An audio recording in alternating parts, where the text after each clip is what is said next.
Lights. Camera. Action. The Ariel Helwani Show has gone cross-country to the West Coast. Live from beautiful sunny Los Angeles, here's your host, Ariel Helwani.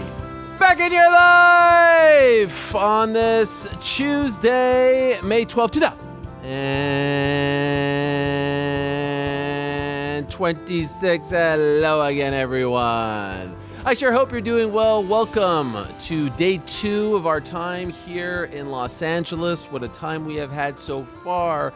So much more fun to come. What a show we had yesterday, the reunion with one Ronda Rousey. Golly, it warmed my heart. The Mending Fences tour that is 2026 certainly continues. Jake Paul on the program made some news there about his fighting future being up in the air at this time. Joshua Van, Eric Nixick, Sean Brady. I mean, what a time it was. What a time it was. Everyone tuning in, everyone having a say, everyone all up in arms over everything that we have done and said on this program over the course of the last 24 hours. And we have a lot to get to on today's show, a lot to get to from our beautiful Los Angeles studio. We've actually taken it over. This is now uncrowned LA HQ. We've got our East Coast operation. We now have our West Coast operation. Shout out to the good people over at West Coast Creative Studio. Shout out to Zeus and his whole crew here. They've been doing amazing things for us. We've been having a blast.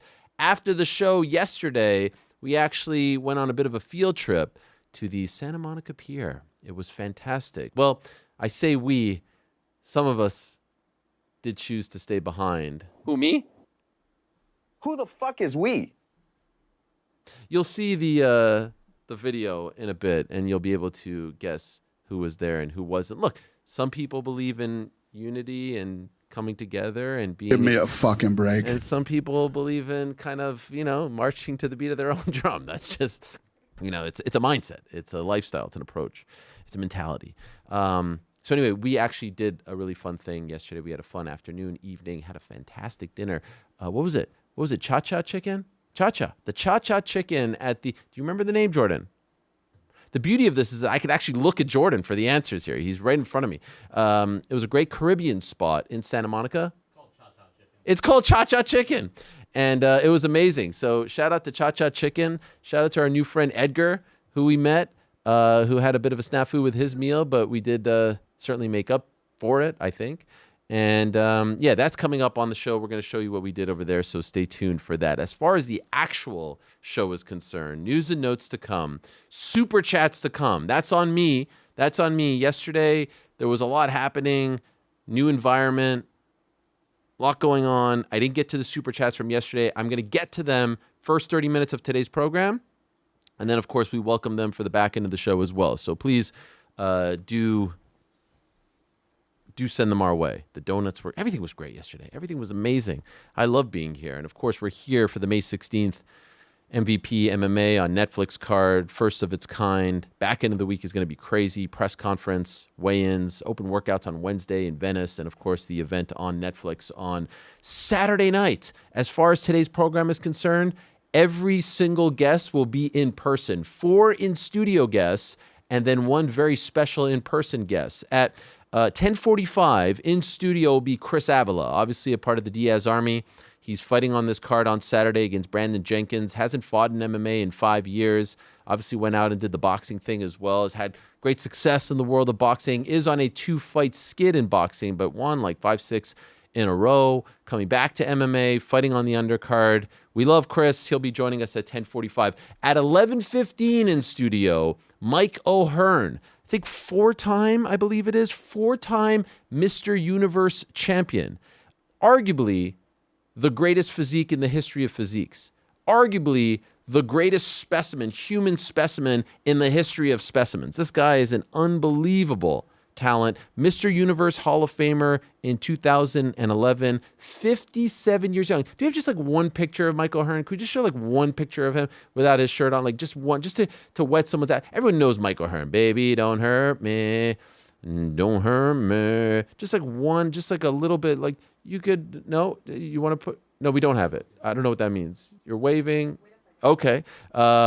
Just Michael, you know what I'm talking about, Frank? Just a little, when I look at him, I feel like I'm looking at myself. It's weird, but he's just a human specimen. He's 57. He was on the American Gladiators revival. I mean, here he is. What better piece of content than this? Mike O'Hearn on a horse looking like Conan the Barbarian. This man will be joining us in studio today. It's going to be phenomenal. I can't wait for that. Then we are going to air and premiere my sit-down interview with Nathan Diaz. I spoke to Nathan on Sunday evening, vintage Diaz. A lot of people posting the clips from the face-to-face. Perry, Diaz, they were amazing. It was almost like a buddy cop movie with them. Gina and Rhonda were great. Shout out to Francis and Philippe, great too. That stuff seems to be well received, well done to all involved. I spoke to Nate afterwards, and let me tell you, the Mending Fences tour continued in that interview as well. We called two people that we both have had issues with as of late. Spoiler hint, spoiler hint. And I think we squashed some beefs. I think we squashed some big-time beefs. I think we made peace in NorCal, and we made peace in the Middle East. More on that to come. Nate Diaz on the program at about 12:15. At 1 o'clock, we're going to be joined by Nakisa Bidarian, co-founder of MVP, CEO of MVP. Talk to him about what's to come on Saturday. A lot to get into there. At 1:30, Travis Barker, the greatest drummer of all time. Down. He'll be joining us in studio. Travis Barker, uber MMA fan. Like gigantic MMA fan. I don't mean he worked for Uber. I mean, like there was once a time where Uber just meant like big. Massive MMA fan. You know this. He'll be joining us in studio. I've never actually, I think I did meet him once in person way back in the day. Anyway, gonna have him in studio, and that's a first. Can't wait for that. Maybe we can even ask him some tips on, because I know Andy's drumming these days, some tips on technique and whatnot.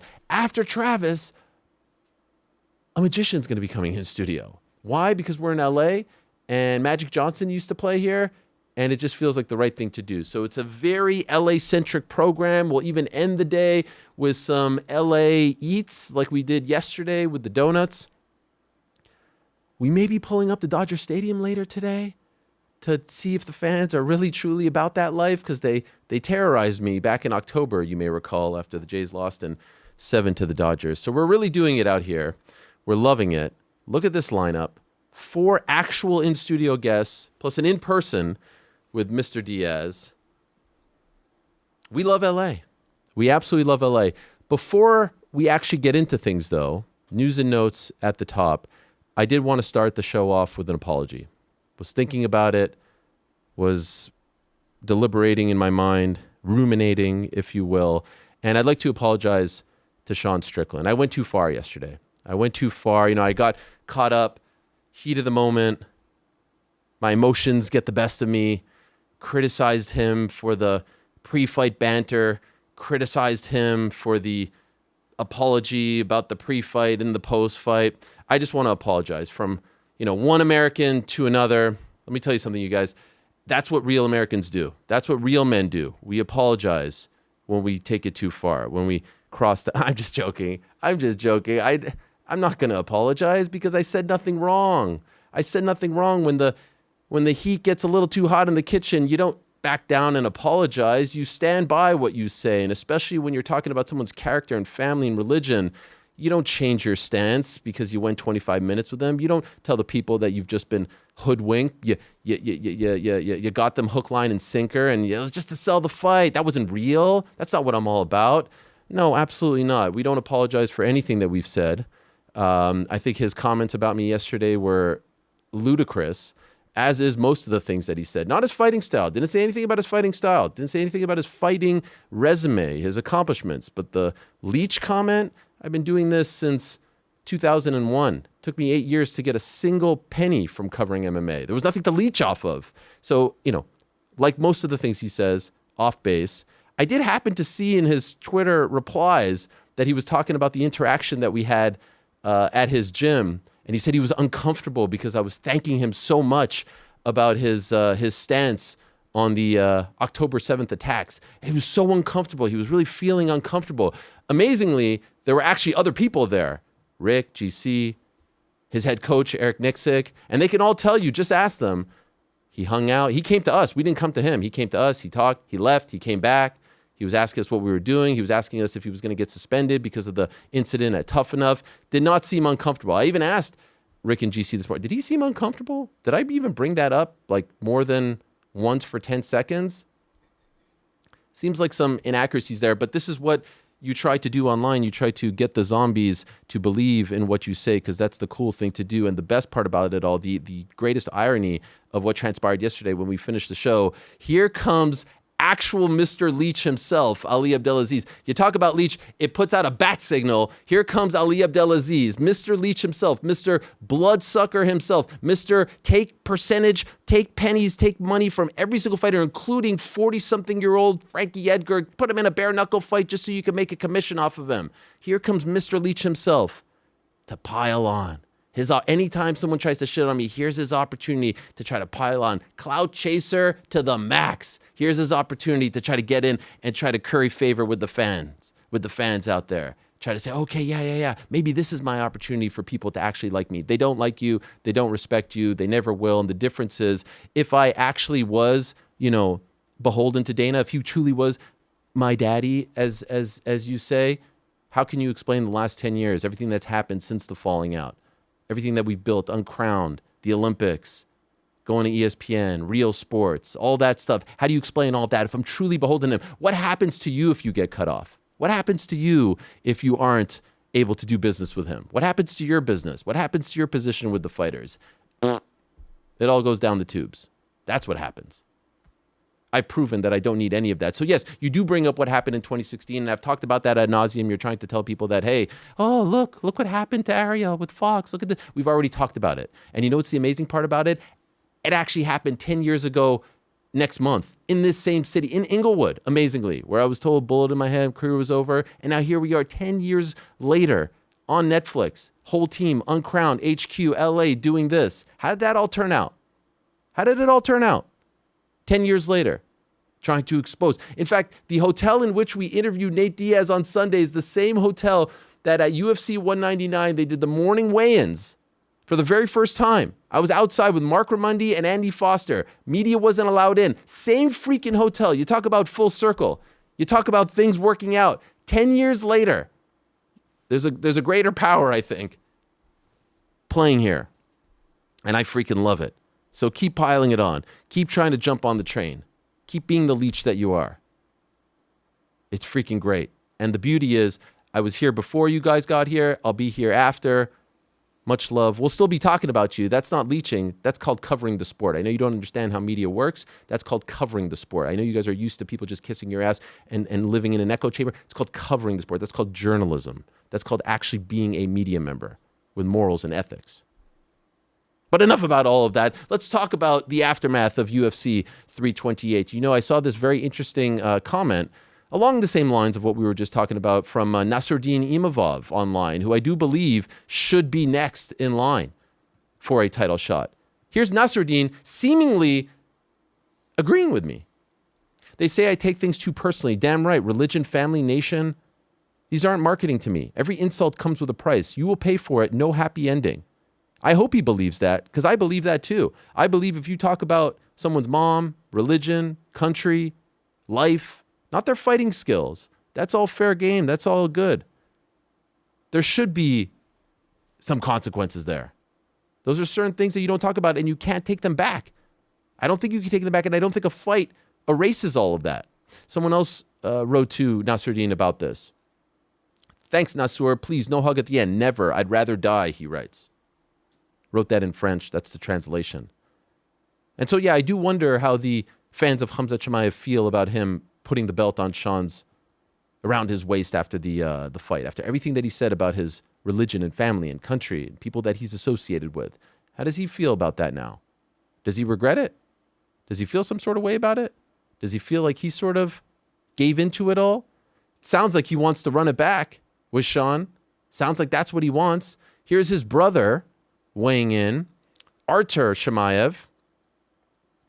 He spoke to Sports RU. There was a problem with the weight cut. The question became whether to cancel the fight or take the risk.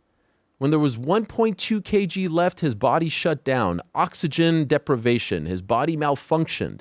We had to stop for an hour because his health wouldn't allow him to continue. Khamzat himself said he didn't know how he'd fight in that condition. They told ESPN as well that they are obsessed with getting that one back, that they want it in Abu Dhabi. And so it sounds like the plans of moving up to 205 are on hold, at least for now. Abu Dhabi hasn't been officially announced just yet, but we presume it's going to be in October once again, because it's usually in October. They have been a little bit iffy over there with the scales as well, although New Jersey is supposed to be one of the gold standard commissions, and they were super quick on the draw with the scale. I don't think that's why, even though I've seen that brought up, I don't think that's why they want to go to Abu Dhabi. I think they just want it back, and I think it's one that he is going to fixate on and lament for quite some time. I did see some people weigh in on the fact that it's time Khamzat gets a proper head coach and a proper team surrounding him. And it's not a bad shout. I saw Faraz Zahabi saying, come to Montreal, be a part of the team here. Let me guide you. All the greats have had head coaches. DC had Javier Mendez and Bob Cook by his side. Like you can't just have, and I'm not suggesting this is what he has, but it can't just be either yes men or training partners. You need someone to guide you and coach you. He had that at All Stars. He doesn't have that right now. At least it appears as though he doesn't have that. And so maybe that's something that's missing. That could help him with the weight cuts. That could help him with the fighting. That could help him in between rounds. That could help him with the game plan. It's unfathomable to be that Khamzat Chimaev, as good as he is, doesn't have a successful title defense on his resume. He won that belt in the most dominant fashion. We all thought that he would not lose for years, and he loses it in his first title defense. That, to me, does not compute. I don't understand that. I really don't. And so maybe some changes need to be made. I saw Joe Rogan talking about the fact that he was getting ready for Yuri. Was he really getting ready for Yuri? Like, the fight was always Yuri versus Carlos Elberg. Once Alex Pereira moved up, they announced that rather quickly. So I don't know about all of that. I think it just is a matter of discipline and direction and determination and guidance, proper game planning, all that stuff and more. But to be clear, my stance, I think Nasruddin Imavov should be next. Khamzat Chimaev is an incredible talent, but I think you get the immediate rematch if there's controversy or if you've had a long title reign, if you've been unbeaten as champion for a long time. Like if Islam loses to Ian Gary, I think he deserves an immediate rematch. I know he hadn't had the welterweight title for all that long, but like he's been a champion for so long. 155, he moves up. To me, it's one long reign. It's one long reign. Khamzat didn't have that long reign. He had a long winning streak, but he didn't have that long reign. Imavov deserves it. Imavov should have gotten it before Sean, but I understood why. He had the great win. He had the jab, the gift of gab, all that stuff. Fine. But to be passed over again, I think would be tough. I think that would be tough. Not to say I don't think it's going to happen, or I'd be surprised if it happened. Of course, I wouldn't be surprised. There's no meritocracy anymore. There's absolutely no meritocracy anymore. It's about who can sell, who can get subs, all that stuff and more. I saw an amazing video of the fans in Myanmar celebrating Joshua Van's win. If you're wondering just how much he means to these people, look at this. I wish I could play the audio as well, but there's music, so we don't want to get dinged here. But look at this. This is a compilation of people watching Joshua Van in Myanmar having that unbelievable performance against Tetsuro Taira. What time is it in Myanmar? What's the time difference? Time in Myanmar. Oh, so they are, from here, they're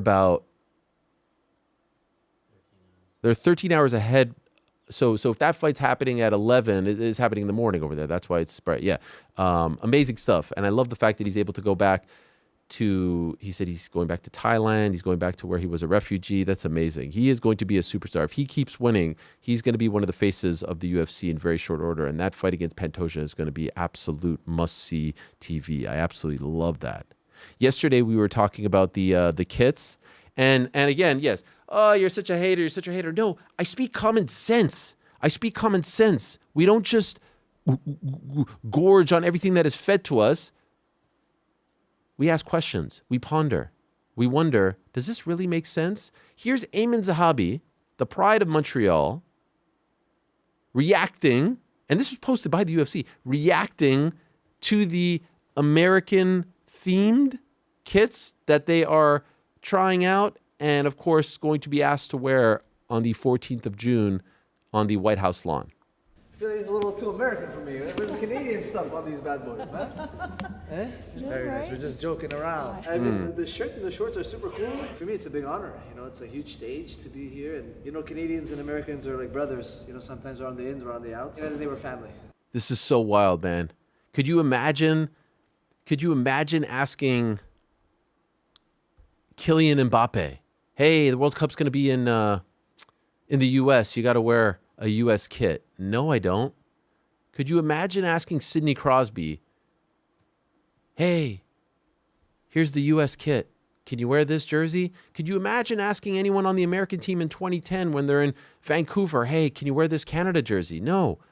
If we're going to lean in to nationalism, then let people be patriotic. There's enough Americans. We were wondering, okay, how are they going to make up for the fact that there's like not a card filled with Americans? Well, we'll just have everyone dress as Americans. What? There's Josh Hokett and Steve Garcia and Derek Lewis and Sugar Sean O'Malley, Justin Gaethje, Michael Chandler. There's enough Americans where you can have them rocking the American gear, and then maybe the other guys rock, I don't know, something with like the Lincoln Memorial on there or the white, like doesn't have to be stars and stripe. I think it's wild, and you saw that initial reaction, and who knows what else was cut out. Like, can I at least get like a leaf on there? Can I at least represent my country, which brought my family over, where I call home, where my family's from, my wife, my kids? Can I at least represent that? It's wild to me. That is wild. But, you know, good soldiers, and obviously they can't raise much of a stink when it comes to all of that. Yesterday, I didn't get to Super Chats. I do want to get to Super Chats. I do feel like that's important. I appreciate all the Super Chats very much. And in fact, Frank was, he was cracking the whip. He was upset.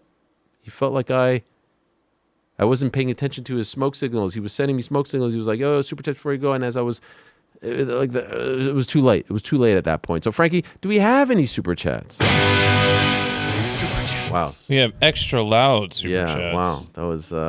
this first one... If I wasn't awake, it is 10 o'clock in the morning over here. Yeah, I mean, you've been in here whispering. Yeah. The Gator 117, crazy they can't figure out the full cards. Moments like the beer snake, Chiesa's retirement.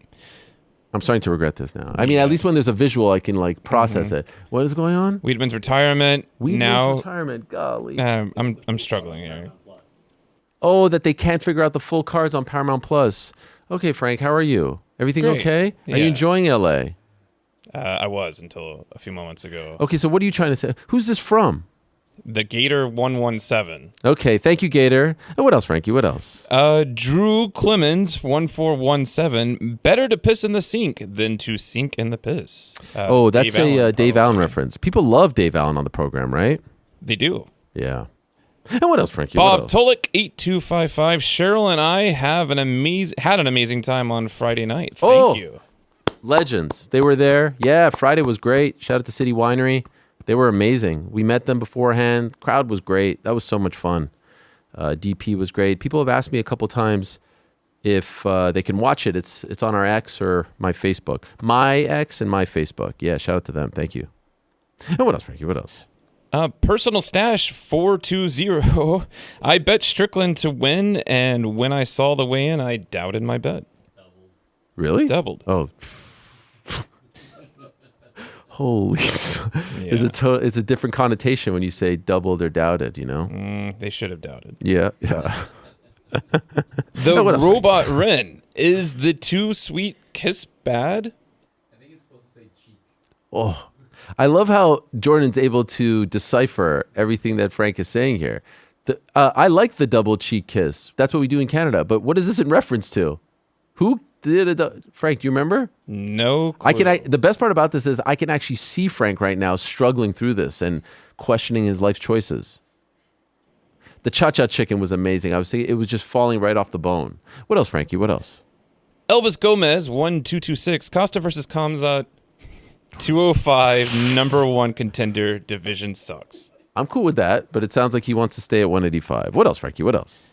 J. Rody 17. Dominic Cruz has had it right all wrong. Even in his podcast intro, it says you can love someone and still want to beat them up. He's not wrong. Yeah. Is that Dominique Wilkins or Dominic Cruz that was saying that? Cruz, okay. Yeah. Speaks the truth, as they say. Facts. What else, Frankie? What else? Mike PDMC. Yo, been supporting for a decade plus, but main page at Scientific Mystic banned. Brandon said, ask Frank/Ariel to free me from chat incarceration. Please. Oh, that's not me. Shout out to Brandon. He was there. He was at the show. I don't know about no incarceration, but here's what I do feel comfortable saying. If you are chat incarcerated, there's probably a good reason for it. And what else, Frankie? What else? PCN Love. Rick's takes are just awful. He's the Timo version of Luke Thomas. Trash takes delivered with confidence, but Luke can at least break down fights. That's insane. I think Rick has the best takes in the business. We value his opinion.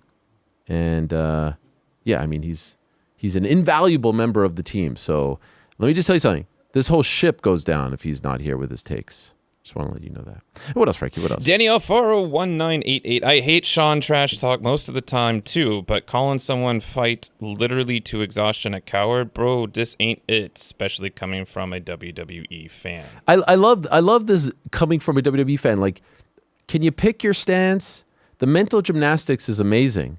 You call me WWE fan. Here I am saying, keep it real. I know what WWE is. This is not fake fighting. So if you guys are okay with someone just spewing the most amount of nonsense as possible, which, by the way, I did say after the presser, like, yeah, man, you stood 10 toes down, as they say. You stood by your words. All right, but you can't change that. And he goes on to say that, like, I went to war and I fought him and now I respect him. And that is, that's something you can never understand. You can never do that. You've done nothing. You're a nobody. Like, I've just sat here in front of this fucking microphone my entire life. Like, I haven't done anything. Like, I haven't overcome anything. I haven't built anything. I haven't experienced anything in my life, right? I'm just a guy sitting here for 44 freaking years. Excuse me, as Cho would like to say, what does that have to do with his mom? What does that have to do with Kadyrov? What does that have to do with his religion? What does that have to do with calling him a terrorist? Oh, now you don't think he's that? Because, like, what? It makes no sense. But I understand nothing I'm going to say is going to convince all of you otherwise, because you have these self-fulfilling prophecies, these preconceived notions. I get that. I mean, the insane ones. There are many sane ones who did reach out to me and say, yeah, I agree 1,000% with what you said. But that's the beauty of America. Let me tell you something, you guys. The beauty of America is that everyone can have a bad opinion. And you can tell people that you hate so-and-so, and then you could tell them, no, I just said that so I can get you to sign up for Paramount Plus and watch me fight on a Saturday night. What else, Frankie? What else? Dezing_Zach. Rogan's take that Gomez arguably won the first round is crazy. Am I right, New Jersey? Yeah, you're right. I saw a video of some guy who got into an argument with William Gomez's family, and then they got kicked out or something like that. It's crazy. Anyway, what else? Ezra Betancourt. Bet me $20 Conor does not make the walk. Conor McGregor. I believe that's... Look, I can't tell you. I thought maybe Conor Burks. I can't tell you if he's actually going to fight. I could tell you there is a fight, and it's going to be signed at some point, but who the hell knows? This idea that, like, Conor pulls out of fights is crazy. He's only done it once, and it was his last fight. So you must be new. What else, Frankie? What else? Turner takedown. I know yesterday you said that McGregor fight is close to the goal line. What is the holdup? Why hasn't McGregor signed his end? Win announcement. These things take time, man. There's negotiations. There was change in the contract. There's change in the deal. It's a thing. Don't worry. In due time. What else, Frankie? What else? Sammy-J6Z3S. Ariel, you and your team work ethic is one of the best. Unfortunately, there are always going to be haters. But the amount we've never done anything. Stop. Guests Frank, stop. That come on your show. And And we No. watch speaks for No, itself. we've never accomplished anything. Respect. No. That was all he said. Oh, okay. Keep going, Frankie. The Gator 117. Shout out Frank's Reating. That was a good one. Oh, that was a good one. What else, Frankie? What else? Ben Dover UQ7NN. Please, sir, I want some more. What else, Frankie? What else? That was all of them. Okay. What's this in the chat? This MFer Frank never beating the reading allegations from Connor_Burks. I mean, he's not wrong. Sleeto then says, LOL. And then Connor Burke says, worse than Mayweather. That's too far. Now, he needs to apologize for that. That is apology worthy. I literally can't read. Yesterday, my friends, we went to the Santa Monica Pier. Beautiful Santa Monica Pier. It was myself. It was GC. It was Eric. It was On Air Jordan. It was Gabe, new member of the team, part of our LA HQ. Wasn't Frank. Wasn't Andy. But they were there in spirit, and we had a fantastic time. Take a look. All right, friends. Beautiful Monday evening in Santa freaking Monica. What a life. I mean, just look at this. The pier, the palm trees, the aroma, the breeze, the people. It's a great life. And we're having a great time here in Los Angeles. A lot of the members of the team have never actually been here before. Could you believe it? They haven't actually lived. So we're going to try out, check out the sights and sounds, maybe try a few rides, hopefully not throw up, eat some food. It's going to be sick. It's going to be rad. It's going to be chill. I forgot one. It's going to be hella cool. Tubular? Do they say these things on the West Coast? The Smonica Pier, as the locals say, yeah? Do they say that? The SMP. Do they actually say that? Yes, of course, man. Holy shit. Japadog. Back in 2010, we were at the Vancouver Olympics, Casey and I, much younger, 16 years ago to be exact, and this was a phenomenon, and there were people queued around the block to get their hands on Japadog. It was like one of the main attractions in Vancouver, and so I guess they've expanded. I guess they're doing well. Okay, cut to that scene in 3, 2, 1. If you're coming to British Columbia for the 2010 Winter Olympics, forget about checking out the Olympic Flame or even one of the events. We're told they're kind of overrated. What apparently isn't overrated, though, are Japadogs. Yes, people in Vancouver have been waiting up to 90 minutes just to sink their teeth into Japanese hot dogs. Let's investigate. So what, you want to do a game or two? The matchup is GC fighting out of Athens, Georgia, by way of Atlanta, Macon, Fuck no, not Cobb Macon. County, Atlanta. Just fighting out of Atlanta. representing the ATL, going up against Transplant Los Angelino by way of Houston, Texas. GC versus EKC. Feelings, thoughts? It's a no contest. He's gonna smoke me. My goal is to make the 45 seconds to get a small prize. He's going for 2 minutes to get this fucking Pikachu right here. Oh, yes. The ultimate goal. How old? 32. Versus? 48. 48. Is that You're true? fucking bullshitting. Yo, this guy. Okay, this is Yo, we crazy. hung out in Seattle. I thought this guy was fucking 22. This is gonna Randy let's go. Couture against Tom Aspinall. I got a bad shoulder. My rotator cuff is fucked beyond belief. I'm built for bikes. I'm built for speed. I'm not built for this. All right, here we go. Forget Gina versus Ronda. Forget UFC 328. This is the most anticipated matchup of the week, of the month. Young man GC, old man EKC from the Santa Monica Pier. Hang time, uncrowned edition.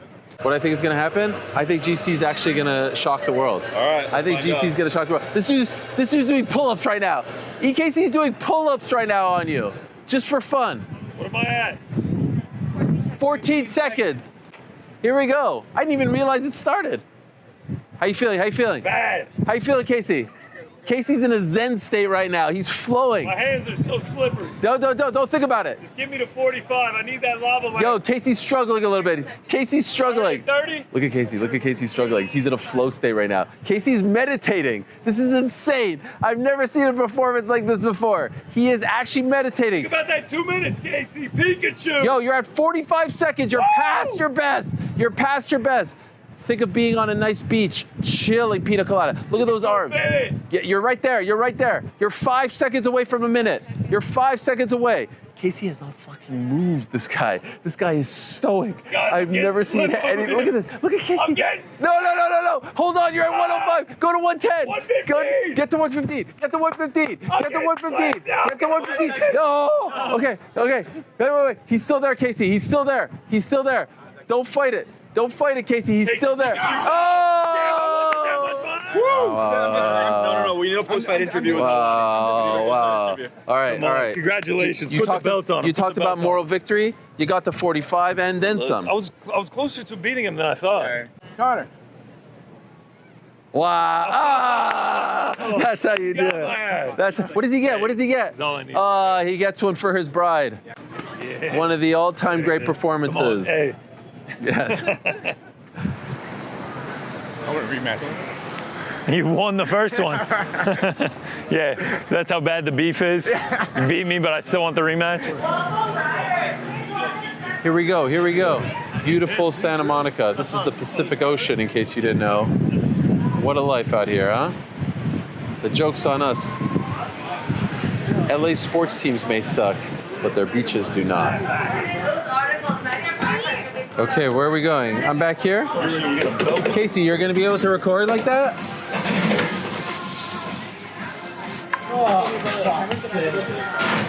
Throw your hands up in the air. Shut up! Oh shit! Nah, this is nothing. This is the baby job. All right. I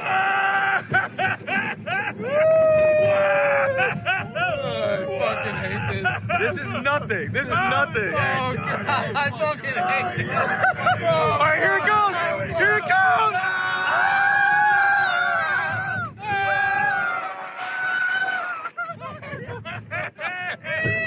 Oh, no. Oh, not great. I hate this.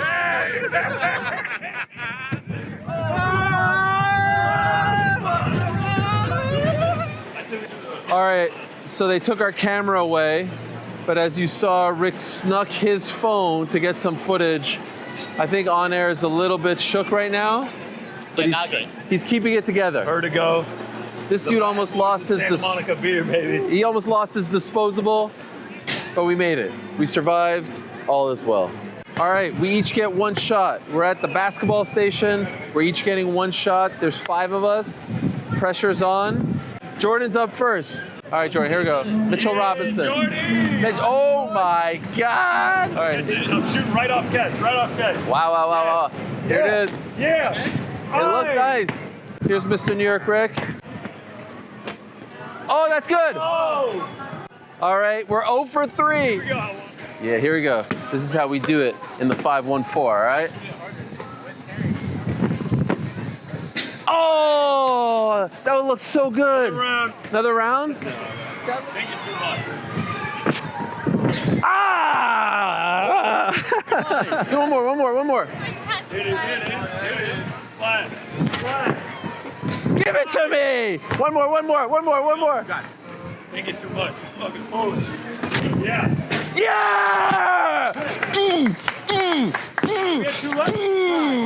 That's for all the haters out there. That's for all the haters out there. New York Knicks basketball. Okay, what are we getting? Where's your Knicks stuff? Yo! Get that Canada ball. This was made for me. No, that's display. Oh, sorry. Let's go. They said I was toast, but I'm still the fucking bread. Here we have the Santa Monica Funhouse. This has always been a dream of Connor's to do this, and so Casey's gonna join him, and they're gonna report back to us. Stay tuned. Oh shit. Whoa shit. All right, we ready to go in the clown's mouth?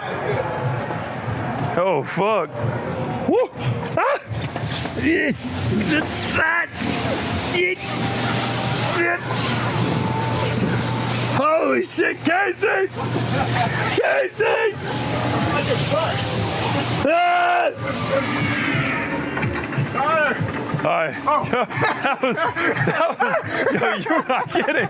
That is claustrophobic as fuck. I don't fuck with that. Don't let it close. Okay. Whew. Oh, fucking Christ.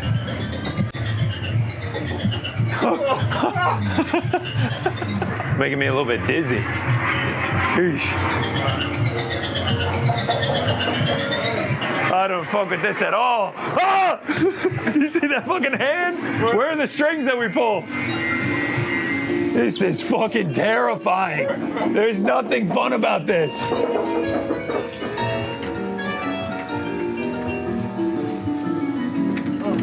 What's that? Hey! Whoa! Oh God, no. Hey, Jesus. Oh, fuck. Oh, shit, this way. Wait, this way, hold on. This way, bro. No, this way. Get the fuck out of here. Don't go a different way than me, you fucker. No, this is a dead end. Yeah, dead end. Come on. Left. Yeah. Okay, we're good. You found another dead end.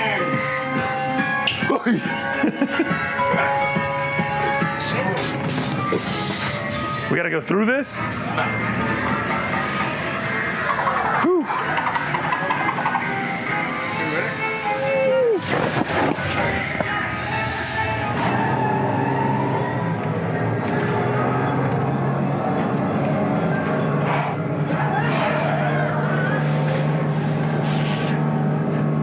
We gotta get out of here, man.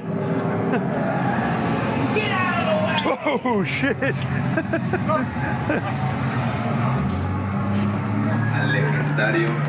Thank you, man. Wow.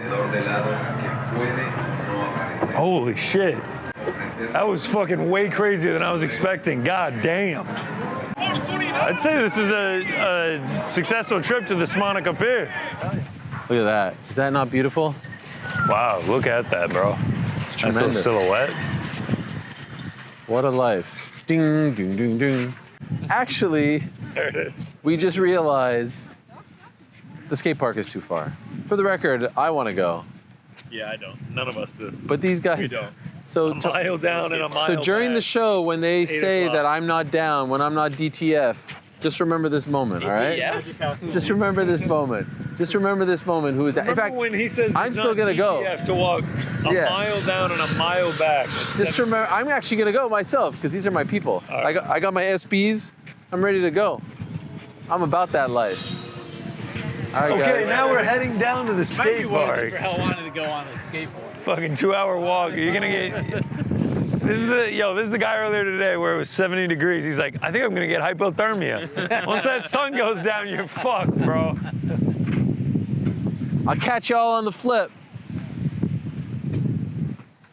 See ya. All right. And there it is. Look at that. Look at that right there. That's what I won with that sweet. I did the LeBron. I should have done the what was it? This. I should have done that. I should have done that for Jalen. Damn it. That was great. That was a lot of fun. We're going to Dodger Stadium. If you're at the game tonight, pull up. I'll be wearing my Blue Jays hat. Much more of that goodness to come. For now, though, let us welcome our first guest, still to come, by the way. Travis Barker, Mike O'Hearn, Nathan Diaz, Nakisa Bidarian, a magician. But let's talk to a man who will be competing on this MVP MMA card this Saturday at the Intuit Dome. It's the return of Chris Avila. Is he there? Yeah. In the house, my man. How are you, my man? Please have a seat. Have a seat. Welcome to our LA studio. It's not bad here, right? Nah, it's cool. It's nice. Yes, thank you. Yeah, here's the whole crew. Please, speaking to the mic. I know it's a little early in the morning. Is this early for you? It is. Are you annoyed? No, I'm good. Okay. I know you guys don't like I was talking to Nate on Sunday, and he said that like you guys. I don't know if you were a part of this, but he said that he went for a run at like 10, then he gets his haircut, then he drives down to LA from Stockton. Middle of the night, he gets in at 7 a.m. Do you do that sort of thing? Is your body clock on that sort of schedule? Yeah, I was riding with him. So, especially right now for the camp. Yeah. We've kind of been running late, like nocturnal. Sure. Do you like that? I don't mind it. It's cool. I'm used to it now because it's kind of always been like that, actually. But I've been trying to get myself used to being up early because my fight is actually early at 3 o'clock. So I'm kicking the show off. I'm starting off the fight. The fight card. So first on the first of the night, or the day, I'd say. So I've been trying to get myself up early and my body moving. So I'm ready to fight at 3 o'clock. So First kind fight? of broke away. No. Oh, okay. Do your own thing. Yeah, but I'm still up all night with them. So Did you do the whole camp in Stockton? We did. Where else did we go? We did a little bit here in LA, but mostly in Stockton. Okay. Yeah. First MMA fight in about 5 years. Yeah. Is the training different? Yeah. There's a lot more to do actually. So yeah, I haven't fought MMA since 2021. Yeah. But like I'm always training jiu-jitsu but with all those boxing fights I had, I was doing what a boxer should be doing. But I'm also training jiu-jitsu all the time. At the same time. And kicking and a lot of other things too. But yeah, there's a lot more to do now. So What do you like better, training for an MMA fight or a boxing match? I'd say MMA. But I'm also a boxer too. Sure. But why MMA? Because some would say it just a lot more feels strain right. on the It body. feels right to Okay. me. You know, it's like it's more satisfying. Win or lose, I know I put in like the full camp, the full work. the full arsenal is on display. Yeah, it's like boxing. Like it's not. I don't feel like it's like cheating, because I think it's because I fought MMA for so long. Then going into boxing, it's like after a fight and then like a win, I'm just like, where's that satisfaction at? Like I don't really Not the feel same. It's not the same. Really? Because no, it's not. I don't know. I thought you would get the satisfaction from boxing only because you came from MMA.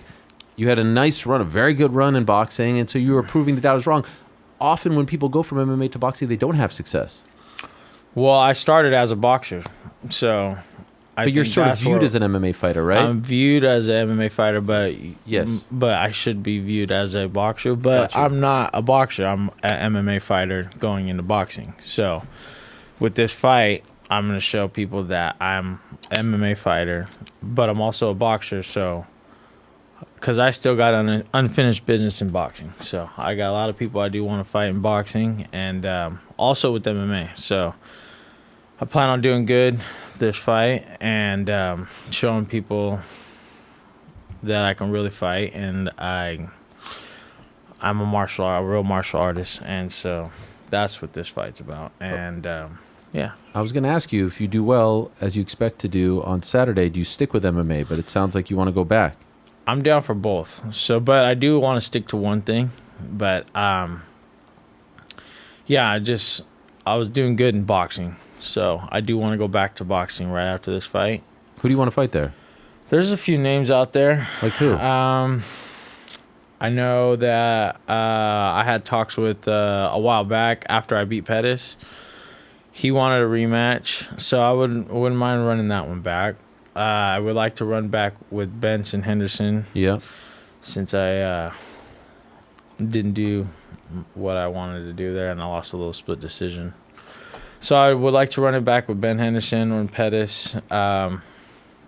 There's some names in Misfits I would like to go and get. I want to fight Tony Ferguson I want to challenge him for his belt that he has over there in Misfits. I like that. That's the one I want next. Okay. So, other than that, there's a lot of names out there too. So You like Misfits? I don't mind them. Yeah, They they're treat cool. you well? They do. Yeah. So, yeah. I got nothing bad to say about them. Okay. And MVP as well. MVP as well. Yes. This is probably my 5th or 6th time fighting for them, so they treat me well as well. You're one of the few guys that actually goes back and forth between Misfits and MVP. I know, that's cool. It's crazy. That is cool. That is love. So that's cool. Yeah, Misfits, MVP. I want to fight for them again too. So yeah, MMA or right, or boxing. Yeah, or boxing. This is a big deal. This card is a big deal for the sport. It is. Someone coming out and trying to I don't know if it's compete with the UFC or whatever you want to say, but just to have an alternative out there on such a big platform. Yeah. How do you feel about its chances of succeeding in not just being a one and done, but an actual thing, a sustainable thing? I think they're going to do good. This fight is going to do good. They got big names on there. It's an honor to fight under Ronda Rousey, Gina, Nate, and all the guys up there, Francis and all of them. Yeah. So I appreciate even being on the card, which is cool. And but I think they're gonna do good. You think so? Yeah, for sure. So was the first Netflix MMA as well. Massive. That's awesome. That is pretty cool. How's Nate been? I saw the picture of him. He looks to be in incredible shape. Yeah, What can you tell us? He's looking really good. He seems motivated. He seems into it. He is, yeah. I think he has a lot that he wants to get going, you know. So he's always got a full plate. So he's I think he wants to show people. I don't know, you know. He's looking good though. So Okay. I can't really. I know you don't want to say too much. I can't really speak for him or what, but he's looking good, and I know he's gonna do good too. So, Were you familiar? Your opponent is Brandon Jenkins. Were you familiar with him before he was offered to you? I feel like I heard of his name. I've probably seen him around, but I wasn't too familiar with him until I looked him up. They give me a little window of opponents to select from. Okay. Wow, that's respect. Yeah, They gave you I know. the honor. How many names were there? There was a few. 4 or 5? 5. Okay. 4. And so But, you picked him. Yeah, because I think he's the hardest fight out of the guys. Respect. So, So what did you do? You took the names and then you went and looked at tape? yeah, I mean, not really. But Okay. I feel like I know he got some good fights. Like, he's in karate combat a lot. Yeah. He did UFC. Yeah, a He couple fought times. in UFC a couple times. PFL.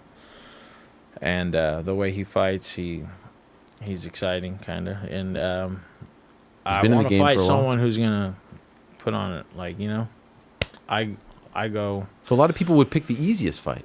Yeah, well, Why'd you pick the hardest I think fight? that's probably the hardest fight. Yeah. Well, I don't know who the other names are. Yeah, he has knockouts, so Yeah.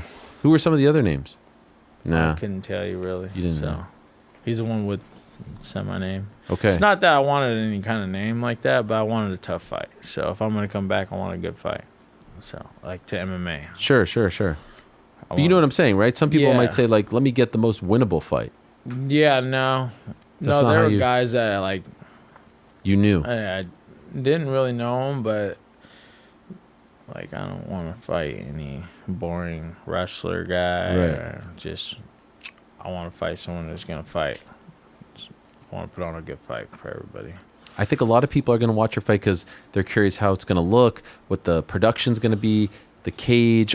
You're the first one, Yeah. right? Do you feel any sort of pressure to not come out of the gate and, you know, like make it like a sort of like dull? Like you always want to have an exciting fight. You want to win. Yeah. Do you feel any type of pressure to set the tone off the bat for the I do, promotion? and then for I the don't. Yeah. I do, and then I don't. What's kind of been bugging me this week is Tell me. the odds. Oh, So what are they? they got me in a big underdog. For real? Let me see. I this. don't care. Yeah, it's You're- pretty embarrassing, but That's like, crazy. fuck all those people who think I'm gonna lose. So you look at this stuff. I mean, I got friends and everybody that's always. So you're big a bettors and plus stuff. 275, moderate, I think people would say. Yeah, I guess. But that annoys Apparently you. I have not a big chance of winning. Huh? Yeah, that's messed up. That's all good. I don't care. So what? Your friends tell you? Yeah. I would never bet on my friends. Yeah. But my friend, I ain't tripping. That's But they can make money. yeah, exactly. you're the dog. Yeah. But would you rather not know? I'd rather not know. Yeah, Exactly. yeah. What I'm trying to get at. But I don't care. But that's good. A And- little motivation, a little fuel, disrespect. Yeah. Put that in the exactly. engine. Yeah, so make things better. Yeah. Yeah, I plan on getting a good win. Maybe it's because you just haven't fought in MMA in 5 years, so they That's don't know the what thing. version And then, of you is. but when I was fighting in MMA, it wasn't the prettiest. It wasn't. I was have a lot of decision losses. Yeah. And I was fighting at 145. The last 5 years, I've been boxing. All the like Pettis, Ben Henderson, all the guys I've been putting on good boxing fights was all 175. I even fought at 85. Crazy. So this fight's at 65, and this is around my normal walk around weight, and I feel like I perform a lot better fighting heavier than cutting all the way down to 45. I don't think I'll ever cut to 45 again. I wouldn't mind doing 55. I think I could make 55. So if I were to do I would like to make a run back to UFC if I could. If I stick with MMA, I feel like UFC is like where to be, right? Or What about MVP? MVP. Yeah, that's they're what I'm starting their saying. thing. I was getting right Yeah, there too. that's right. So I'm not shitting on MVP. No, I know. MVP, but like I want to. They're the established thing. Yeah, would no, like I to got fight you. the best. Wouldn't it be nice if they had a 65 division? This has been talked about for like 10 years now. Exactly. Yeah, I was. Yeah. You could do 55, 65, and then just bump welterweight to 75. Yeah. And now you've got 85, 205. Like boxing almost. Yeah. Huh? I Every think they're 10 gonna stick with the 55. I think and so. 72, I think so. But this is a nice little catchweight right in between. I think there are enough guys, though, who are sort of in between 55 and 70 that would be perfect for that There's 65. a lot of them out there. Right? Yeah, 100%. How much longer you want to do this for? I mean, you're still young, but I feel like we've known about you and seen you for so long. Yeah. You're 33, right? I am 33. So, But age is just a diagnosis. yeah. What a line, man. Yeah, That was a freaking bars. banger right yeah, there. It was a banger. Golly. You Damn. I never heard that before from Nate. It makes sense. It does make It sense. does. But he says people diagnose themselves with people get diagnosed with sicknesses and yes. and things like age, and they act a certain way and they get scared. And I don't want to say too much. I don't want to put any Sure. bad juju on you, but you know what I'm saying. Like, you go to the doctor, let them tell you oh yeah, you got do this, do that. You're sick with that. Boom. They diagnosed you. Yeah. You should know your own body. You know Hell what yeah. I'm saying? Do you go to the doctor? I don't. You don't? No. No yearly checkup? No. Blood Is that pressure? bad? I mean, hey. I feel like if I'm dying and I got a broken bone or something, then Yeah. yeah, take me in. But I try to take care of myself, and I try not to get sick, and I don't normally get sick, so I'm not. Yeah. But obviously, for these fights, you do have to do some sort of. Yeah. So you kind of have the So, benefit of yeah, going to get the my doctor blood every work time you done. I fight. get Yes. we're clear, we're good. Yes. So, there I am. Yeah. Yeah, I try to take care of myself as best I can. Eat correctly. No cheat meals? Well, fuck, I got on MVP posted something today, which I filled it out the other day. It said, it's the tail of the tape, my opponent and Yeah, me. yeah. It's from Netflix. They Yeah. say cheat meals. Yeah, and yeah. I put Indian food. Okay. And he put, I don't know, he put pudding or something. But Is Indian food cheat meal? I would say it would be It's cheat heavy? meal because it's a lot of, Sauces, salt, yeah. sauces, things like that. I know if I ate that right now, I'd blow up. You would? Yeah. 'Cause Okay. I'm on a clean diet right now. Okay. The sodium is low. So like when Nate says he's going to fight forever, do you feel the same way? You're going to fight forever? Yeah. Is that what you want? Or is there a part of you that says at one nobody point... wants to fight forever, but I feel like some people do. Some people do, yeah. I feel like he does. No? I feel like I fight forever too, but I don't know if there's something else you want to do in life. Do you have goals? So yeah, well, my goal is I don't want to stop fighting yet. Obviously, I have a lot of things that I want to accomplish still. So with fighting, I want big fight. I want to work my way up to big fights. Mhm. Maybe show people that I could be a champion. Something along those lines, you know what I'm saying? I want to be a champion. I want to make good pay, something to where I feel like I made it, and so I could live with that. I don't want to just be because I ain't done much yet, so I still have a lot to prove. How old were you when you started? Fighting I pro? went pro at 20. Yeah, man. So, yeah, and then I did those 2 UFC fights at I was 23. kind of not fair. Unexperienced. Yeah. Now I'm 33 and I've been. Do you wish in retrospect that it didn't happen so soon? That your first No, I impression? feel like it had worked out for the better. Okay. Because now, and I haven't stopped training since, and I've always been fighting, win or lose, and now that it's kind of catching up with me in a good way, that I can beat guys like an Anthony Pettis and Benson Henderson and guys like that, you know, that I can compete with those guys, and I am good on that level. Like boxing, you know what I'm saying? Like I fought Anthony Pettis. He just came off a fight and just beat Roy Jones Jr. And then I fought him next and I beat him. So yeah, I feel like it's paying off with experience wise. What about Hollywood, Chris? You were in a movie, right? Oh yeah, With Theo Vaughn? Theo Vaughn. Bush Boys? Bus Boys. Bus Boys. Bus Boys. Bush Boys. Tomato Tomato. Bush Light. Yeah, look at you guys. There it is. How did this come about?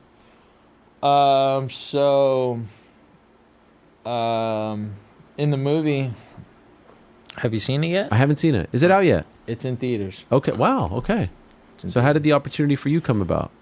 They were looking for the two, I could say, bad guys. Not bad guys. It's a comedy. So they wanted Nate in it, and then it was going to be two. Yeah, there we are. Yeah. There's going to be two of, I guess, the bad guys in the movie. Okay. And then they're like, well, his friend Chris can play the other role. So me and Nate got the role on that part of the movie, and so it's about David Spade and Theo Vaughn. They're like two broke kids. David Spade's girlfriend leaves him for a busboy, and he's like, I know how to get the girls. So they go and become busboys.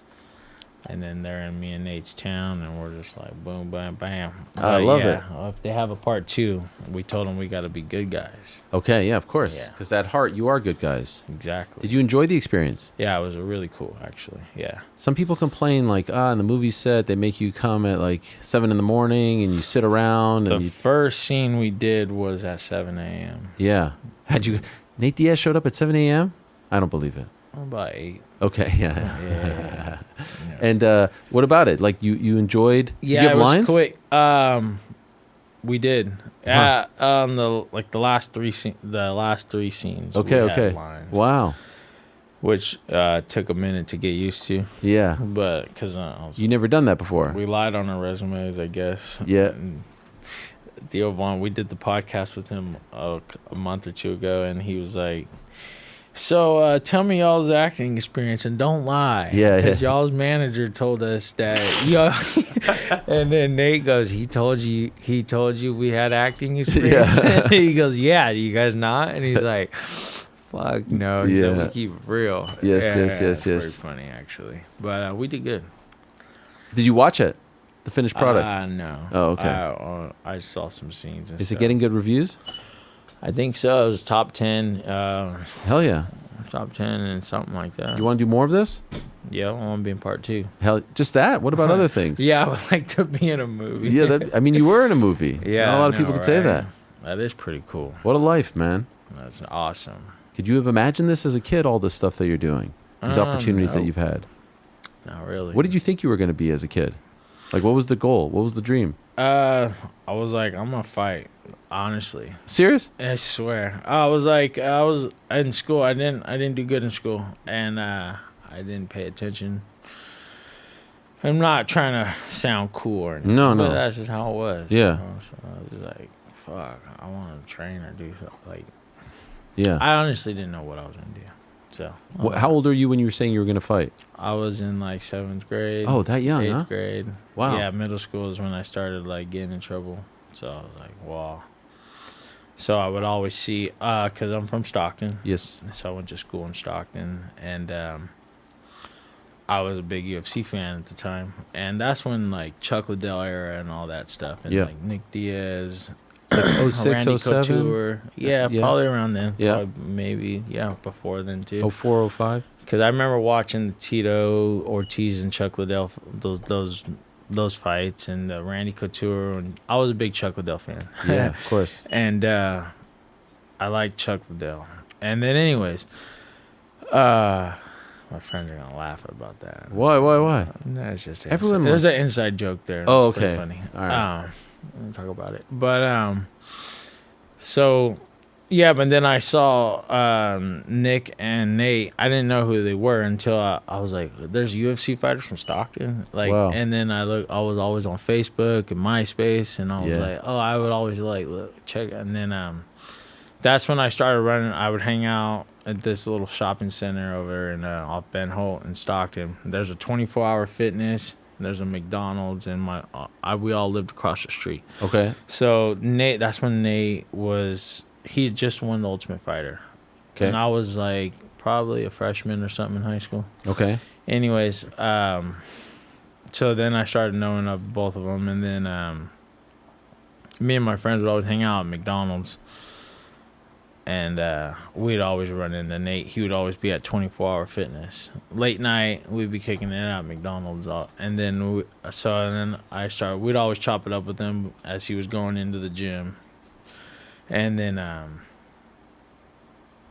don't know. And then I was just like, oh, damn. So they're right here. So then as I got a little older, like throughout high school, I was like, I made my way there and I got in. And, I got myself in. I just started training there. So then from there, we became cool and stuff like that. Was there an initiation process? There was. What was that like? Nate, like Nick kind of brought me in a little bit because I was boxing at the time. I had a boxing coach, and then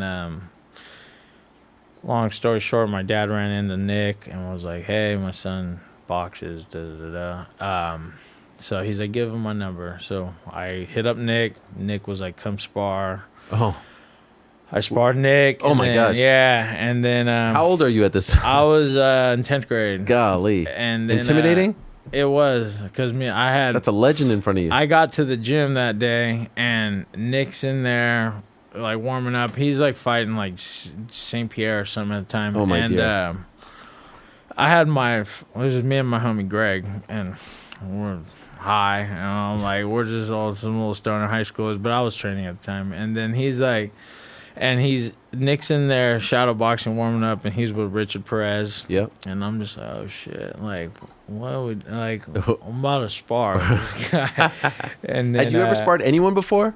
Yeah, I sparred a lot of Okay. boxers and stuff like that, but then it's like Nick Diaz. Diaz. So I'm like, oh Legend. shit. So then I'm sure he was taking it easy on me. Yeah. But, How'd it go? It went good. And Yeah. then, How many rounds did you spar? I think we did a lot. I think we like 6 or 8 or something. Okay. Like that. And so then I would always hit him up like, what up? I want to come back and train. He would always be like, come at this time, do this, do that. He'd always direct me and tell me what, and he would be like, you can go in and spar my brother. Then Nate was like, who the like? I was like, oh, fuck. Yeah. So then I sparred Nate. And How'd that go? Yeah. You- Yeah. Same. Was he- was he taking it Same, easy on but you? different. Yeah. No. No. I don't think so. But so yeah, when I went into Spartan, he was in there warming up with Richard, and it would only be like him and Richard and a couple, like 2 other guys in there all the time. So it was more intimidating. It was all quiet in there, and I was like, fuck. And then, but yeah, so me and Nate sparred, and then I started doing jiu-jitsu. So I did not stop doing jiu-jitsu after that.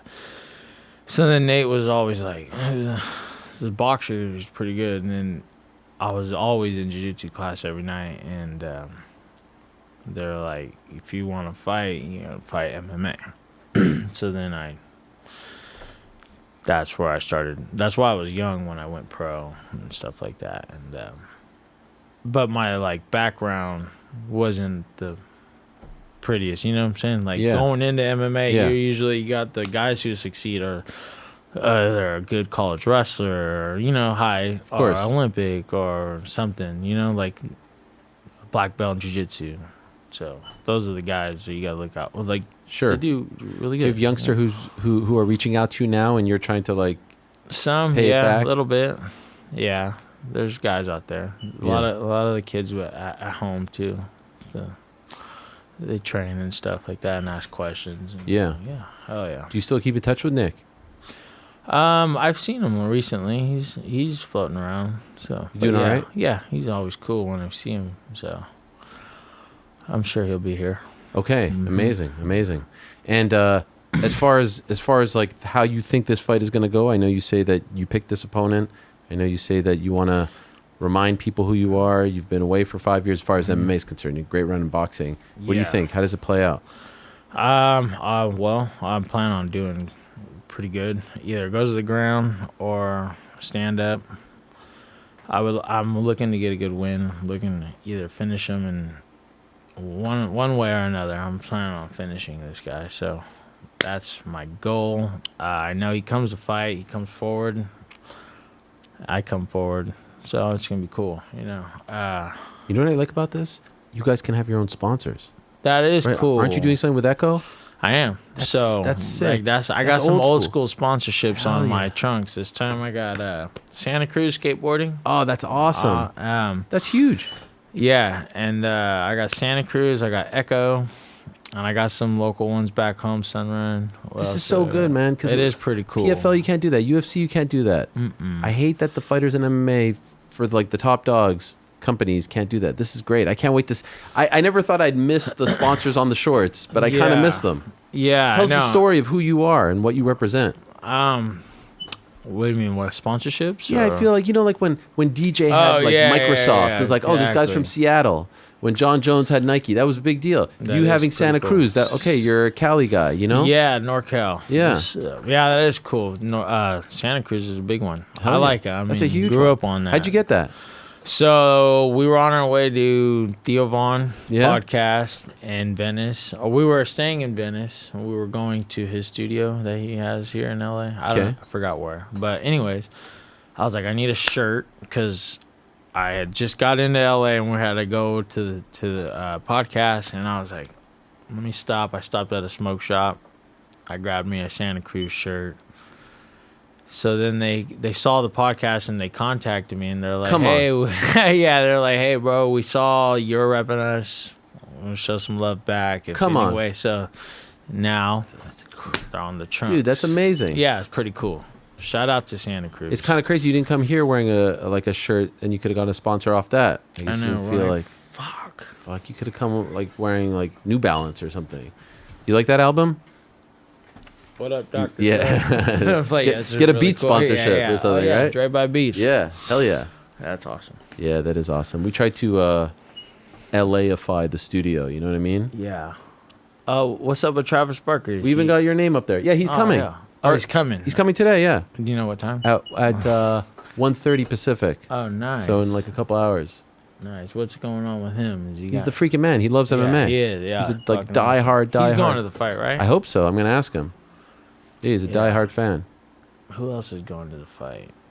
Should be some cool people. Yeah, there. for sure. It's gonna be. Who do you like, Ronda or Gina? I like them both. No, I mean like who do you think wins? I think Ronda. Yeah. Yeah. Gina's the underdog too. So you Yeah, might wanna ride- Ronda. Okay. Gina's over there training with my. Oh, that's right. She's at Syndicate where Brandon trains. Yeah. All Is right. this Syndicate? Yeah, that's what I thought. In Vegas. Training with girls. No, I don't I'm think. playing. Oh gosh, you're crazy. I'm joking. You're but, crazy. Yeah, Ronda's the homie. Anyway, Yeah, so for sure. Cool. Well, it was good to see you, man. Yeah, I appreciate Thank you for having stopping me by. here, No, this Ariel. is great. This is great. I'm so happy that you're back in MMA. You did a great thing in boxing. Not to say that that's done. No, but it's not. keep Neither doing is your MMA. Hell yeah, keep doing your thing. Much love to you. Thank you. And I can't wait to see you back in action on Saturday night. He is. By the way, Avila or Avila? I always say Avila, but then people you say can, Avila. Say it however you want No. because I honestly don't know the real. What do you say? What do you say? I say Avila. A lot of people say Avila. I like Avila. Avila, right? Yeah. Sounds like feels more normal. Yes, yes. I mean, I'm going with Avila. cool. And then I'm doing the post fight interviews, so hopefully we could be in there together. First one. Yeah, I'll make sure I get. Hell yeah. I'll get an interview with you that night. We'll take a quick break. We'll be in with Mike O'Hearn. You know Mike O'Hearn? This dude is gigantic. He's a big guy. You're about to see him. Okay, He's gigantic. He's going to join us in studio. Don't go anywhere. We'll take a quick break and be back with Mike O'Hearn. Cool. It is an absolute honor and privilege to welcome back to the program after 11 long years to the first ever UFC women's bantamweight champion, the Olympic bronze medalist, the Triple Crown winner from the world of professional wrestling, the one and only Ronda Rousey is here. Is she actually here? She's actually there. I actually completely forgot about it. And I got to finally lay down in bed with my heat pack. And I was like, oh, this is so great. My assistant hit me up. She's like, oh, you have an interview in 10 minutes. I'm like, shit, That Ariel. fucking Ariel again rears his ugly head. I'm It's sorry. okay. I didn't have to fully change out my pajamas, just the top. No, that's the beauty of doing it this way. And I've seen you do interviews like this in this same sort of setup. It's surreal to have you back on the show, Rhonda. Thank you so much for doing this. I really appreciate it. Oh, thank you. Yeah, I've come a long way from I think my first interview with you was that live debate with Misha that was on my phone in the Santa Monica Promenade, which in front of what used to be Urban Outfitters, and now it's become I don't know what else, but yeah, it's been a long road. I've been reminiscing about that one because like that was when Misha was the champ and she was saying you don't deserve it and all that, and you came on, and I mean the build for that was amazing. So yes, it has been a very long road, and to see your renewed love for the sport and to see how you feel about the sport, to see your spirit, your enthusiasm in the build in the last 3 months has been amazing. It's been breathtaking because I don't think it would be an out of bounds thing to say that a lot of us thought you may never be a part of MMA again, watch MMA again, show up to an MMA fight, let alone fight in one. Is that a fair thing to say? And so to see this version of you now has been really remarkable. No, I believe the same thing. So that's not surprising at all. Yeah, this surprised me just as much as I think as anybody else. And yeah, it literally just happened completely organically, and I think that's how it had to happen. And it's really just because of Gina. I came into the sport because of Gina. I came back to the sport because of Gina. And yesterday, and it hasn't come out yet, but I've talked about it a little bit, the face-to-face that I was just sitting. All right, that was my conversation with Ronda Rousey from Yale yesterday. It's up on the channel now. It was amazing. It was great. Reunited, and it feels so good. It was amazing. Has to go to the bathroom. Is that what you said? All right. So that was amazing. Chris Avila. You know what I noticed, Frank? I'm so used to having the cough under the table. Yeah. I can't see. I keep reaching for it. I see that. It's funny. What do I do about that? I just got a cough. There you go. Shout out to Chick Hearn over here. He's amazing. Vince Scully. I changed the thing back here. This says NWA. You didn't like the Dre? Straight out of Compton. No, but I want to switch it up, Different, different look. Shout out to Chris Avila. He's going to join us. Travis Barker is going to join us in studio. Nakisa Bidarian. In about an hour, Nate Diaz. Amazing stuff, plus some special cameos. In about a few seconds, we're going to be joined by an internet legend, a living legend. I said at the beginning of the day, the greatest physical specimen in the history of physical specimens. I mean, this guy, I can't believe we're going to be in his presence. Is he going to be able to fit in this chair over here? It's a tight chair. I can't wait. He's got a small waist, I think. I mean, he's fit. He's absolutely jacked. 4-time Mr. Universe champion, Mr. Universe Hall of Famer. Was in everything from American Gladiators, played Titan in American Gladiators, model, content creator, YouTuber, actor, fitness coach, guru, martial arts enthusiast.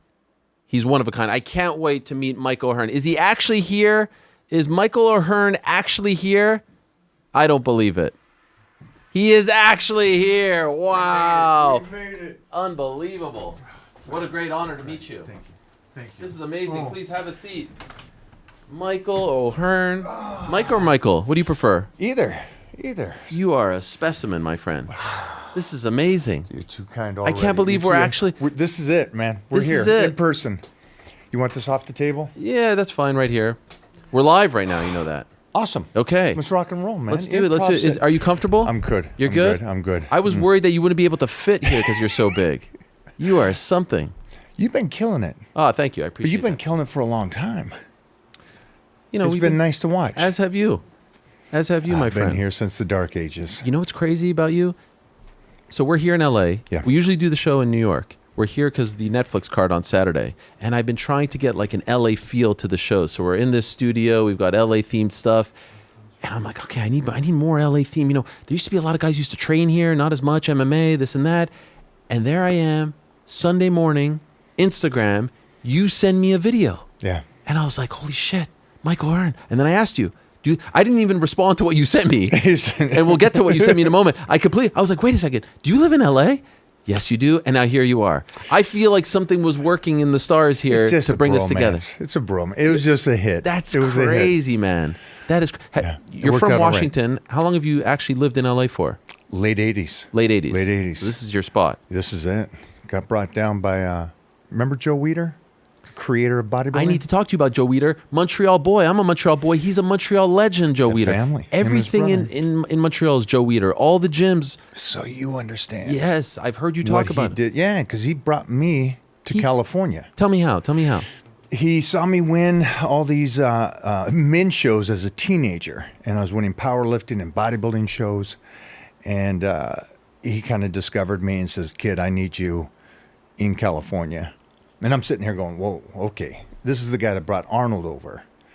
So it's like, yeah, This is the guy. This is the guy. And so he called up my dad and said, "Hey, Pops, I need your son in California. I'll put him under contract." And I'm still a teenager at the time. Like how old? I was 19 at that time. Okay. He met me a year before that, but he flew me down. We did some shoots and stuff, and he goes, "Nah, this ain't working.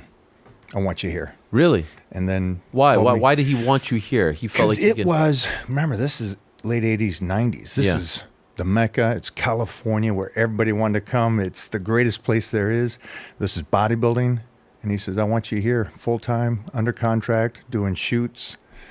And so you were like a Weider guy? Yeah. Is that what it was? Yeah. Okay. Yeah. And for him to sort of say, "I want you," that's the greatest compliment, right?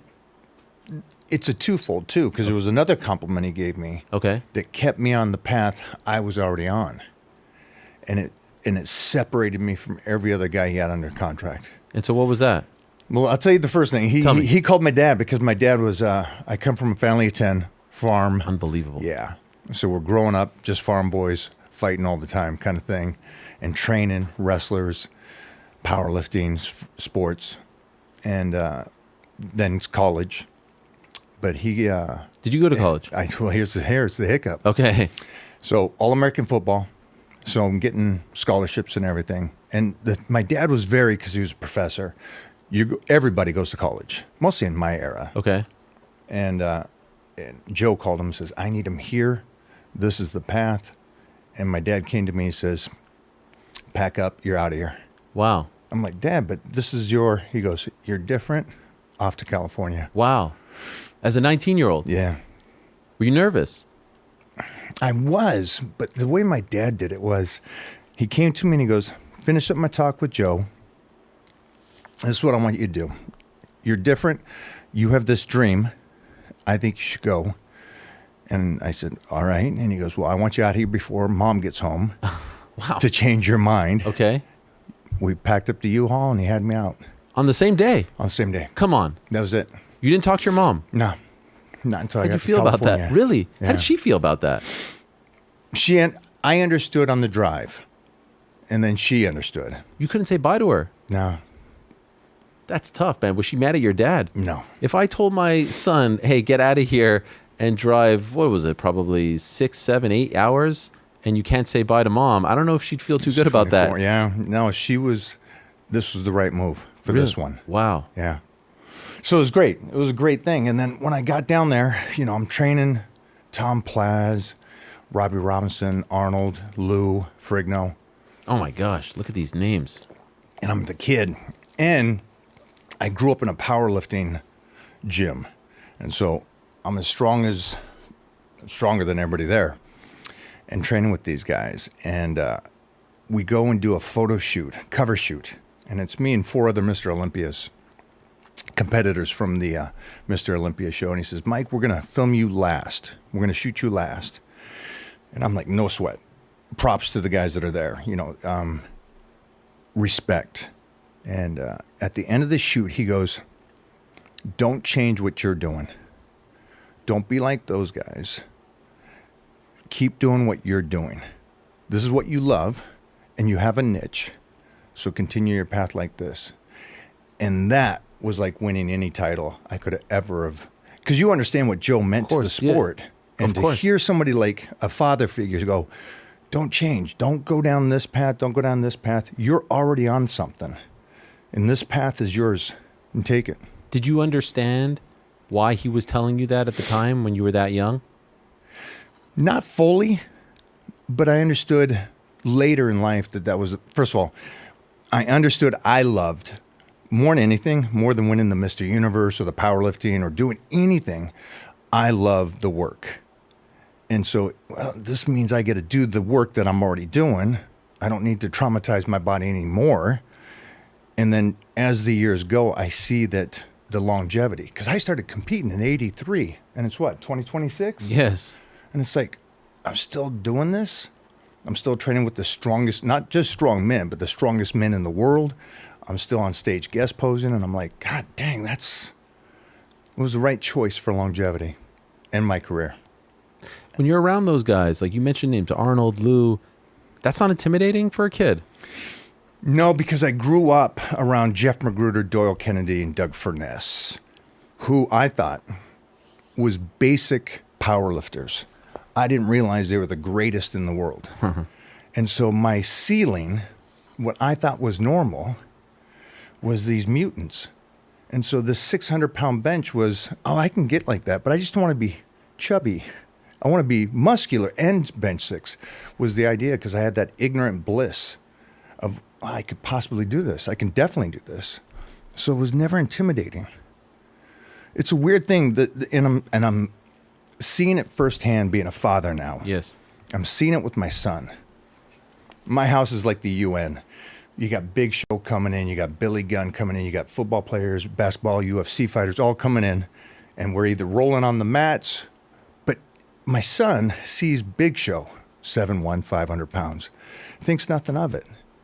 Imagine the concept that he has around monsters. His ceiling is just like, and that's what I say my ceiling will be his floor. Wow. And so I see how he's growing up, where he's having fun doing judo or Brazilian or whatever he's doing. He's just like, this is normal. How old's he now? 7. 7. And I read that you got him into martial arts, like I think it was like 2 years old, wrestling. Started rolling first. Rolling first, jiu-jitsu. He did jiu-jitsu first, swimming at 3 months, and started with that. And then we went to jiu-jitsu, and we have him just doing all. And we have him mixing it up so there's no burnout on one. Okay. But it's like 2 days, Greco 2 days, wrestling 2 days. Why BJJ. Why so early?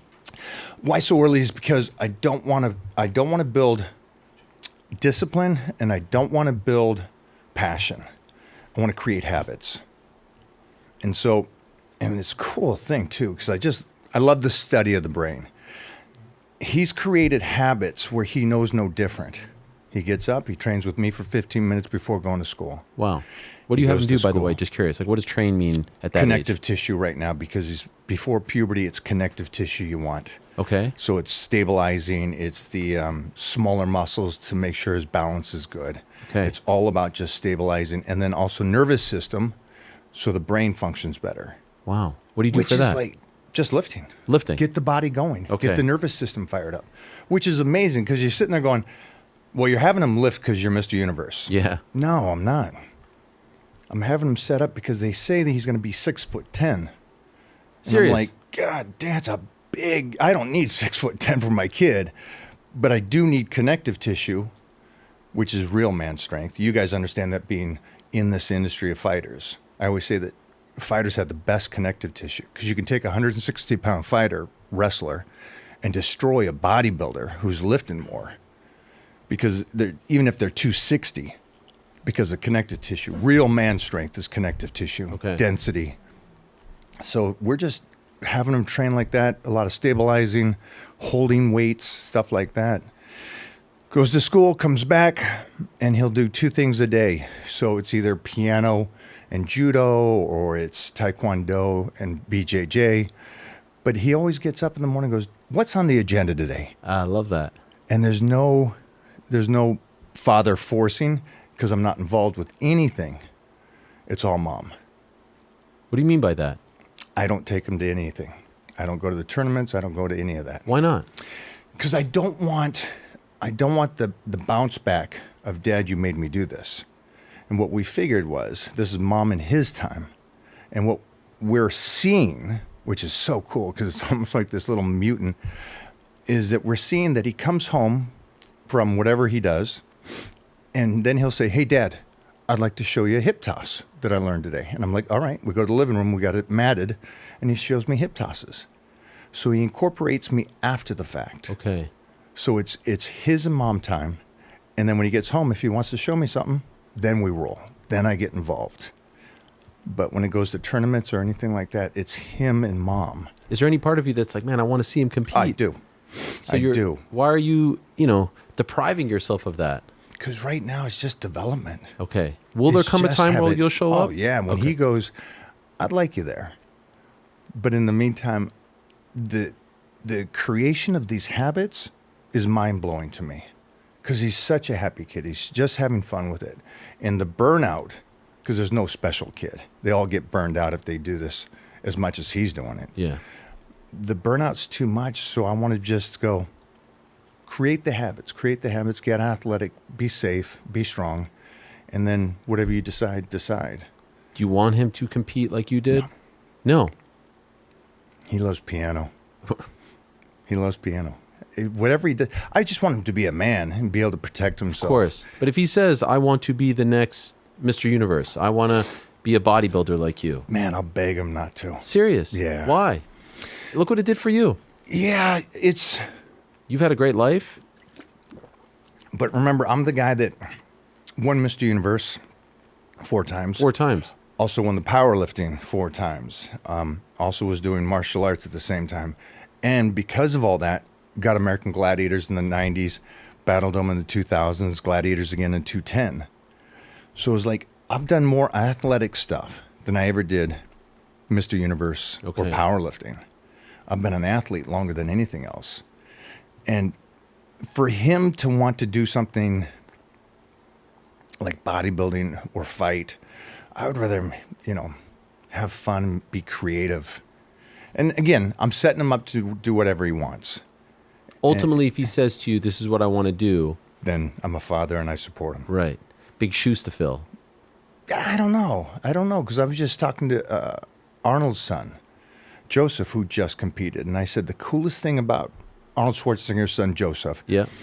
I said to Arnold, I think the coolest thing wasn't him competing. It was him making the decision. My dad is the greatest bodybuilder of all time, Arnold Schwarzenegger. And I'm going to get on a show and get up on stage. I'm sitting there going, think of the mindset of that kid. Because no matter what, you're not Arnold. Right. But he's like, I don't care what the world says. I'm going to do it because I want to do it. And I'm like, holy sheesh. I'm proud of you for that reason alone. Just being a 28-year-old kid, having that kind of confidence, going, I'm not going to let the world scare me away from doing something I want to do. And I hope my son kind of follows that path of going, I'm good with your shoes. I'm my own person. I'm doing my thing. Correct me if I'm wrong. For the longest time, you didn't want to have kids. 100%. You were a dog guy. Yeah. Still am a dog guy. You are. And it came late, 50. I was 50 when I had him. 50. How did you change your mind? Why did you change your mind? Baby mama. Okay. So Mr. Universe hooked up with Mrs. Universe. Yes. And had a little mutant. Are you married? No. Okay. But how long have you been together? 10 years. 10 years. And did she say? So she didn't want kids. So we hooked up going, hey, you know what? Let's have fun. Let's train. Let's kind of hang out. Yeah. And next thing you know, we got like 3 years into it. And we both looked at each other and said, you know what? Old dog, new tricks. Wow. Which was, I'm so glad because, as you go through life, the 20-year-old me thought I knew everything. The 30-year-old goes, wow, you're an idiot. And the 50-year-old is the same thing. I finally got to 50, and I am a dog guy. If anybody knows me, they know that's front runner. When I got to 50, we said, yeah, let's do this. And now, 7 years in, I'm sitting there going, wow, I was pretty stupid before. This You is regret like not having a son earlier, a child earlier? No. Why? There's something amazing about being an old father and still able to tussle. Of course. Because that's the big thing. I get the idea that, well, you're old, so you're not going to be here to see it a lot. That's not how life works. I know 25-year-olds that have kids and then dead 2 years later. So I like the fact that I was mature enough and had my career long enough to where I get to go, wow, I get to spend so much quality time with him and raise him as a mature man, not as a young 25-year-old chasing dreams. So for me, it worked out better to do it now. Okay. Yeah, and having her, a woman that came from a communist country, made herself a success, and also being healthy.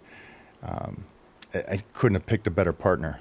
In all those aspects, the age, your choice of the other person, she's an absolute savage.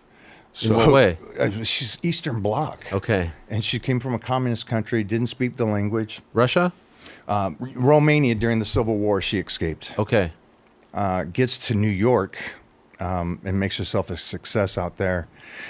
And so she's a no bullshit kind of thing. It's like, you Americans are very weak. Come on, mentally strong. And so it's like, I got this woman raising my child. I'm like, I'm good. And, old school mentality. So I get so much of the fun where she's taking care of the hardcore the mothering, parenting stuff. Well, you just have one child. Just one. That's it. Mm-hmm. You don't want more. I would have, but again, we're seasoned. Yeah. We're seasoned. 57, man. Mm-hmm. That blows my mind. You are 57 years old and you look like this. Look at this. Look at that. Yeah. Golly. But see, here's the cool thing is like I'm around old school Robbie Robinson. Uh-huh. And if you guys know who Robbie Robinson is, just Google him. He's 80. And they'll say, he looks great for his age. Shut up. He looks great for a 20-year-old kid. Yeah. He's unreal. But that's kind of like, again, my belief on what's possible. And you had 10, there was 10 of you, right? 10 of us. 5 and 5 boys. Do they all look like you? Yeah. They're all like... Dad was a football player and martial artist. Mom was a martial artist. Did any of them go into bodybuilding, fitness, anything like that? They did young. But not... I competed against my just older brother as teenagers when we did powerlifting against each other. So they all did really well. My sister won Miss Seattle, Miss Washington. So the family was pretty...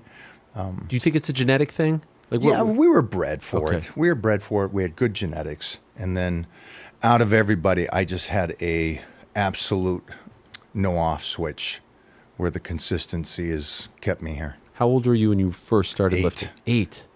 What were you doing between 0 and 8? Don't remember. Okay. Don't remember. Who introduces you to it? All the brothers. My dad set up the house where the boys were all downstairs, girls upstairs. Okay. The whole downstairs was bunk beds and then weights all the way across. Wow. And so you got 4 older brothers lifting. Well, I'm the youngest. I'm not stopping until you stop. I'm gonna try to wrestle and beat everybody as we go. That was and it's a farm boy house, so it's like we're up at dawn, taking care of the, whatever we need to. Then we're working out and I'm just following them. It was the greatest upbringing. Because my dad was also a teacher and he loved to teach constantly. Okay. And so he was just like one of those guys that would do reverse psychology 24/7. Well, your bigger brother did this. Are you going to go and try that? Or no, you don't have to. Boom. You go do it. When you come to LA and then American Gladiators and you're blowing up and whatnot, what is that life like? 90s? You're the freaking man. What is that life like? I got into town and then they had the tryouts over at USC and it was 5,000 guys. And after 3 days of smashing, it was just down to me and 4 guys. And I win the spot. Me and one other guy. And I'm sitting there going, this is 1 week, 2 weeks into LA. Wow. I already got covers of the magazine. Yeah, it was pretty crazy. But it was like, You know how you're nervous about things, but you kind of go, no matter what, this is going to work out. And that's how I felt. How did you handle it though? All that fame, all that attention. You can't walk down the street. I know we're in LA and there's a lot of, but you walk down the street, everyone's looking at you. How did you, how was the ego? How was the mind? Did you deal with it well? There was probably a time that young kid started believing his own hype. Yeah. And then got checked. Who checked you? I think it was just the reality of my brothers and stuff talking to me. And I was like, you're right. I'm still that farm boy, stay cool. And so everything happened so quickly because I was already a teenager in the magazines. I mean, like social media today, that's the one thing that hurts me is that there's no grit. You can get famous off of just a little personality, not really fighting through it. Any kind of delayed gratification. And so I had to win as a teenager to get in the magazines. I had to win and be good at something to get the prize. And I would like to show my son the same thing. And so for me, when my brothers, which is a great going, hey, don't go this route. Stay here. Stay who you are. Stay grounded. It was like, it's the best advice I can get. That plus Joe Weider around me. And then also being around the greatest. Remember, you're right. Arnold's talking to me. And the one cool thing is I grew up with dyslexia. Okay. And people would think, oh, that's a crutch. It's the greatest gift I ever had. Why? Because it made me shut my mouth and listen. I listened to understand. I didn't listen to respond. And I think that was the coolest thing growing up, especially because my dad was a teacher. It was like, ooh, something's off. So let me stay on the outside. Let me be this lone wolf and do things my way and just listen and pay attention. And that trait helped me because Tom Plaz or Lou Ferrigno or whoever I was training with, yes, I was winning shows and I was already Mr. Universe, but it was like, these guys have something. I need to pick up the best things that they're giving. And so it just kept my mouth shut in a sense and just to listen. And so that was a gift. Instead of if I could read and write, then you're just kind of normal. But as soon as you feel like you're the odd cat, there's a blessing to that. I used to love those early days of American Gladiators. We'd come home from school, watch them. I remember there was a guy, I think his name was Two Scoops. Oh, yeah. And he was front tuck up and over. Yes, and he was kind of like a legend, and he kept winning and doing his thing. I was like, this guy, because you guys were larger than life, and he was an athlete, obviously, but didn't look like you, and so you were rooting for him to succeed. What do you like when you think back on those days? Is there a memory or two that comes to mind about how great it was? Because the remake was good, but it wasn't quite the same, right? Yeah, no, you're hitting it. You're killing that because I love the original because of Nitro and Dan Clark, who I listened and I watched the lead team. And so I'm a 20-year-old going, okay, pay attention. These guys here's your starting team. Pay attention to what they're doing right, what they're doing wrong. And they gave us good competitors to go against. And you always, if somebody is good, it brings the best out of you. When they cater to you and go, oh, I like this guy. He's got a good personality. Let's put him on the show. That's what the later shows were doing. That's the reboot. They were like, hey, be a little gentle on this guy. And I'm like, wait a minute. This is like, let's go to town on this. Yeah, of course. And so the original, the greatest thing about it was freaking phenomenal contestants. And all the gladiators were athletes. They weren't visually just how they looked. They were athletes. Love that. That was cool. Okay. So it was cool to be in a locker room like that. And then I hit a show called Battle Dome, which was Terry Cruz's first TV show. And it was cool, too, because Terry played ball. I was a grappler and judo. And it was some good athletes. And again, leash off. We got to smash the contestants, and they got good contestants. We had a lot of D1 athletes. We had some ex-Olympians. It was great. And that makes a great show. And I think that's what was so great about the original is David versus Goliath. In the reboot, were you with Gina Carano? Yeah. Are you going to go to the fight on Saturday? I am going to see that. You are? Yeah. Yeah. She was great. It's amazing because she was so shy. I was just going to say that word. So she's not used to being like menacing and beating people up, right? She was kind of a little wide-eyed and to herself Then and shy? she was very shy on camera. She was so shy, and she'll tell you this, that the first season they didn't do a lot of interviews and to get her to talk and stuff. It was very, when you feel comfortable, do your thing. Okay. When you don't worry about it, because they knew they had something with her, and so she was so shy. They were like, "We're just going to work with you," and then she just continued to stay in front of it and just exploded. And Terry, if you guys don't know, Terry Crews is the same guy today as he was when I first met him in late 90s. He's a hard worker. And one of the coolest things about him and Rebecca, his wife, is because the kids were all back in the locker rooms between the fights. Okay. And there was a time, Terry, I'm going to tell this story. He and I were the leads for that show because we were the most athletic guys. And so any hard games, they put me and Terry in. Okay. But he had a bone spur, and he's like, is what it is. And it's pretty bad, and it was in the shoulder. And he's like, it is what it is. After the season, I'll get it fixed and stuff. And until then, because we learned early, you can't say nothing on a TV show because they'll replace you like that. So you just keep your mouth shut, you do your work, you fight, and then you go home. How you feeling? Great. Yeah. You know, you're walking out with a sprained ankle. He's like, say nothing. Yeah. And so Terry Crews was one of those guys that works his ass off, sincerely sincere, and just a good human, and still friends today. And I love to see his career where it is today because he's just a monster in society, yeah. and he's just a good human. And then Gina, through the roof. In the early 90s, do you remember when Vince McMahon tried to launch IBF? Did you have talks with him about that? I didn't. Okay. I didn't, but I did meet and sit down with Vince early 90s. How'd that go? It went great. Was it for that? Oh, no. Shane McMahon flew me out and goes, we want you for wrestling. Oh, really? We want you WWE. Oh, yeah, because I was killing on Gladiators. I was all over the covers. Yeah. And they knew about the martial arts and the judo and stuff. And so they flew out. Shane McMahon flew out and says, I'm bringing you out. So I went out to headquarters. In Connecticut? Yeah. Okay. And sat in those big office with the cowhide chairs. Yeah. And Vince came in. We talked about character and development and everything. And then he says, this is it. We're doing this. Sent me down to wardrobe. We moved. And then the problem was WWE, I'm already got Gladiators. Yeah. And so then they were trying to negotiate how to work this out. And it fell apart. Wow. So stayed with Gladiators. Were you disappointed?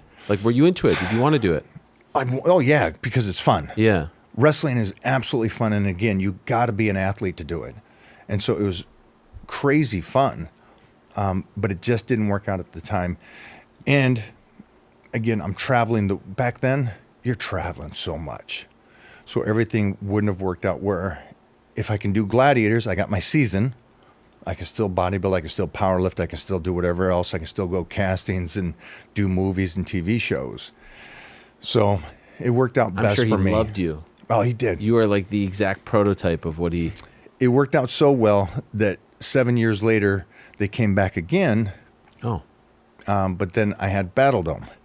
Shut it down again. Okay, so things work out the way they do. It's not bad. I got a TV show still. Yeah. You know, so it's a give and take. And then I got to do some fun stuff because we teamed up, Battle Dome teamed up with WCW. Oh, yes. Right? I remember this. Yeah, in the 2000s. Yeah. And so we went over there and bashed against those guys, Goldberg and Ric Flair. And so Kevin Nash and Hulk Hogan. So it was great to get in the ring with those guys and play around. I'm surprised that for IBF he didn't reach out to you. Is that not your thing? You remember when he did the International Bodybuilding Federation or something? He was going more for the big guys where I was Mr. Universe. Okay. And I always wanted Mr. Universe over the Olympia. Okay. Because... Can you tell the people what's the difference? Yeah, the difference to me is I don't believe bodybuilding's a sport. I think it's an art show. Okay. And I think it's just a person's choice. Subjective. Do you want to look like this or do you want to look like this? And the one thing I always wanted to look like is something like Steve Reeves. I wanted to look muscular, but I wanted to look athletic and pleasing to the masses. I never wanted to be, because I'm already a big guy, I didn't want to be a monster. I just didn't find it appealing to me. And so my structure is Mr. Universe. And that's why I won it 4 times. It was pleasing. It was complete. It was big, but it wasn't ridiculous. Okay. And that's why I stayed there. And that's what I wanted. And that was the goal. I never wanted to go further. True or false? You've never taken PEDs. Well, that's already over with. What does that mean? That's not a debate no more. What is it? What does that mean? It was a debate before I had a kid. Okay. Now they see and they go, oh, there's genetics. Okay. So by 13, 14, I was already winning bodybuilding shows and powerlifting. By 15, I was 280. And my son is further ahead than that. At 7, he looks like a mutant. So. Does it annoy you? No, I love it. Come on. Why would you want to be called natural? You would want to be called out. No, because I'm a huge person in person. But you do this on your own. You take no shortcuts. You've never it has nothing to do with them. My choices for my entire powerlifting, bodybuilding, or anything has been, I love the work. I don't mind doing it. I don't mind dieting all year. And I want to do that. And I knew my career would have been over in the late 80s, 90s if I'd followed the path. Is that what he meant by the path? Yeah, the path was, yeah. Okay. And that's why Weider said, he said, don't talk about it. And I never talked about it. But that's the path. You destroy yourself as a youngster, you're not going to be here as an adult. My years. I find it amazing only because we've been programmed to think that people who look like you are on something. Well, it's worse than even me because I'm a 265-pound man. Yeah. I can understand people going. But when you 57. start saying like Ryan Reynolds at 185 is on it for Blade. Sure. It's like, okay, you guys have completely lost your minds. Because you've been around this long enough that you've seen guys. Yeah. First of all, UFC fighters. There's some freaky physiques. Those guys in no world train like a bodybuilder. Right. They're running, they're training 4 times a day in different styles and everything. They shouldn't have that type of physique, but they do. That's the reality of life. There's just some mutants walking the streets. And that's the one thing that people go, no. If you're decent looking, you're on something. Got it. It's like, oh, wow. You guys are shutting yourselves down. You're not hurting anybody else. But as soon as you shut yourself down and put a ceiling on it, like, this is not, you can't get there. It's like, all right, cool. That's you, not me. Can you spot someone? Can you tell? No, I can't. You can't? No, because I just know there's too much genetic gifts. Yeah. And then there's people There's no telltale signs if you're in the business? Like the monsters, yeah. Sure. I mean, there's the obvious ones, right? But you can't tell. But here's the problem. Yeah. The guys that talk about it. Yeah. Or say that I am. You ever seen them? Meaning what? You have. Yeah, yeah. But they're decades younger than me, and they're already destroyed, and they're already broken. So you got the guys that are saying it, but they're destroyed. I started 20 years before them, and I'm after 20 years. Yeah. It's like, are you telling me that steroids are great for you? They'll keep you injury-free. They'll keep you youthful. They won't hurt you? Because all I've heard is if you do it, it's a bad thing. And then, so it's like they got to make their minds up. It's the guys that talk about it look like shit now. And they only lasted 5 or 6 years. Mr. Universe, do they test? Yeah. Oh, wow. Okay. Yeah. That's the problem. I've been tested more than anybody because I had to be tested in my teenage years. And then Gladiators is a game show. So you're tested. All my powerlifting, all my bodybuilding was tested, but I also did both divisions. So I'd always do the natural show or the bodybuilding show and then follow it up with a drug show. Why? Compete against them. And beat them. And more often than Mr. not, California. Right? And that's the cool thing. It was like, again, it's not about the titles and stuff. The titles are cool, but it was about competing, going against somebody. And it's like, oh, that's kind of a fire. It's like, I know you got an edge. I'm still going to beat you.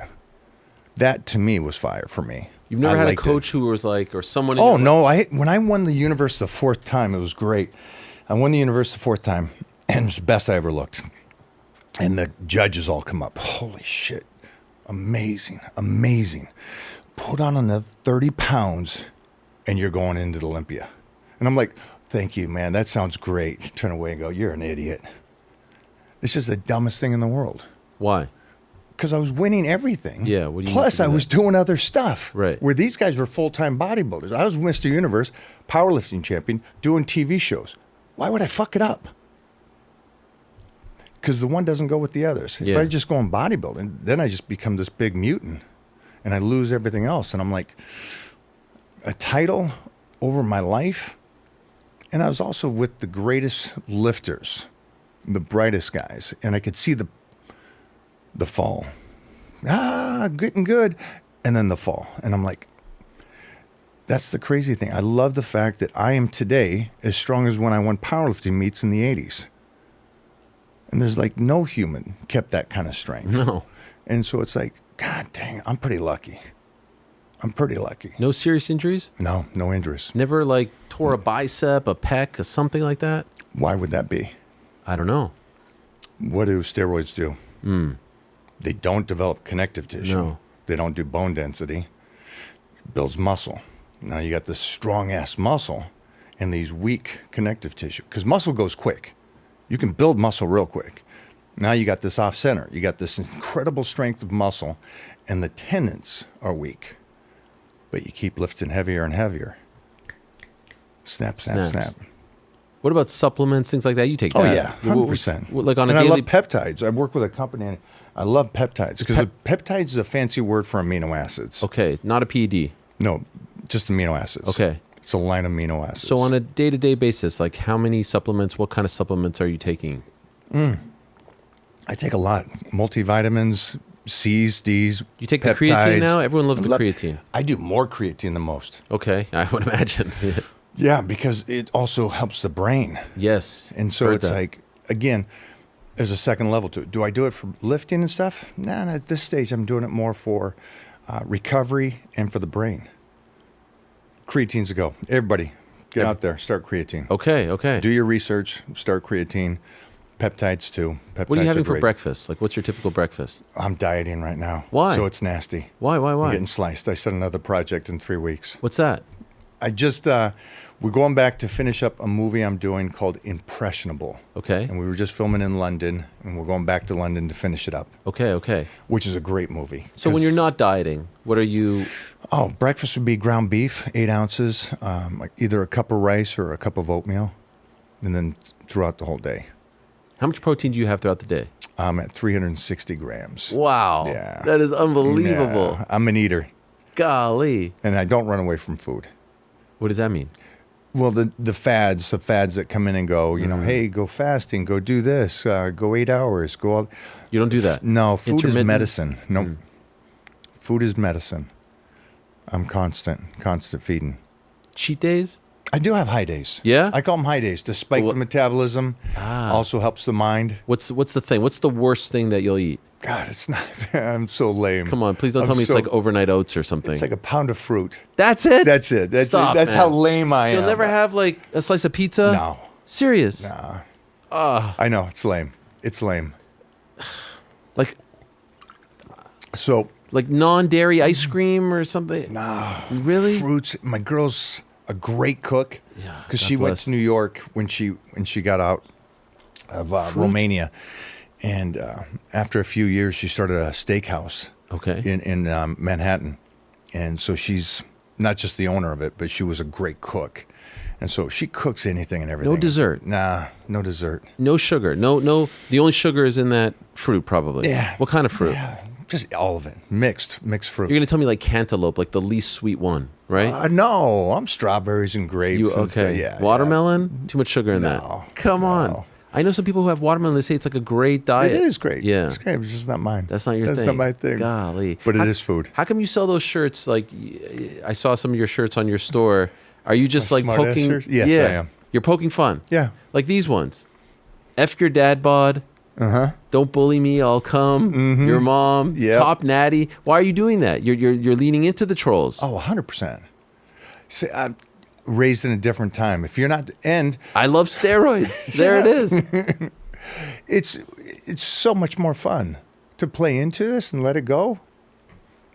I got 4 older brothers. You know, you have any idea what it's like to grow up on a farm like that? It's like, if you can't talk smack or take it, It's just that old school mentality. So I like leaning into it. Can we talk about this? Baby, don't hurt me. Baby, don't hurt me. Come on, man. That thing blew up. That blew up, right? I've never had someone do that in front of me. It's Sorry about unbelievable, that. this guy. Okay, tell me, how did this start? The memes are unbelievable. When I told my guys in the back that you were coming on today, they were like, I've used more of his memes than anything that, like, one of our guys, Connor, is like the meme king, I call him, and he's always using you. You know this, obviously. People love using the. How did this start? Started overseas on TikTok years back now. It's like it's still going. Yeah, Look at there you this. go, right? Look at you over here. Where is this? Where is this? That was, where was that? How's it possible? Yeah. Silly. Can I just ask you a question? Yeah. Like, how do you, I mean, how old are you here in that video? Probably 50 right there. That was. How do you just not have like women throwing themselves at you all day long? Like, how does your partner deal with this? Look at you. You're a specimen. She's zero. She's like no jealousy? No. But how do you deal with that? I think it's funny. You think it's funny? Yeah. Look at you. Yeah. You're like He-Man. Yeah. But I realize I'm an old cat. You're not an old cat. I'm getting you look DMs. Like I'm getting all kind of DMs. What kind of DMs? I share it with my friends. What do they say? My boys. Here you go, guys. What do they say? I don't know. I don't know. I take the fifth. It's a tough life. Yeah. So this starts with who started it? Overseas, started on TikTok. The world did. Yeah, and then it just caught on. And you leaned into it. And then I leaned into it because it's hilarious. It's absolutely hilarious. What is the key? Like, if I wanted to do a version of this, what would be the key? What do I have to do? I guess just give them that mog the camera. Mog I guess the is that what camera. the kids are saying? Mogging the camera. It's like you're like just. Can you give us one on the spot? What's a mog? Me? Yeah. Oh my god! Wait! Which one is he looking at? Look at this one. Holy shit! I feel it. Oh my god! Done. That's it. I felt it in here. Should I try? Oh heck yeah! Wait, what'd you do there? Just a little chin. Just give it to him. Dang. Oh, you just all right. What's the crew say? What does everybody say? What do you guys say? Everybody's liking it. Fuck, it ruins it. I just looked it. at myself after looking at you, and I felt like such a loser. I felt like with the glasses and the big nose, and I'm pale. I've got the little tan on. Yeah. Golly. We're going. So you lean into it now. You sell the merch and everything. Sell the merch. Have fun with it, and it's great too because it gets the youth. I see you. You're everywhere on TikTok. Like, everyone loves it. The kids love it. They laugh their ass off. And if you can't laugh at yourself, who can you laugh at? That's what I like about you. I feel like there's a little bit of self-deprecation there. You're not taking yourself too seriously, even though you look like someone who would take themselves seriously, right? Yeah, I guess you would. Yeah. That's a new age thing. Not us. You've kind of lived already. Long enough. Yeah. I've lived long enough to know better. When's the last time you competed? 90s. 90s. 2000. Okay. No need to do, like, is there any sort of like, hey, I'm going to come and be there as a 60-year-old and beat all you guys? Absolutely not. No? There's no desire. The coolest thing now is we're finishing up Atticus Rome, which I'm a champion boxer. Film. Don Fry's in it. Sick. The Predator. I brought down Gary Goodridge to walk out with me. Love it. And so we're finishing that up. Then the movie in London, Impressionable, which I think is great because I play two characters, and it's all about the leadership that we have today for these kids. Because the one character is a very arrogant guy. My main character that I play, very arrogant, very opinionated. This is the way it is. F off if you don't like it. Then I play the young kid's imaginary friend, who's the same guy, but in a different kind of mentality. I'm supporting him. And so the two characters I think is great because the one is the youthful, trying to tell him he doesn't have to be this way. Okay. And so I think it's a great kids movie. I love it. When's that come out? Next year. Okay. And then Atticus Rome comes out the end of this year. Okay. Which is a fun boxing movie. And so allow me to go back to how I started this. You send me the Sean Strickland video. Yes. That's how this all started. That's how I messaged you. Him talking about gratitude and about, being the bad guy who wants to be the good guy. Why did that strike a chord? Because I think that's most people. I think most people are trying to do, and he's very, he's out there. He says what he feels and stuff. And I just thought it was a cool, deep moment for other people to look at it. And also, I like that I'm around these monsters. Yeah. And you'll find, and you know this, and everybody here knows, is those monsters are the nicest guys. Agreed. And I think the world doesn't realize that. And so you don't need to be this tough guy 24/7. And I thought when I saw that, I was like, there you go. That's the guy, but that's the hurt kid and everything coming out. And that's why I like that. And that's why I messaged you that day. Do you train now? Do I? Yeah. What do you do? Yeah, jiu-jitsu. Okay. Which is the coolest thing. Josh Barnett. It's my boy. That's all the guys are my guys. Yeah. Buffer's my neighbor, but Jean-Jacques Machado, Wow. all these guys. I've been lucky because of the industry I'm in. I'm around all of them, and then I help, and I'm a big advocate of martial arts and supporter. So it's like Boss Rutan and all these guys at George St. Pierre. So I'm around all these guys, but I started jiu-jitsu. Which was the coolest thing. This is for everybody out there. Mm-hmm. Starting anything new as a white belt in your older years is a badass thing. Because when you become good at something, like the powerlifting or bodybuilding, or I was a judo guy, and there's such small, minute changes after you're good. But going back to white belt, the leaps and jumps, and starting fresh with something is How old amazing. are you when you start, when you're a white belt? 2 years ago now? 2 years. Look at you here. Yeah. Working with some great guys. What prompted you to do this? Made the promise to my son. I said, you start, I start. Wow. So I'm in with you. I love and that. so we can kind of grow together. So we kind of are, again, I'm there sometimes when he's there. But the coolest thing about it is that, again, starting for anybody that's lived a life, and they're like, well, I'm kind of done. Start something new.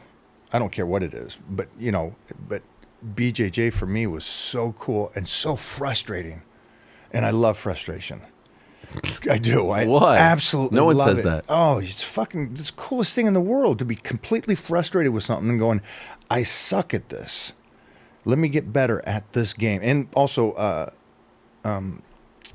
Alicio Silva teaches me, and he's like, we're only working you off the back because I'm a grappler, and so the top game or standing game is my judo. He's just off the back. That's frustrating, and I love to be frustrated and try to learn something. Is it always just gi? stretches. Gi training or no gi as well? I try to go no gi. Yeah. But no, mostly gi. Gi is tough. Yeah, it is. Are you still a white belt? Yeah. Okay. I'm not letting them give me anything. You don't want it? No, they keep coming up, and I'm like, we're good. We're good. I think the judo is very interesting. I've often said that I think judo is actually the best base that you can have going into MMA. And I know people say wrestling, and wrestling, of course, but there's not enough judokas. And you see the ones who did have success, Ronda obviously being one of the top ones, Kayla Harrison. You see, I actually think it's more impactful than being a jiu-jitsu practitioner. We've seen so many great jiu-jitsu practitioners come to MMA and not be able to figure out the standing, how to get the opponent down. In judo, you have that. You have the ability to take the opponent down and submit them as well.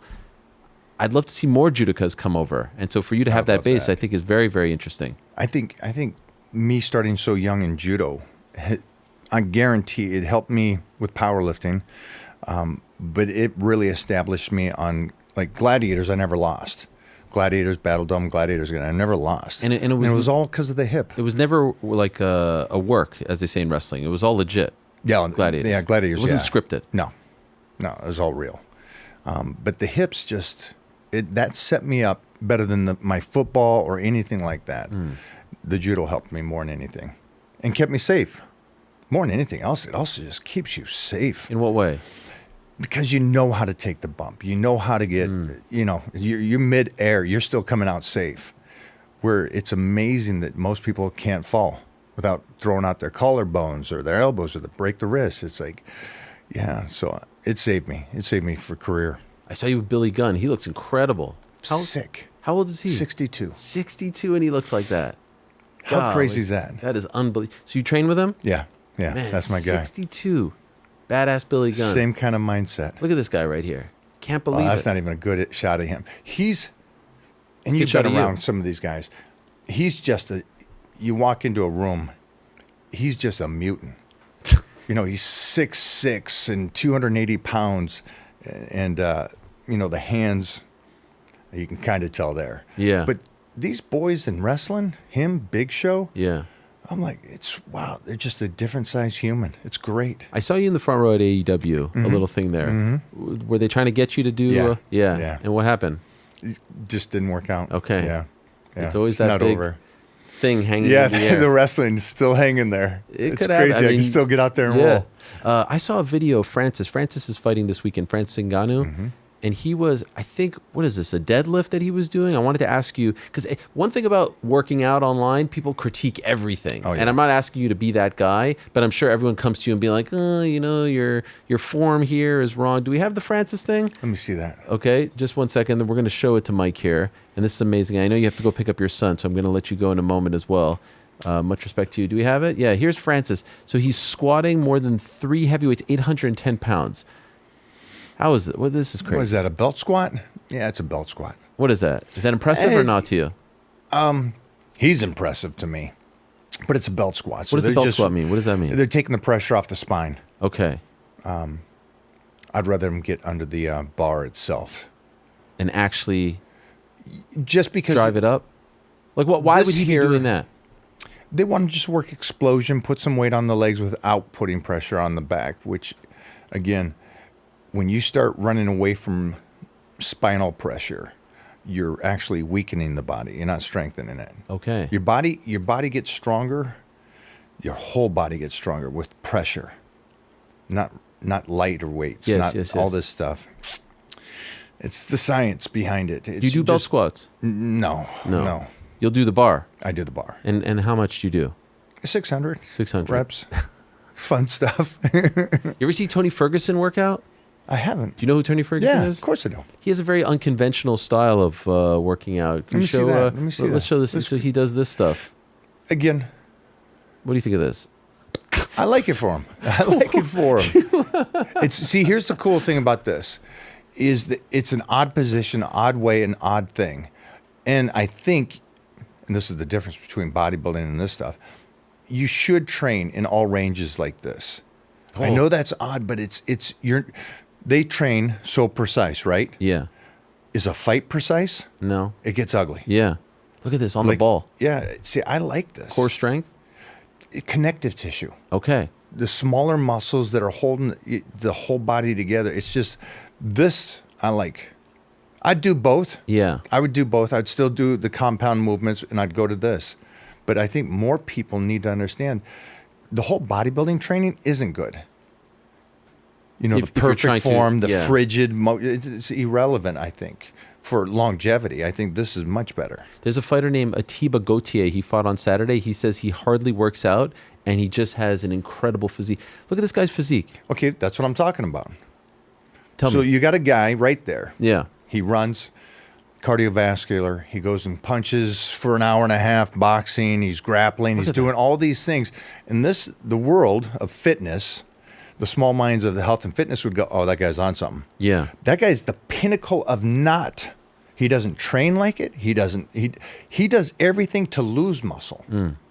He's overtraining, which UFC fighters or MMA fighters have to overtrain. It just goes with the territory. There's too much to do. Your body's not recovering. Right. So they shouldn't have physiques like that to the normal person. But this is what I'm talking about. These guys are out there. They're walking around. And he probably doesn't even eat that well, and he still looks that way. Did anyone ever offer you a fight? Like I that- just got offered something. You did? I just got offered Come something. on. Yeah, because of this. Man, I hate that I don't know his name. Some big promoter. Called you out? No. He wants me to do a fight, like a Boxing? celebrity fight. Yeah, Boxing? yeah. Against I who? said, do a grappling, do an MMA thing. I'll do that. Who's it against? I'll get the names. I don't. My team got it, and my team Was it Eddie are Hall? all young. Not Eddie Hall. I was just with Eddie. Because he's been fighting. No, but this was like the promoter that puts on these fights. He's Okay. like, I need to get you in the ring. I need to get you lined up with somebody. Are you interested? Yeah. Okay. Yeah. Not Man, a boxing, but something more. I wish I knew who the opponent Yeah, was. I know. My whole team goes, this guy's huge. He's famous. He's putting all these fights on. Did you know who he was? I didn't. Okay. So are you considering something? Yeah. Wow. Yeah. I want to be there when you do this. That would be incredible. But I don't want to do boxing. I want to do like a... What do you want to do? Like grappling? yeah, the whole thing. Okay. Yeah. MMA? Yeah. Pujanowski. Was it him? Oh, so- Marius? No. Again, promoter. Promoter, Not yeah. a fighter. No, I know, but like who were they offering for you to They compete didn't against? offer it. They offered money. That's it. Yeah, they go, we need to do this. We'll make it worth your while. We're talking How was this the kind money? of Did figure. they get to that point? Nice? Yeah, it was nice. It was nice? It was nice. So worth considering. Yeah, definitely. And I like it. It's like, get in, get tussle. My I like life is a fighting. little bit crazy here, but I'm going to the gym more. I work with someone 2 to 3 times a week. I'm trying. You know, I'm not you. You don't like dad bods? I don't like dad bods. I'm gonna get you one of the shirts. I'm 43. I want to be fit and healthy for my kids as well. They were mocking me on the show because I was showing them my squats. Oh, let me see this, guys. Okay, guys. Please, let me see Look, the squat. How's the form? This is from last week. What'd you think? There's another shot here. They told me to stick the butt out, and Yeah. I'm not holding anything, but I'm telling. Look. Here's the squat. Here it is. Oh boy. Here it is. It's going to be a knee bend, isn't What was it? that? What was that, oh boy? It's going to be a knee bend. What about? Yeah, it's a knee bend. Come on. What was it? I thought the butt. You're supposed to close the door with the. No. Kick the ass out. Kick the ass out. Kick the ass out. Look. The first thing you do is bend the knees. Look at that. Is that wrong? Yeah. Fucking It's a whole body unit. Ass back. the butt- Ass back. Oh, my Shins upright. So should the knees never bend? Or It's a moderate for a power squat. Damn. Front squat, your knee's going to go forward. And that will mess up my knees. Yeah. Because you're putting all that pressure right there. So it's almost like the butt comes out and then you go down. Yeah. I know. This is like getting. I'm here with you now. This So is we're like gonna getting we're gonna painting tips from Picasso. we're gonna keep you healthy. And when you hit 50, you're gonna look better than you are now. I just want to make sure. So is it? Wait, here we go. So, Stick the ass back. look at that. Look at that. Keep going. Ass back more. Open the legs. Knees open. Look at that. Come on. And then pop it. Pop it up. There you go. Bam. Not bad. That's I bad. felt it in my butt. I felt that. Like. Well, can we edit that? Can we edit that with a smile afterwards? I felt that in Mike, my butt. I felt. Where's Rampage when we need him? Stop it, Mike. Come on, Mike. I felt it. Lower back. Strengthen. Glutes and hams. How many Glutes, hams, how many lower back. push-ups a day? None. 0? Nah, mileage. What does that mean? Mileage. You got to pick and choose. There's things to strengthen it, and then there's mileage. Okay. And so the concept of I do 1,000 push-ups every day or 100 push-ups. Nonsense. That's mileage on the joints without pressure to the body. Wow. So one short term Yeah. sounds good, feels good. It's Yeah. like the guy that fasts. Hey, I feel really great. Right. Yeah, but you continue those patterns.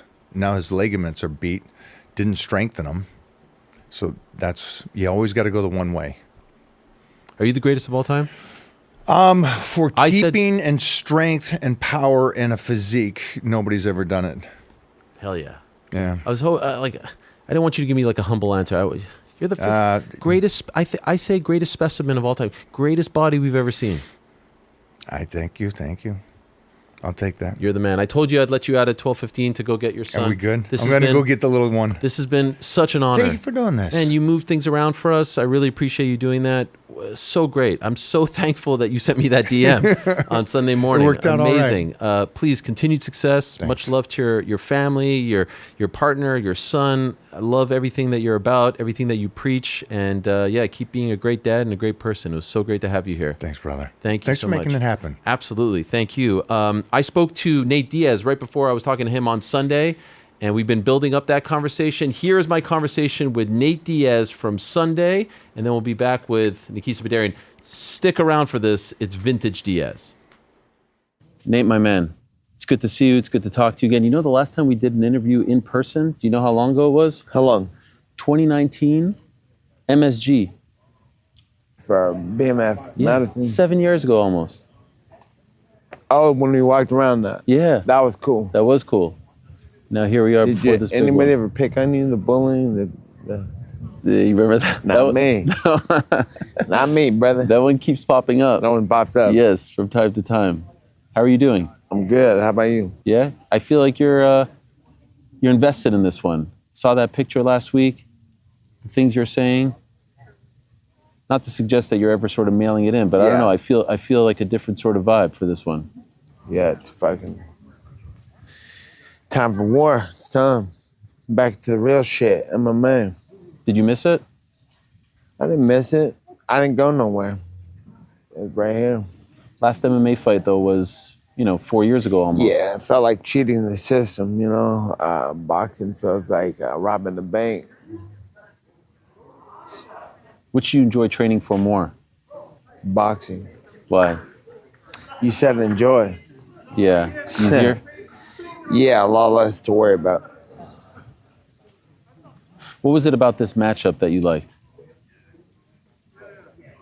Just a fighter. And a guy like that, I said it a long time ago, especially because I felt like I was getting, not necessarily robbed, but losing the fights that I wasn't really losing. And it was devaluing me because I would still get fight of the nights because of the way I fought. I would get these guys fight of the nights and they were trying to stop the fight from happening and tuck their heads and fucking crotch sniff and shit like that. And I said, I'm not fighting anybody who's not a real fighter anymore because it's devaluing, because you take the loss, decision loss, boring, waste your time, and bores people, and then it devalues you, and because you got the loss and because you have a boring fight on your hands anyway. And I remember Nick was fighting Strikeforce and shit. He was fighting killers, people that are going to knock you the fuck out, people who are going to take you out. And then you have no choice but to have a good fight. Whether you take the ass whooping or give the ass whooping, it makes for the entertaining fight, the good fight. It's what I want to watch. If I'm watching a fight, is a fight. Like, whatever fight I'm in, it's because I picked. And I'm like, that's the fight I would want to watch. So I take it back to the Street Fighter days where it's like, who would you pick? The two cool guys. That's why I came up with the Masvidal fight and the Conor fight. I'm like, people don't know that they need to see these fights. So that's why sometimes you gotta let them know, like, yo, this is the one. I don't know how I had to say it. Nobody demanded it, but sometimes you gotta let them know this is what people need to see.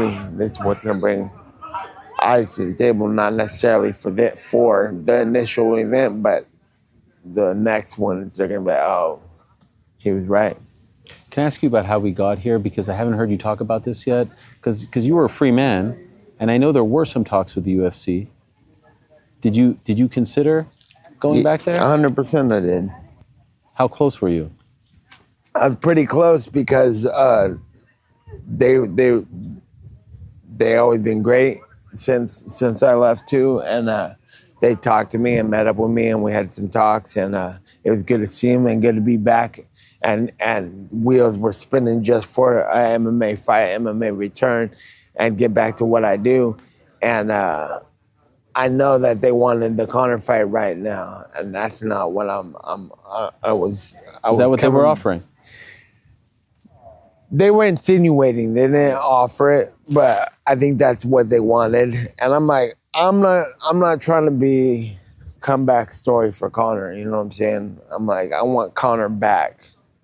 And then I want him to be fucking showing people he's whipping ass, and then that's the guy I want. You know what I'm saying? I don't want to be fighting the guy that they don't know about, and because I know that he's gonna come back and do good. I don't need him to do it on me. You think he beats Max Holloway? I think it's gonna be a good fight. I think he's. I think he's better than Holloway, but Holloway's great. Holloway's great, but he won the first one, right? Didn't he take him down and shit? Conor won the first Conor one. took him down and shit, right? Yeah. With a torn ACL in the fight. But it was a long time ago. It was a long time ago. 2013. It'll be a great fight. At 170. Holloway's not used to fighting at 170. Yeah, but everybody's the same weight. What did you think of that BMF fight? Which one? The Holloway-Oliveira one. It's a good fight. A lot of people didn't feel that way. I didn't knock the fight, though. You know what I'm saying? I said it was boring, yeah, but what the fuck? I'm not gonna lie that it's boring, but Oliveira did what he had to do to get the job done on the Max Holloway, and I think he did a great job. And they're just sitting there talking about my belt, my way, and my shit. So I'm not like, yeah, those guys are great or anything. But I think the fight was good and it was necessary. I would fucking do the same thing, but I think I would have been a little more entertaining in the process. I'm not afraid to let him go to hit him and make shit happen because I'm not afraid of him getting up and standing up with him. And Oliveira was secure in the bag. And you can't hate him on him for that. He did a good job. It was a good fight. One thing that I always argue about with people is... But I wasn't hating like how everybody was. That was a good job. And I would have done it. If I had to do it that way, I would have done it that way. I would have got the win. But I just fight different. And it was a little boring. Anticlimactic. Yeah. Is that right? Yeah, nailed it. Yeah, and I think that they both did a good job. Holloway got away and stayed out of it. It was a decision, right? Yeah. And then Oliveira held him down and stopped anything from happening. So that's cool. That's cool with me. I think they did a good job. I always say you were the first BMF champion because when you beat Anthony Pettis, you were in the cage and you said, with this belt, I want to defend it against Jorge Masvidal. But people don't recognize that. Does that annoy you? A stamp on there right there, the press conference, remember? Yes. Like, hey, defending. Because you created it. If you were the baddest motherfucker, wouldn't you have came up with all this? Does it annoy you how it kind of became? I think it got corporatized when they made the title, when they made it all nice and shiny and said that it was going to be on the line for the first time in that fight. That wasn't the case. You created it. Just some appreciation would be nice. Yes. Some fucking, you know what I'm saying? And I never wanted to be in the Hall of Fame or anything, but the more people they put in there, I'm like, excuse me, I'm getting offended now. I've had the most of the night bonuses for years, the most fucking after record, the highest fucking punch counts, the most submissions, the fucking BMF belt creator, the best division there is, and the straight up the fucking BMF and the whole shit. So like, I don't want a Hall of Fame spot, but quit putting fucking nerds in there. Like, you know why? You know why too? Because I'm not like some done fighter, and they'd be out like, it would be fake retiring, and they're like, you're in the Hall of Fame, whatever. I was here before all of you. I'll be here long after. And I'm still gonna put stamps on shit and make shit happen the whole time I'm here. Otherwise, I wouldn't be here. So you worked hard to leave and to be a free man. Why did you consider going back? Because I figured people would follow the blueprint. And, but I figured that years ago when I was talking a bunch of shit and I get fired, I was saying stuff like, I used to say stuff like, if I was the champ and had a belt, I would say this and this, and it would go however the fuck I went. And I was like, fuck a belt, and I just started doing that, and shit started going the fuck way I went anyway. I think, imagine if I had the belt. So anyways, I thought people would lead by example, but people don't pay attention to shit. I watch everything everybody does, you know what I'm saying? I watch Rampage do everything. I watch fucking Chael Sonnen do everything, and Connor and everybody who did anything. I watched their every fucking blueprint on how and what they did, and I'm like, what? Black belt, I'll fucking lock it in and do it better. And anyways, when I got out, and that's why I did the boxing with Jake, and then I did the boxing with Matt. There was no dance partners out here. There's nobody to squabble with on the outside. That's why we got Perry now. I'm like, well, fuck, before I go back to the UFC, if I'm gonna go back, I don't wanna go, because once I get locked in, I'm gonna be locked in the whole time for the next forever. You know what I'm saying? You ain't getting out of those contracts. I already been in them. Yeah. But the thing is, especially being out knowing too, I'm like, come on and get out so we could dance, you know what I'm saying? But nobody's doing it. I'm like, there's money, like, I feel like I am the champion, like my own champion. Like, I'm like, what? Come over here and do it like this, like that? And then it's like, there's nobody to want to fight in the UFC to lock down for that long. If there was 3 fights that I wanted right now, I'd be right back in there like, blam, blam, blam. But it was hard to jump back in, something I tried so hard for so many years to get out of. I can't just jump right back in. At least I could, there's Perry out here, I could get this done. So I done everything on the outside before going back in. You think eventually you go back? I would like to fight the best fighters in the world, and they're in the UFC right now. So if it wasn't Connor, who would it have been? Like if it was up to you? You made the deal. Right now, Oliveira, out of everybody. That's who you wanted. That's what I wanted. That's why, like, all right, I'm going to go back and get that belt. I'm going to fight this motherfucker.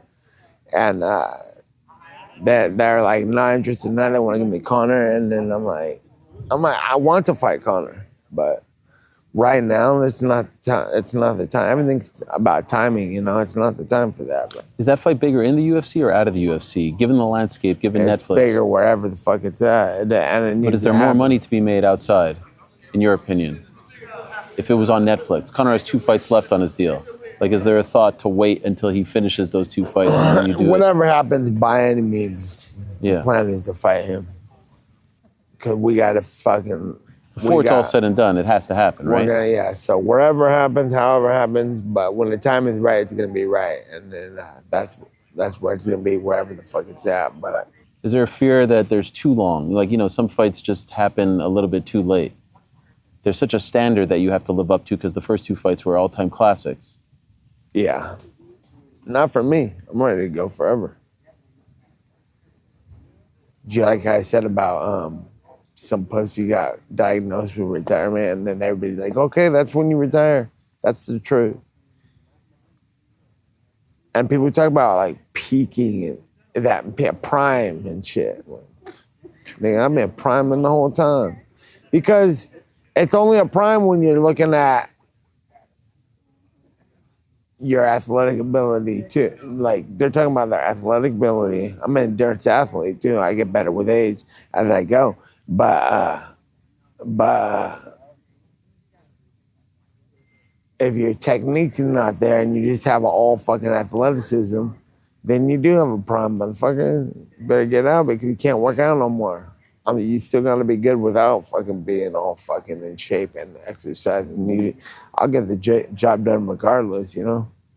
Can I ask, I think a lot of fans are always curious about your take on the game, and there's a lot of apathy, there's a lot of frustration with the game right now. You know, like the Strickland fight that just happened, there was a lot of talk, and then afterwards they hugged it out, and some fans felt like they were sort of taken for a ride. Some of the big fights not being made, feeling like Dana is not as invested or into the product as he once was. I know you pay attention to what people are saying and what is going on. How do you feel about it? I mean, your hat says real, and there are some people who feel like it's not real, even down to the promos aren't real anymore. They're AI. How do you feel about what's happening?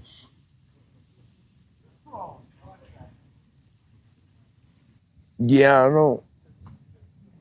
It's just not for me. I'm not gonna be take any part in that, and I appreciate real good shit. You know what I'm saying? So I'm not gonna bullshit nobody. Does it annoy you when you see that? Yeah, but that's just what I expect out of everybody now, because everybody's so fucking. Yeah, what the fuck? They were supposed to be at war, right? And then they're hugging and shit. Whatever. Whatever gets them through the fight. Soft. Made them comfortable, you know? Certain things don't get passes. That's why it's like, some people will call me out sometimes too. They'll be like, fuck Nate, little bitch, or something. I'm like, excuse me?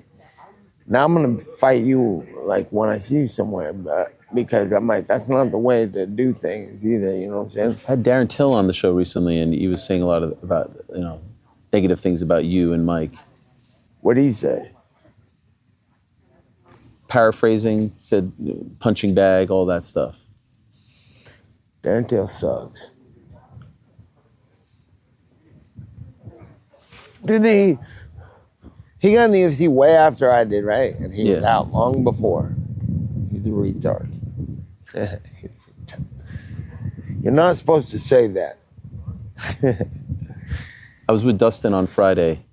And Dustin Poirier? Dustin Poirier, yeah. You're the one fight he still wants.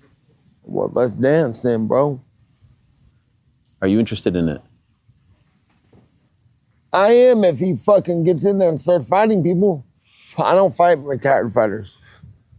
He jumped ship a little early. So it's not something I'm that interested in. If you got back in the game and started squabbling with people, where the hell did you go? I'll come back for you now. Don't come back on account of me. Get some sleep. Get you some sleep. I feel like that's the one. Like there's a few that kind of got away that we never saw you in, and that would be at the top of a lot of people's He got lists. emotional when he fought somebody, and he's like, "I'm retired. Oh, this was so great." Had a little fucking little lady moment where he needed to talk about his feelings and how he was all done with all this. And they went, "What the fuck did I do?" Yeah, you were being a bitch in your post-fight interview, and you say your gloves down and shedded a tear. And then 2 weeks later, he's like, "I don't want to fight Nate. I'll come back for them." Like, you didn't even leave, stupid. You fucking puss down, make him out. Don't involve me in that shit. You're a pussy. Get back in the game and start squabbing. I want to fight fighters just like Conor. I'm like, bro, I'm not trying to fight somebody that's done. I'm trying to fight the fucking welterweight champion. Well, he's fighting Ian Gary. Oh, Ian Gary's the worst, too, huh? What did he say about me? That's so rude. Little bitches. He said something about you? Yeah, everybody does, but I said, bro, I never talked about any fighters that were like, I'm light years ahead of those guys, you know what I'm saying? It's like, how long was BJ Penn was a super OG to me and still is, right? And he really only was fighting like 3 to 5 years longer than me or something like that. But it's like still like you're the OG. You know what I'm saying? I would never say nothing negative about him and about anything. Nothing but positive. And there's other guys his age and older than me too, and I don't even like a bunch of them too, but I wouldn't even say anything. They're fucking flew. What do you think of Ilya? I'm like fucking 20 years. He's a little bitch too. Like I'm years ahead of them fools. Had better fights, and they're like, he sucks. He just said I sucked or something like that. Yeah. I'm like, bro, you suck. He was saying some dumb shit about how he beat up Jake Paul in boxing, like all cool, like he sucked and shit. And I'm like, and I was taking offense, like, oh, so you just said like he sucks, I'll just beat it up. I'm like, you won't do shit. I'll beat the fuck out of him later, boy. And then I like, so I just like, this was a dumbass. Just because of how he was talking all cocky and shit. I was like, you don't know what you're talking about. You're fucking 4 feet tall. And then he fucking posted something about me again. I'm like, bro, I'll slap the shit out of you. What the fuck you talking about? It's a new day and age where there's a bunch of little bitches running around and gonna be slapped. Yeah, I don't like him. Yeah, no, I got 35th pro fight. MMA fight, that is, on Saturday. Do you remember the first one? I do. 2004? Alex Garcia took me down all the time to embarrass me. I was pissed. Felt like I should have beat him quicker. I was like, motherfucker. You won that one, lost the second one, right? If my memory serves me correct? My second fight? Yeah. Yeah, I fought Koji Ishii in Japan. Yeah. I fought Koji Ishii.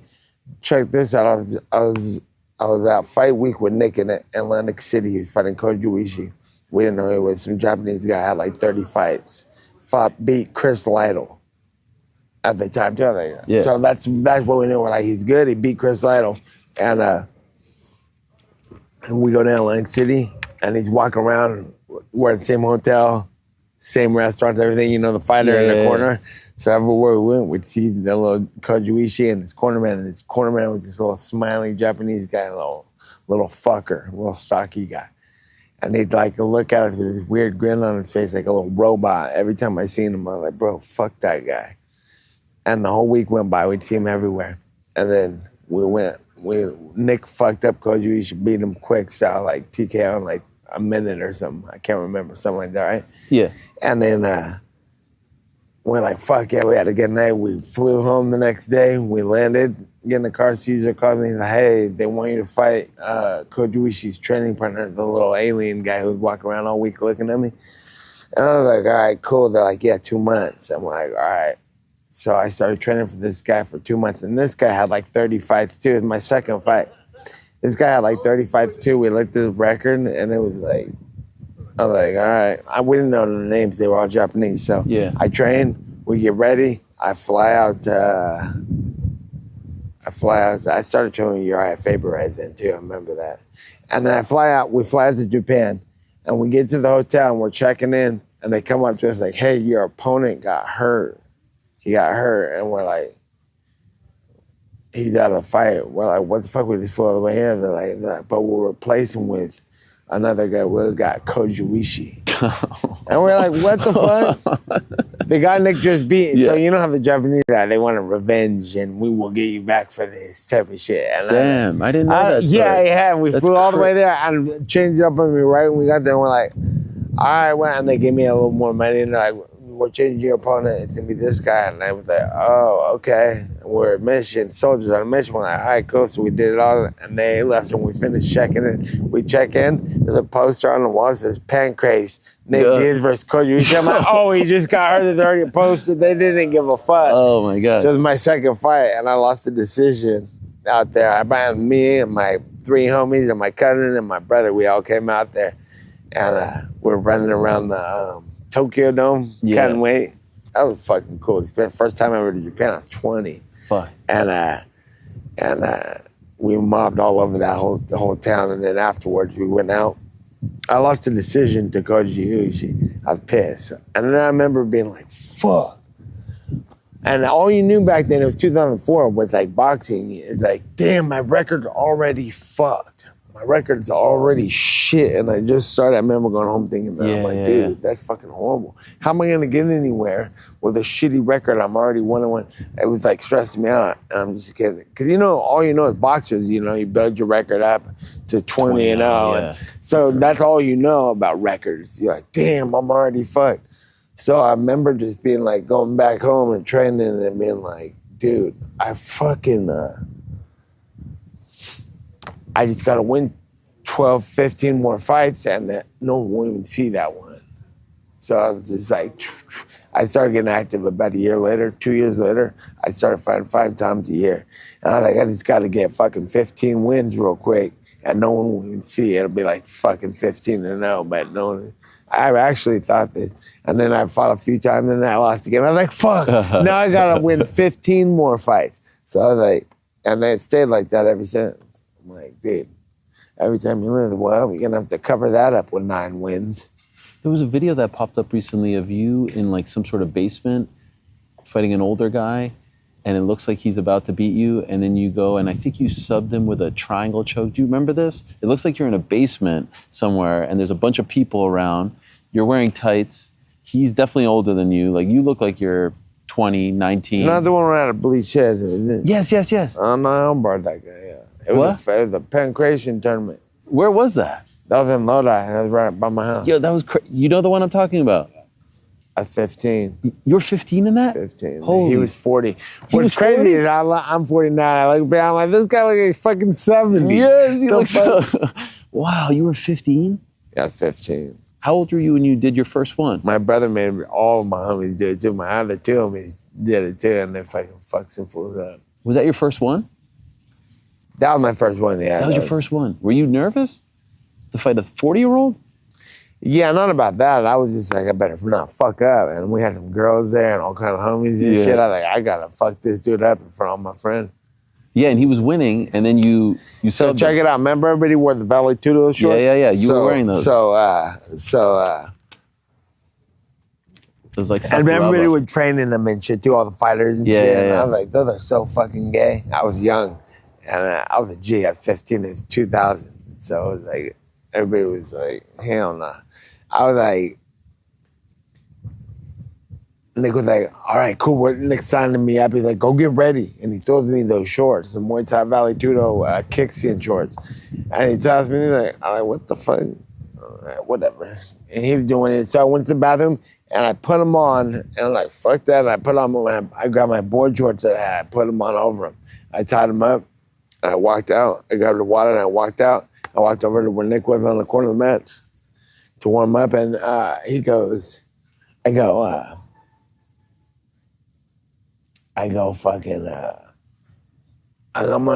up over here. He says, don't. He's like, yeah. He signed him up. He looks at me. He goes, hey, where are your shorts at? I was like, oh, I got them on right here. And I showed him. He's like, what the fuck you doing? Take those off. My boy shorts. He's like, you ain't gonna scare nobody knows. And I was like, but I was like, you mean he ain't gonna be scared if I wear my regular shorts? And I was like, he's like, fucking change this shit. And then he kept doing what he's doing. And I walked away like, God damn, I don't want to fucking wear these shirts. So I stood there and I waited and they called my name like, Nate Diaz. And I was like, took them off real quick. And they said, go. I fought that motherfucker real quick. And I got done and I ran over and I put my shorts back on like, hell no. I can't believe you were 15. Nick was like, you ain't gonna scare nobody knows. I was like, oh, fuck.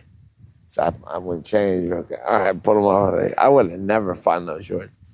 Did you see that one video of Nick watching the BMF? I did. Wait, what was it? Yeah, with Oliver's fight? Yeah, and that one kind of like hit me in the heart. Yeah, people were just like... But just because it was like that, he represents that, you represent that. And it felt like there was some disappointment. Yeah, that's how they made the video. They made you feel like that. They did. It was cinematic work at its finest. Yeah. This is horrible. Also, the interaction between him and Sean Strickland at the gym. Did you see that one? I wasn't sure if he liked the respect or didn't like it. I don't know if the way in which he took it. When someone says like, I grew up watching you, you know? Yeah. Do you like when people say that to you? It's cool. What's crazy to me is people always come up to me and they'll be like, whoa, whoa, whoa. Yeah, man, fuck, I grew up watching you. And I'm going to look at them like, how old are you? And they're like, 32. They're all fat with a gray beard or something. Yeah. Like, cause you know what I'm saying? Like, you grew up watching me, motherfucker, and then that's how they are. Yeah. I'm like, what the fuck? You work out a little bit, I'm fucking feel like an old and shit. Right. But when they say I grew up on you and they look older than you, that always happens to me. I'm like, that's crazy. Grew up watching. How old are you? But even like my 43-year-olds or 45-year-olds that they, I guess it's been a long time because I was fighting when they were 20, 25. It's been a minute. Can I ask you, and I won't keep you much longer, I promise. You have a knack to just sort of lay things out. You got that blunt thing? How do you think this plays out, this story here, like this chapter here? So you're fighting on Netflix on Saturday. Yeah. You're expecting to win. What do you think happens afterwards? I do a bunch of fucking crazy shit. No, because honestly, like when you beat Rafael dos Anjos and you got on the microphone there, Michael Johnson, the following year, you get on the microphone there, you're talking about a Conor fight that no one was talking about. It was not on anyone's radar, and it was like a prophecy. I'm not trying to glaze, as the kids say, but like you called it 4 months before. Yeah. And so it felt like you saw it kind of play out. Yeah. So how do you see this playing out? Yeah, that's how you do it.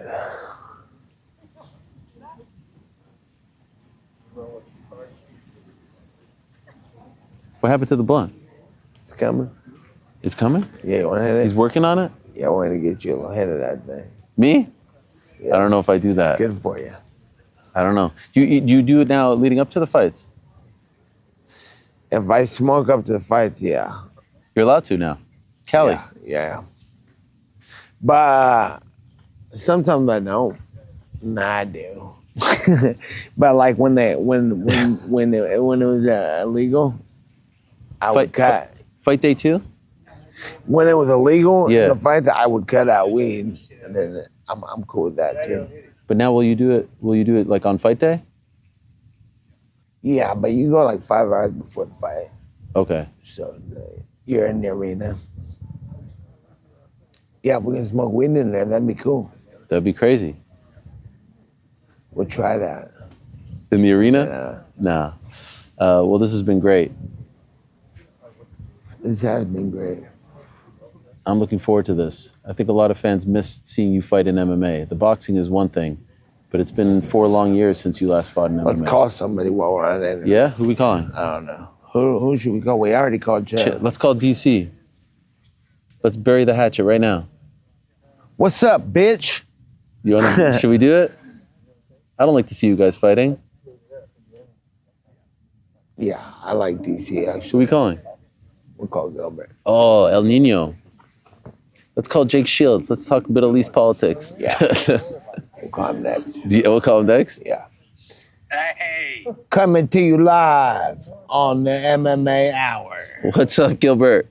Hey, what's happening, Ariel? What's We're going live. Can't say hi to Gil. What's up, Gil? Hey. We are. Yeah, that's it. Yeah. Dermot's here, Ron. Everyone's Look here. at that. You coming to the fight? Yeah, absolutely. I'll be there to support our brother for sure. You cornering him or just coming to watch, to support? Just coming to support, brother. Just I love coming it. to support. I love it. If you need me on short notice, I'll always jump in there, man. But I'll be there close by. How you doing, Ariel? I'm doing good. And I like what you and Scott are doing. Excellent, man. Yeah, man. Our next show is June 13th. If you have time, come hang out. Look at this guy bringing back the fights to the Bay. You want me to hold that for you? Hell yeah. Put it in your mouth. No, it's okay. It's good for you. No, I'm all right. Go I'll on. hold it for you. I'll be your ashtray. Let's Hey, go. look at that. You look like you know Take what a you're picture. doing. I don't know what I'm doing. Screenshot, Gilbert. Screenshot it. Yeah. I wish I could get some of that. No, Did we're you good. screenshot I'm it? just holding it. Screenshot it and put it on your Instagram story right now. Tag me. I got some leverage right now. Oh, good. Put that on the Instagram story and tag me. We're gonna get Ariel high. That's okay. I think I got a contact high. Give me that. Thank you. All right. Sorry. What's the day of the show, San Jose? June 13th. June 13th. June. What's it called? Fight Night San Jose. Fight night in the tech. Yeah, Fight Night San Jose. Fight night San Jose. Come to Fight Night San Jose with me and Gilbert and Ariel coming to you live. Let's go, baby. Let's go. And we'll see you this weekend. Started, or you Who's guys fighting on the show? No, rapping. Leo's fun. Nice. How long did you guys go What's for? Leo's last? Not too one? long. I'm not trying to keep him too long, but I think Leo Gales. I think he's enjoying it, right? Yeah, we're chilling. Look at the scenery. Look at that. Dude, that's beautiful. Yeah, Esther's here. Look at Esther's here. Casey's here. The whole crew's here. Dermot and Ernie. Look at. That's throwback. I don't know the other guy. Jose Garcia. All right, man. We're gonna call Jake and talk about juice. Yeah. Oh, shit. All right, Gilbert. Love, brother. I'll see you at the fights too. I'll see you when you get here. All right, bro. All right, that's it. Okay, much That was love. fun. Here's the thing. If you call Jake, then I have to call DC. All right. Is that a deal? Yeah, I don't give a fuck. Yeah, your screen quality is very good, by the way. Fun. I don't know if it's the lighting here or what. Yeah, it's gotta be. Huh? It looks beautiful, good. That makes right? You wanna call somebody? Yeah. This is wild. Look at us. Jake Shields, be nice. Be nice. Yeah. Everyone picks up when you call. Yo, I think I'm gonna come out there on Tuesday. You out there now? Yeah, I'm out here now. Hey, be nice to my guy real quick, okay? Here, talk to my guy. Hey, Jake. How are you? Yeah, we're hanging. We were talking about you. Yeah, like we're like best friends. We're gonna be best friends again. Ooh, I feel it. I feel We're it coming. squashing the beef. We're going to show the world that we can come together. It's meant to be. You and all together. Let's bring it. Who? You tried to divide us, but it's okay. I don't know if I can do that or not, but I'll attempt it. That's okay, man. We need more peace and love in this world, right? True. Are you out there all week? I'm coming out on Tuesday. I look forward to it. Yes. I'll be nice, I promise. I'm not worried. We're boys. We go way back. All right, cool. Coming to you live with Jake Shields right here. Jake Shields, look. Yeah. Friend. What up? Yeah, Esther here. Yeah. You just ended the Middle East war. Yeah, you're coming out Tuesday? Yeah, what's the plan all week? We're here chilling. We're gonna be working out, fucking training and kicking it and fucking chilling. Let's do it. Yeah, my girl's annoying the hell out of me, so I need to get away. Hold on, you're on the interview. Yeah.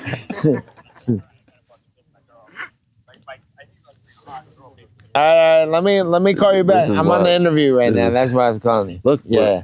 Yeah. We're mending all the Sorry. fences here. This is beautiful. But I wanted to squash you guys beef. Look at Beef squash. Right Much here. love. Screenshot real quick, Jake. Send the tweet right Do a now. Screenshot. We have ended the conflict. Do a screenshot. Well, we don't know if it's definitely. All right, I'm screenshotting it. Wait, there we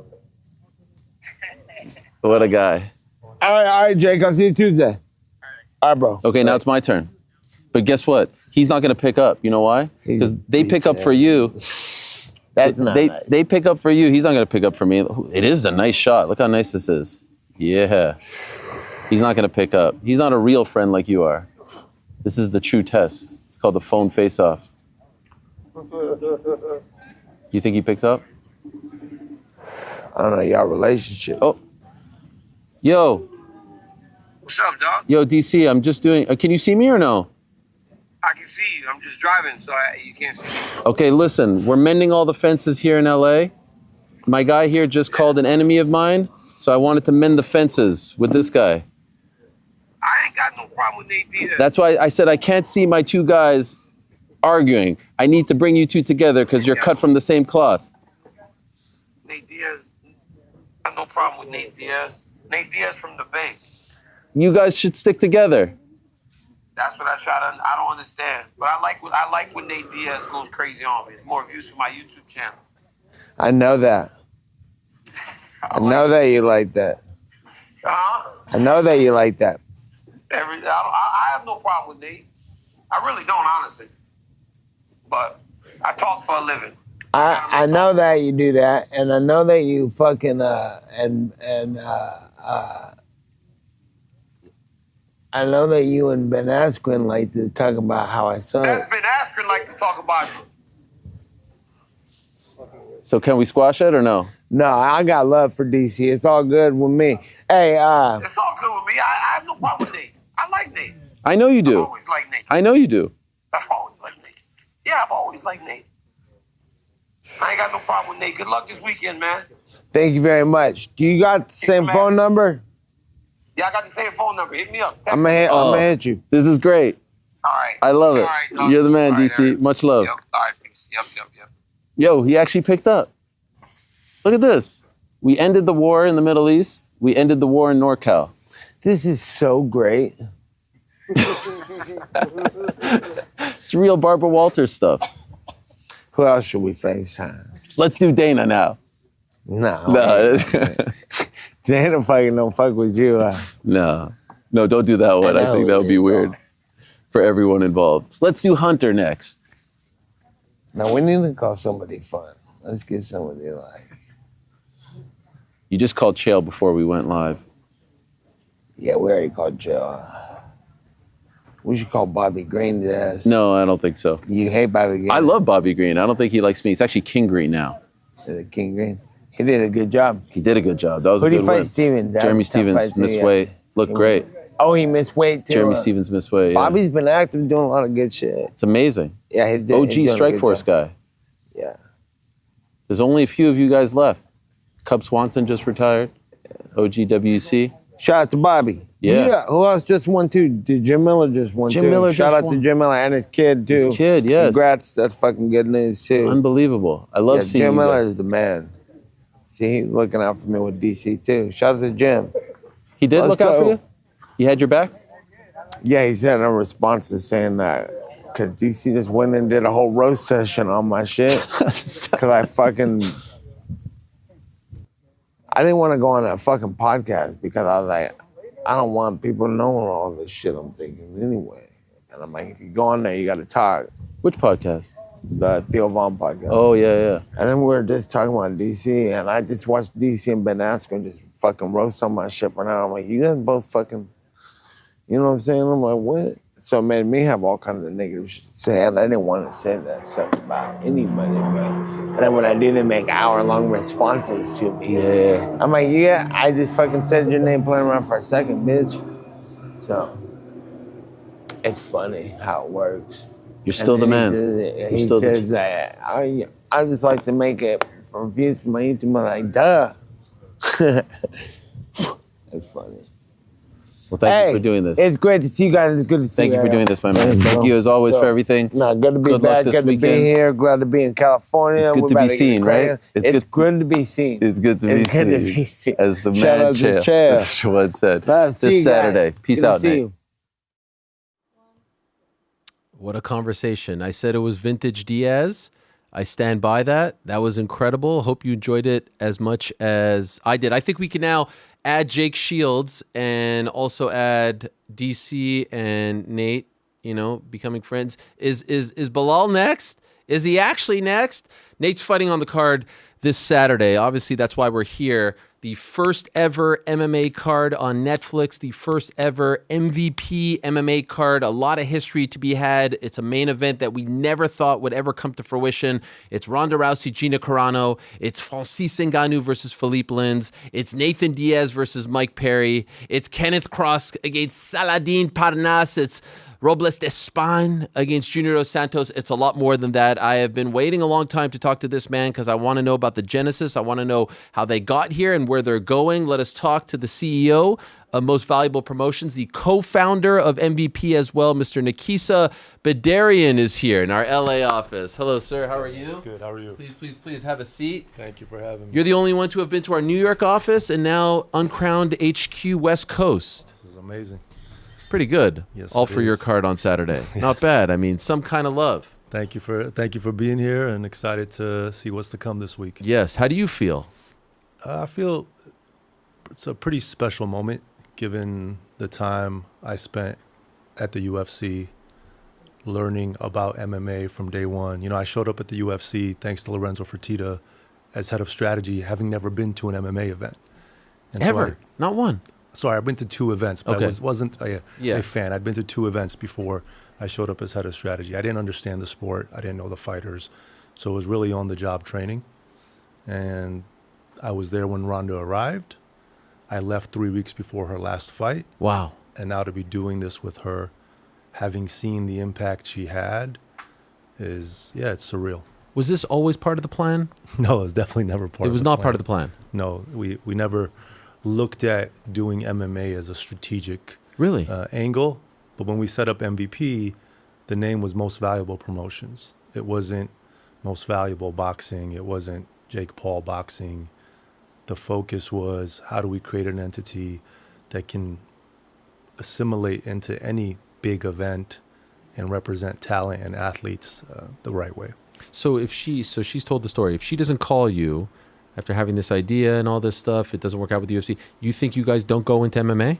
Not at this point. Wow.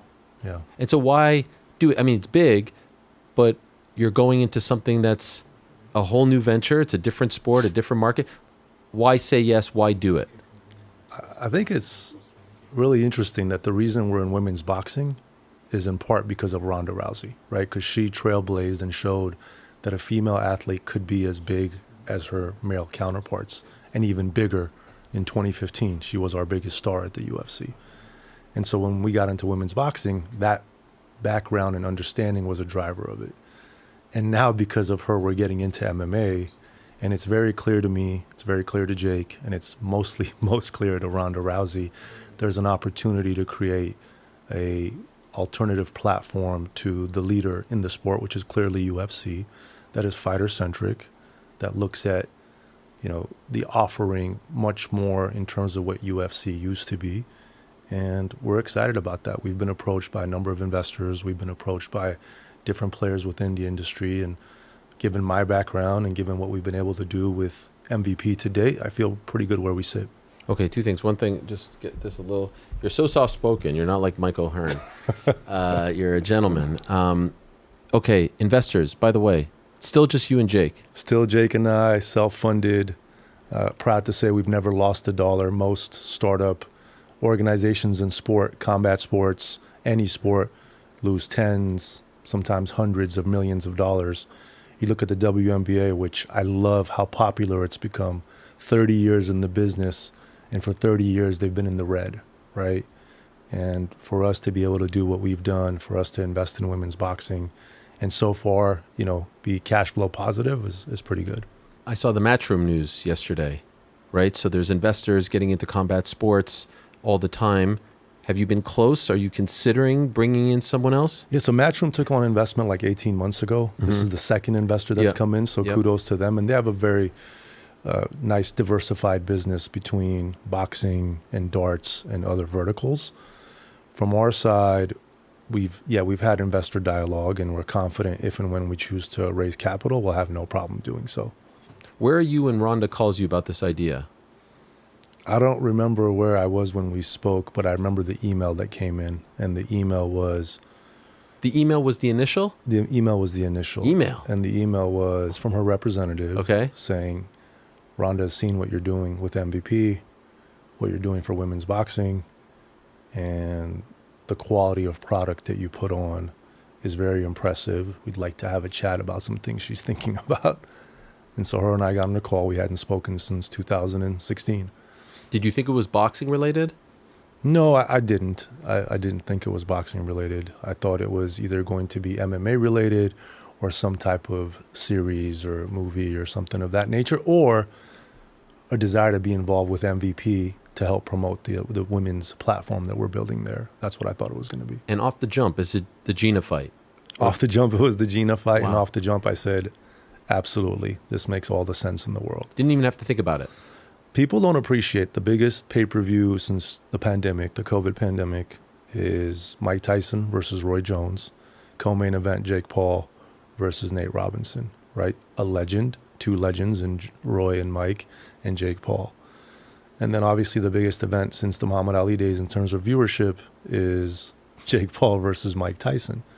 So when you think about a Ronda Rousey, which is a true crossover name, not just endemic to MMA in any way, shape, or form. And then you think about Gina Carano, who an originator in women's MMA, but a Hollywood star who had a falling out and got attention because of that falling out. For them to come back together again, that sounds like the perfect story to tell. And so do you know that she has already talked to the UFC when this... When the email came in, no. On the conversation, she shared with me that there had been discussions with the UFC. There was, a plan to do it in 2025 as a pay-per-view. And then when their model changed, they couldn't do it anymore because Gina needed more time. She felt like she needed more time to be her best self because she wanted this to be as competitive as possible. And so that's when they came to us. Were you surprised UFC ultimately didn't go after this? I mean, they went after it, right? But I think the model changed for them and they had to take more risk and less margin than they probably want to do. But ultimately, went after it. Are you surprised they didn't ultimately do it? Like, this is a mega name that did so much for the company against another mega name who never fought for the company. Feels like a layup. Feels like something Paramount would want. They're in a unique situation, right? They've signed a 7-year deal that doesn't really need to window them renewing for another 3.5 to 4 years. So I see them doing like 1 or 2 really big things a year, which is the White House card is definitely going to be very big. And I've heard Conor McGregor is coming back, which will be amazing for the sport, right? He's such a character. He's a leader of kind of grabbing attention for MMA. But I don't see them doing much more than that in terms of impacting their margins because they have a great commitment from Paramount. They have great sponsors, great live events business, and fighters are happy to be there at some level, I guess. So they're going to continue doing what they're doing. Are you saying that based on what you're seeing or what's to come? Meanwhile, do you feel like they can now be on cruise control because they don't have to sell pay-per-views, they don't have to market, it's all just sort of bought and paid for? Or are you giving us a hint that, hey, because of the nature of this deal, it's going to change? I think it's what we're already seeing at some level, right? When you have a renewal of that magnitude, you would hope there'd be more structural change to improve fighter compensation, fighter pensions in the future. And you haven't seen that. And they're a public company. They're going to focus on EBITDA margin, right? And making sure their shareholders feel good about the business. When you took this idea to Netflix, were they in right away? They've never done MMA before. Yeah, they were very supportive, and they thought this was a unique kind of convergence of names. They were excited about having a Francis or a Nate on the card with Ronda, which was the ideas that we discussed with them, and we're now in a fortunate position where we have both Francis and Nate on the card. So it's, I think everyone was excited, is excited, and I expect a great night on Saturday. When we first started, you said MMA wasn't a part of the plan. Now it's here. Now it's about to start. You hear things from Ronda about future, about minimum pay and all that. Has the plan now changed? Is MVP MMA a thing as a result of this? Maybe it wasn't what you set out to do, but is it now a thing? We certainly hope so. Okay. Right? When did that happen? When did that shift happen from one-off to like, oh, we hope to I would be say in the this? last couple of months and spending more and more time with Ronda. When she approached me and said, I can't be your Conor, but I want to be your Dana. And I said, well, I'm certainly no Lorenzo Fertitta. I can't walk a mile in that man's shoes, but I appreciate the sentiment, and let's see how the next few months go. And if this event does well, let's have a discussion about it. And I've been blown away. I think she's done a tremendous job in bringing attention to the event, in promoting not just this event, but the need for change and evolution within the sport. And I would like nothing more than to continue being in business with her. And so is that the plan? That is the plan, assuming Saturday night goes well, which everyone that's watching this, I hope you're hoping it goes well, because it means more opportunity for fighters. It means alternatives. It means expansion of the fan base, because if it goes well with Netflix and we do more with Netflix, just like we have in boxing, that's only good for MMA. It's not bad. And so when you say goes well, what does that mean? What does that mean to you? From a viewership perspective, right? Like when I look at boxing, we brought professional sports to Netflix. We did the first ever professional sporting event on Netflix, Jake Paul versus Mike Tyson. Total of 125 million viewers. I believe that's a one-of-one event. It's going to be hard to replicate that ever. But there's been two other big boxing events on the platform, Canelo versus Crawford and Jake Paul versus Anthony Joshua. 33 million viewers, 41 million viewers. And then we've had two other boxing events, one very meaningful, Taylor Serrano 3, all-women's card. Publicly, they put out their 6 million and change in terms of viewership. And then Tyson Fury recently came back and, you know, I think they put out there he did 5 million in the UK, which I would assume means they did 6 to 7 million globally. So what is big MMA on Netflix? How successful is it? Is it Taylor Serrano, Tyson Fury fighting Makhmudov, I think was his name? Makhmudov. Or is it Jake Joshua? Is it Canelo Crawford? And that will help us determine what the path forward is. What do you think? What is it? I think it should be at least somewhere in between, but I think there's people that we speak to and think that this could do Jake Joshua, Canelo Crawford type numbers. I mean, listen, you could say what you want about, you know, Ronda hasn't fought in 10 years. Gina hasn't fought in 17 years. Nate Diaz isn't in his prime. But those are massive names. And you had Francis Ngannou, who I believe is the best heavyweight in the world. There's never been a composition of a card with this much star power under one umbrella that you don't have to pay for.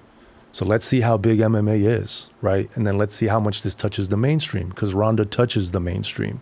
Ronda was a crossover star. Ronda did go in the WWE. Gina Carano is a movie star, is a, you know, cast member of The Mandalorian. And so when you put all of those things together, plus a very strong rest of card with some legends, with some top current fighters, with some great prospects, I'm excited to see the outcome. Yesterday, Jake said 20 million. That's what he was hoping for and would be happy with. He wants $20 million? No. I think he gets more than that. Yeah, he does. Viewers on Netflix. Do you share that? Do you think that that's attainable? I think it's definitely attainable. I think that'd be a great outcome. You know, I've heard a lot of people say, including yourself, this will be the most viewed MMA event in history. I just want to remind folks that in the peak of Anderson Silva, at the UFC, we had a great relationship with the Mourinho family at Globo, and Anderson's fights were on free-to-air on broadcast in Brazil. And when Anderson fought, the country stopped, and Globo had like 70% market share. So I don't know if we're going to beat the Brazil number, but outside of Brazil, I feel like this could be the biggest event ever. Okay. I guess I was thinking about the United States, which is very ethnocentric of me. What did those get, by the way? Like so, Anderson back in the day, like was it over 10, 20? He would have like 40 to 60% market share of TVs that were on. Wow. So, you know, depending on how many TVs were on, at least half of them were watching Anderson Silva. So it's interesting. This feels like the first time that a new player has come in and tried to like go for it off the bat. Not a knock at WSOF or PFL or even Bellator, but there was like a slow build there. When Strikeforce took over the Elite XC contract and then took their TV deal as well. Elite XC went down in 2008, and then 2009, here comes Strikeforce. They took all the remaining pieces, which included the likes of, you know, Nick Diaz and others who were available, Robbie Lawler. They then got the Showtime deal, and they went for it, right, for 2 years, and then, of course, you know what happened. The difference is Nick Diaz was available, Robbie Lawler was available, Alistair Overeem, there was Luke Rockhold, Daniel Cormier, etc. tell me if I'm wrong, there's not a lot of guys just sort of floating out there who aren't tied up. And so my question is, how difficult was it once you got past, all right, Gina's in, Ronda's in, to put together a card that you felt was worthy of this stage? It was strategic in terms of Nate and Francis. And then the rest of it was talking to different folks within the industry and really figuring out how can we put things together that connect MMA, right? If you look at Eileen Pereira, obviously the sister of Alex Pereira. So connecting those two dots, and she's from Brazil, and she's a woman, and we want to give other women opportunities on this card. If you look at Namo Fazil, right, and his energy and his character and what he brings, we were excited about that. If you look at Junior Dos Santos, hitting Brazil, not just with Felipe Lins, but also with JDS, a legend, former champion, record holder in the U.S. in terms of viewership, right, on Fox in 2011, first ever UFC event on Fox broadcast. So we feel like we were putting together a great card.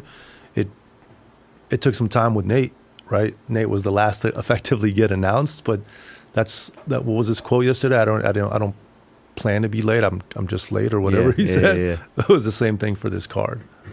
He told me when we spoke on Sunday, he did speak to the UFC and he did consider what they were offering. He didn't like that they were offering Conor. He has his reasons.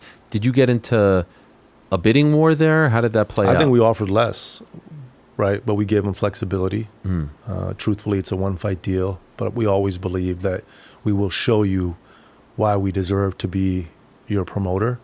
And, you know, we feel great about how it's gone with him and his team. And Platinum Mike Perry's been amazing. I mean, what a professional he has become, not just inside the cage or the ring, but also outside of it. So we're good.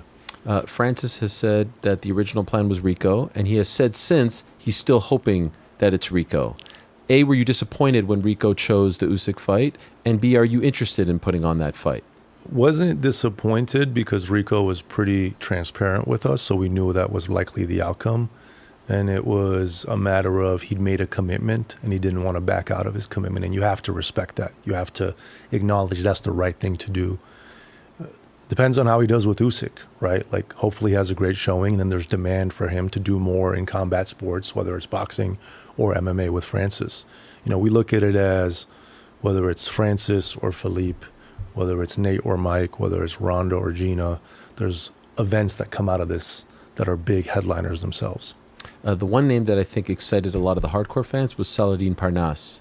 Hardcore fans know him. And what I like about this card, and I'm not trying to glaze, as the kids like to say, but you've got pioneers, trailblazers, champions. I consider Francis a champion. Superstars, big-time prospects. You've got the full range, and I like that. Parnasse is one of those guys that the hardcores know from KSW, multiple-time champion, multiple division champion.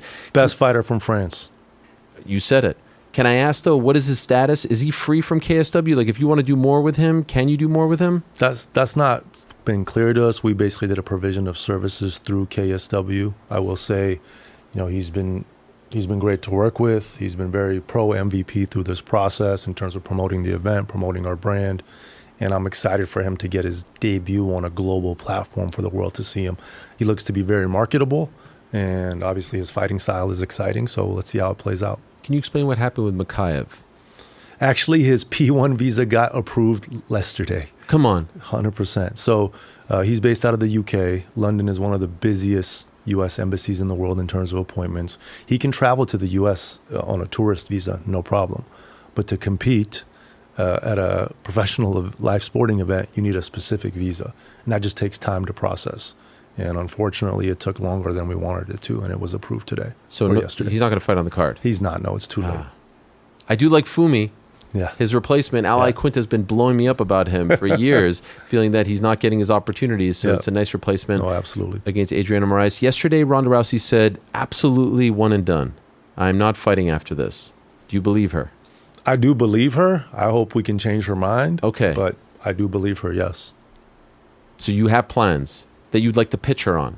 I mean, look, if she wins or Gina wins, we obviously promote Holly home, and that would be a dream fight for us to see either of them fight Holly. but it's ultimately up to them, right? Like fighters have to want to make the fight happen. In a perfect world, how many MMA shows would you want to put on in a year? In a perfect world, what do you think is attainable? I think when we think about the go forward, it's 4 to 6 to start and then strategically grow from there. Okay. And would that be this year or next year? I think it's focused on 2027. Can you do both well? Can you do boxing and MMA? No one's ever tried that. Obviously, the UFC is doing that now, or TKO, Yeah. but like it's different, right? I mean, they've got a 30-year head start, and it's a massive company. No one has ever been successful in doing both at the same time. Can you? We can and we will, because it's a competitive advantage given the way that we think and approach it. It's an opportunity to create for athletes the ability to fight in both sports, right? I think that's one of the biggest things that TKO has the ability to do. I don't know why they're not doing it. And when you think about the biggest moment in UFC history, it's actually Conor McGregor fighting Floyd Mayweather, by far, by any metric, revenue, views, attention, engagement. So I think, we feel like being fighter first, being opportunity first, to be able to do this and balance it the right way, it actually just creates a more enticing environment for fighters to be a part of. So you say the hope, the goal, 4 to 6. Is that the actual plan? Like, do you have a commitment from anyone to put on these 4 to 6? Where does we that have stand? A commitment from nobody as Okay. of today. But similar to when we did Paul Tyson, many people asked, are you going to do more with Netflix? And what I said then and what I'm saying now about MMA is, if it goes well, I anticipate we will do more. How that looks and what it's structured like is TBD. I actually think MMA is easier to make an impact in than boxing. Because in boxing, there's 7 or 8 of us that are well-known promoters that compete on any given night for the biggest events. In MMA, it's really UFC, right? Like, kudos to PFL. They've been investing for, 5 years, 6 years, but they haven't gotten to a place where people say, oh, UFC's putting on a great show. Oh, PFL's got a big show on. That doesn't happen too often. And I think there's that opportunity, there's that gap within MMA, and we can fill that gap, particularly if we have the ability to do it with Netflix. One of the intriguing things, at least for me, I love this stuff, is how it's going to look. What can you tell us about how it's going to actually look on Saturday? We know the cage will be a hexagon. Yes. We were just talking to Chris Avila about he can have Echo on his shorts and Santa Cruz and sponsors. We miss the sponsors. I like the fact that people can have a representation of who they are on their shorts. What can you tell us about the walkouts? How's this going to look? Because we always fixate on these things. Well, for sake of background, I spearheaded the athlete outfitting policy at the UFC, right? Which I hate, by the way. I just want to which was driven by growing the sport, right? It was driven by getting media partners like ESPN comfortable with partnering with the UFC and creating more opportunity.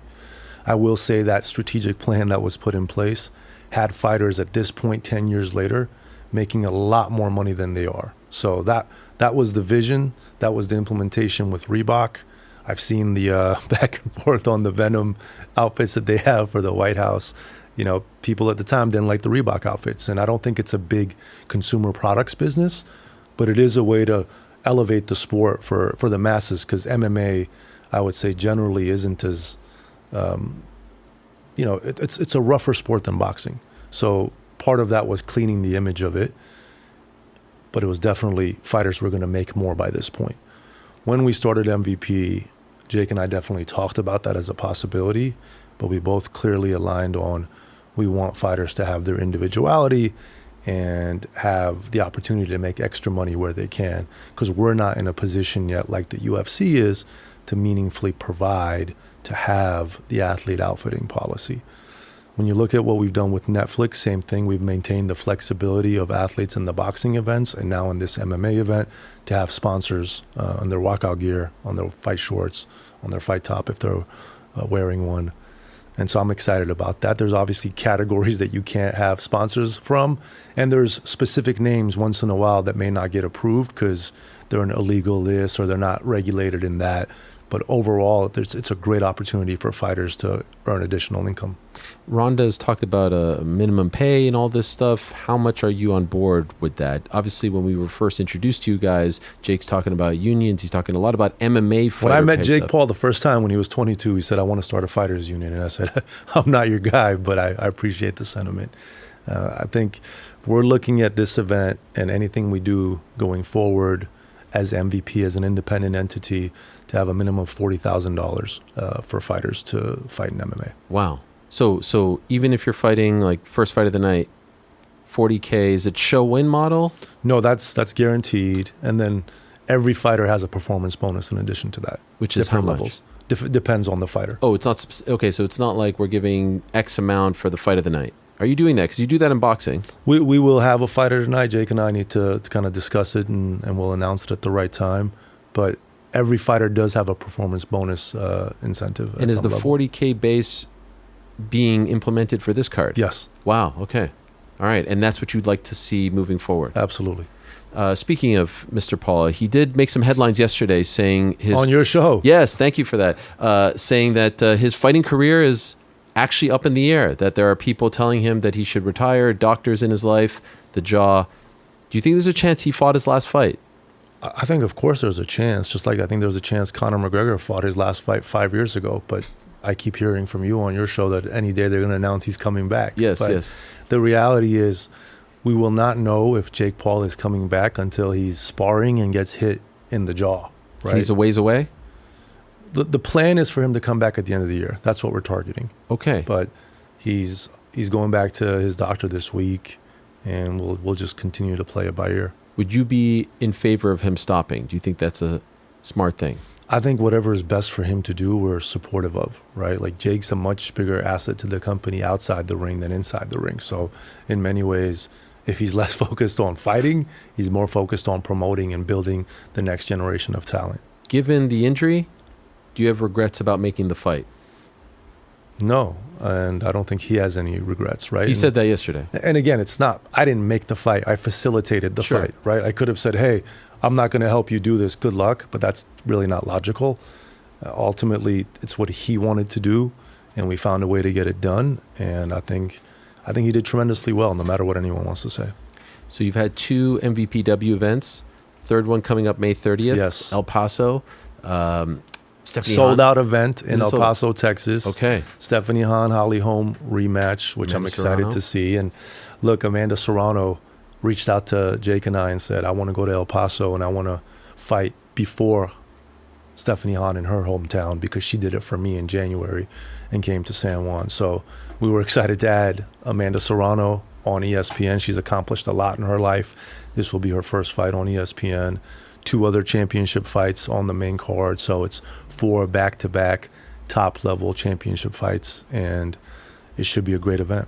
Serrano fighting at 126? Yes. I did see news today of Ellie Scottney moving up to 126. Yes. Is that the fight you want to make? I think that's the fight Ellie wants to make, and if Amanda wants to do it, we'd love to see that fight, right? End of the day, when you get to Amanda's level, when you get to Katie Taylor's level, you decide who you want to fight, when you want to fight, and we do our best to put it together. I really wanted to see Ellie versus Sky Nicholson before she moved up, but I guess. Look, Ellie struggled with weight for the past 2 years, and just seeing her go through that process was impressive that she was able to do it, but also understood that as soon as she got her goal, she'd probably come to the conclusion that she doesn't want to punish her body anymore. She doesn't want to punish her hair anymore. Her hair was falling out from the weight cuts, and so we fully support her decision. And it creates an open playing field. Sure. Alicia Baumgartner gets mad at me when I bring up Caroline Dubois. Why? I think she doesn't think she's on her level. She's a C-level fighter or D-level. It's hard to keep up. But that, to me, is the fight to make. I don't think that we're going to get Alicia versus Amanda, right? I don't see that happening in the near term, no. And I Alicia don't versus Katie? No, absolutely not. So why not? That's the one.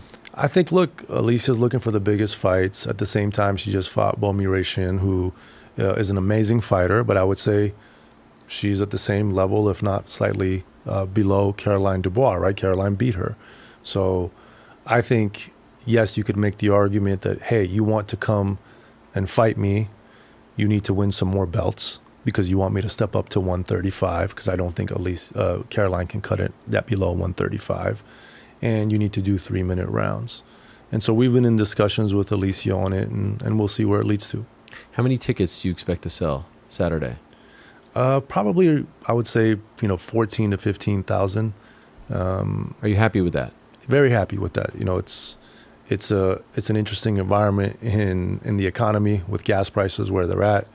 There is just, I think, delayed buying behavior across the board. You've seen it with the UFC in Miami. You saw it with UFC in Newark. And it'll be a full house. And as far as, you're not going to tell me, but do you already have like future fights that you're thinking about? Have you allowed yourself to even go there, or you really want to focus on Saturday and that's it? Like, do you? No, we've thought about a lot of future fights. Oh, really? Absolutely. What can you tell us? Nothing to tell, nothing to share here. But the hope is that Saturday goes well, and there's more to come, and Ronda will be a part of that. Does it feel like a sort of, I don't know, full circle moment for you? You alluded to this at the top, but like you got into all of this, and now you're putting on an MMA event. When I think at one point, weren't you just like the accountant there or something? I'm just joking. But does it feel full circle for you here? I think, look, it feels like this is what was meant to be, right? I started MVP with Jake, and women's boxing was a priority because of Ronda Rousey. I worked on Ronda Rousey's contracts, and I was there when she became the face of our sport. And I remember exactly where I was when she lost to Holly Holm. And I reflect on the pressure on that young woman and what she had on her shoulders and what she went through. And she dealt with it in her own way, not having the experience she does today. And so just to be alongside her, the best version of her, the promoter she's become, I think she's more well-rounded as a fighter. That in itself is probably the most special part of this. And then being able to do this with Jake 4.5 years in, on the biggest level, with the biggest fighters in the world, it's definitely a great moment. Last thing, because I know you have to go, and we could probably do 30 minutes just on this, but as far as the state of boxing in this country, Ali Act, this and that, Zuffa now signing more guys, Shakur and all these guys seem to be coming over as well. How do you feel about the way things are going with what they're doing over there? I've said from the jump, Zuffa is going to be a long-term player. They're well capitalized. They're smart people. They have a good TV partner. And I just wish the Ali Act required a 50% revenue share. If it did that, I couldn't care about anything else, right? Because I do believe the UFC is the best promotional entity that there is, and there will be for a long time. And they can bring that to boxing. They can bring that to the sport. But just make a commitment to share revenue fairly with the athletes, and you have my full 100% support. Can I ask what's the breakdown on Saturday? In terms of the revenue share? Much higher than 50% to the fighters. Really? Yeah. What ballpark? Just much higher. Okay. Yeah. All right. Our objective is to not lose money, to obviously make a little bit of money, but it's really about putting the money back in the pocket of the fighters. They're the ones risking their lives. They're the ones that people are paying to see. And we feel like we've lived up to that to this point, and we're going to continue to live up to that. Incredible. Thank you. Appreciate it. Thank you. I know you're very busy. Nakisa Bidarian, co-founder of MVP, CEO of MVP, doing big things Saturday on Netflix. First ever MMA card on Netflix. First ever MVP MMA card. Incredible stuff. Looking forward to seeing how the week rolls on. Appreciate your time very much. Don't go anywhere. The great Travis Barker joining us in studio in a matter of moments. He'll be up next. Hello, Jake. How are you? Good, man. How are you? I'm doing great. Great to have you on. This is a big freaking deal, man. First MMA card on Netflix. You do it again, you and Nakisa. Can I ask how it all started? We've heard from Ronda how it all started, from Gina, from Nakisa. I haven't really heard it from you. The idea, the embryonic stages. How did this all start? Most people stick to one combat sport. They don't try to do two this early in their voyage as a promoter. You're doing two now, 5 years in. How did it all start? Yeah, look, I think we're pretty agnostic in terms of it being MMA or boxing. At the end of the day, we love combat sports, and we're great promoters, and we have a great relationship with our partners at Netflix as well as other platforms. But we've always wanted to make MMA fights happen. I tried to fight Nate Diaz for a long time. We were with the PFL for a long time. So it's always been, in our minds. And I think MMA is ripe for disruption, maybe even more than boxing is currently. And so naturally, stars aligning, Ronda wanting to fight, the perfect matchups, Gina Carano. Okay, that was just a taste of my conversation with Jake Paul from yesterday. You could see it on the channel. We just kind of need these interviews to say goodbye. And we were, how great is this? This is amazing. How amazing is this? We're in LA. I said when we came out here, I want this show to be LA centric. I want you to feel like we're in LA. We're giving you people, boots on the ground, fighters, promoters, celebrities, all that stuff and more. And I reached out to this one guy, and I know he's super busy and he's got a million things going on, and he moved mountains to be here. So let's not waste any time and say hello to the greatest drummer of all time, the drummer for Blink 182, musician, songwriter, producer. Is he here? Holy shit, he's actually here. My man, holy shit. Travis Barker, first time in person. Yes, finally, right? Dude, this is nuts. And you're in LA. We're in LA. Awesome. And I hit you up a million times and bothered you, and you made it fucking happen. I made it happen. Holy shit. Yep. Thank you, man. Of course. I can't believe you're here. I'm here. This is cool. Yeah, this is our makeshift studio. Yeah, One day you'll have to very come nice. to the What's up, New you York guys? studio, right? You have to come I'd to love the to. actual. I'm going to be out there soon. For real? Yeah. You going to do a 5K? If there's one when I'm there, Okay, I'll all do right. it. Because you know Or that's. you could round up the boys. We could hit one. That's on the bucket list. Yes. How are you doing? I'm good. I'm great. Busy? Yeah, I just finished rehearsals. Yeah. What are you rehearsing for? Like Blink has one show this year. Okay. It's like a private party. But yeah. For who? Mercedes. Oh, wow. Yeah. What is the fee for that to get you guys to do a Can't private tell you party? that. Yeah? I have a bar mitzvah coming up. Can you Oh, you guys come do? to my son's bar Hit mitzvah? me. Yeah, let's see. Just one show in 2026? Yeah, one Blink show. Why? You had the big tour last year. Yeah, because we'll take off for our record cycle. Okay. So when you're writing, you're just home, and you know what I mean. You like that? Yeah, I'm in the studio 24/7 anyways, like producing and writing. Okay. So even what do you prefer, like the tour life or that life? I need both, honestly. I like producing, but then if I'm cooped up in the studio for too many months, I just want to go play shows. Okay. You know? So what's like the longest you need at home to recoup, and then you say like, shit, man, I'm itchy. I need to get out there. Honestly, I could probably do an entire year of being home in the Okay. studio. 'Cause I think I like the creative more. Playing live is cool, but it's more performance, right? It's like you do the same thing every night besides maybe a drum solo will change or something like that, play a few new songs. Whereas home life, creative, everything's different, you know? Like for example, I did Alkaline Trio. I'm doing an album right now, and then The Game, I'll see him on a run, and he'll be like, yo, I got this song to play on, whatever. Hey, I need this, whatever. So it's constantly always changing. So I'm not doing the same thing every day. And you know? when you're at home, you can watch a lot of fighting. I can't. I watch on tour too. I know, but it's a little easier, no? Yeah. I hate missing a fight when I'm on stage and I know the fight's happening because it's all I'm thinking about. But I really don't look or anything until I get off stage. You know, that happened to me. I was flying here on Saturday, and I booked the flight. I had to come on Saturday, and I booked the flight during UFC 328 thinking, this is going to be great. No, I'm going to watch it on the plane. It's Yeah. going to be amazing. As we board the plane, hey, everyone, sorry, our Wi-Fi isn't working. It was the worst freaking feeling. So for worst. some reason, the texts work. So one of the guys on my team, Pete, was texting me updates, but it was awful. I couldn't watch anything. I couldn't go on Twitter. I couldn't stream. We landed just as Sean was entering the cage, so I got to watch that live. Yeah. But it sucked. Knowing that there was things happening Yeah. and I'm missing it all was an awful feeling. So I get that. And then you don't want to catch a text or an update it sucked, or anything. It sucked. But I Yeah. did go back and watch everything, so I feel up to speed, obviously, doing this job. Did you watch? Of course. What do you think of the main event?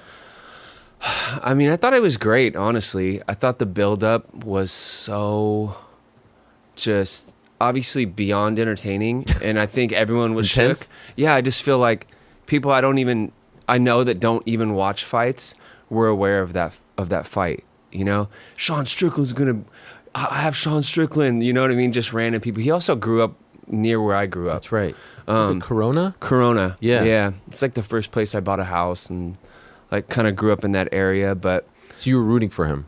I like both of them. I really like both of them.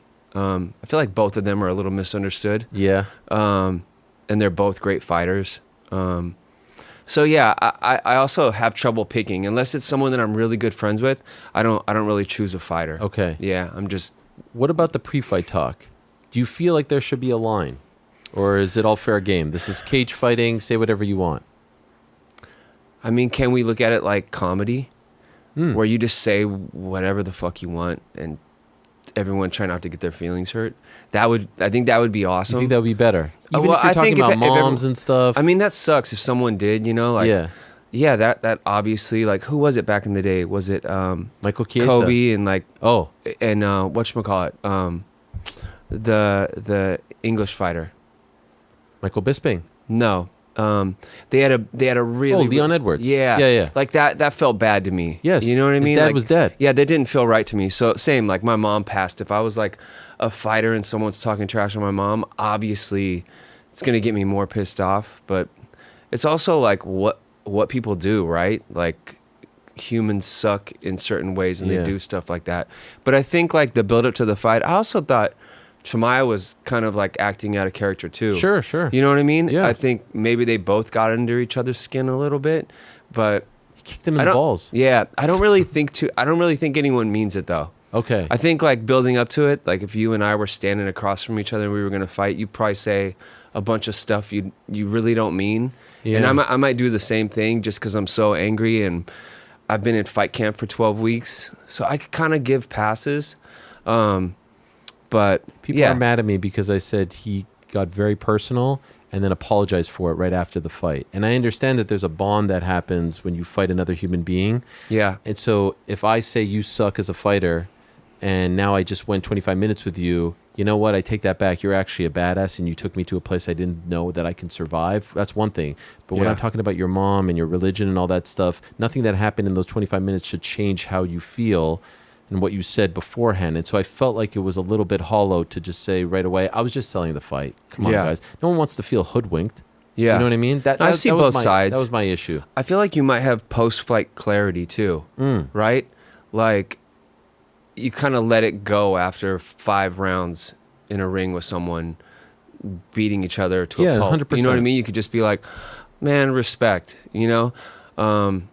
I don't know. It's hard. I understand your side. I also understand. I'll never claim to know that. I've never Yeah. walked in those shoes or, walked into that cage. Yeah. It's just the way it struck me, but, I feel like you always see that though, right? Like you see even like the worst rival besides Conor and Khabib. Yeah. Jones DC are probably those two. Yeah. I feel like there was no makeup, right? No. But you'd even see Dominic Cruz and Faber afterwards just be like, Buds you now. know what I mean? So yeah, I understand your side, but I've also like commend Strickland for being like, okay, everything's cool and we're, trust me, there was a part of me after the second round or third round when they were giving high fives, and I'm like, no, keep that energy, like you know what I mean? Like I want you to keep that energy through the end of the fight. But I was also entertained. It was like, it was not what I expected. Do you want to see it again? Hamzat's now saying, yeah, I would love I'm to see it obsessed. again. Yeah. Because I felt like he just stopped wrestling the second through 5th round or After something. the second, yeah, and he everything stood changed. with them. Yes. And yeah, I think it was the second or third round when he got hit, and I was like, I don't think he likes that. You know what I mean? And 100%. but his wrestling is so strong and he's so good. I didn't know why he didn't go back to it, but I also can't relate. I don't know what was going on. For sure. You know? What about Josh Van? That fight was so fun. That guy's unbelievable. It's also hard to see flyweight right before their weight division. Yeah. They're so fast. Yeah, it's like yeah. 125ers It feels like getting everything down. Yeah. slows down, right? Yeah. That was such a great fight. That dude is unbelievable. His output. Yeah. is I wish I could strike even a quarter of as well as Joshua Van. He's unbelievable. And he hasn't been fighting for that long either, he's, right? He's 24. He's a kid. Yeah. He's probably one of those just naturally gifted fighters. He was probably like a problem in school. He was probably like whooping people's asses before he even knew how to fight because he's just a natural. I feel like he's striking is natural. What do you think of the White House card? Wild. You like it? Yeah. Everyone I think has a it's cool. take on it. I said it was fine. I gave it an A. On paper. Yeah, of course. I think seeing Alex Pereira at heavyweight's exciting. Yeah. No matter how it goes down is exciting. Him versus Cyril Gane is exciting.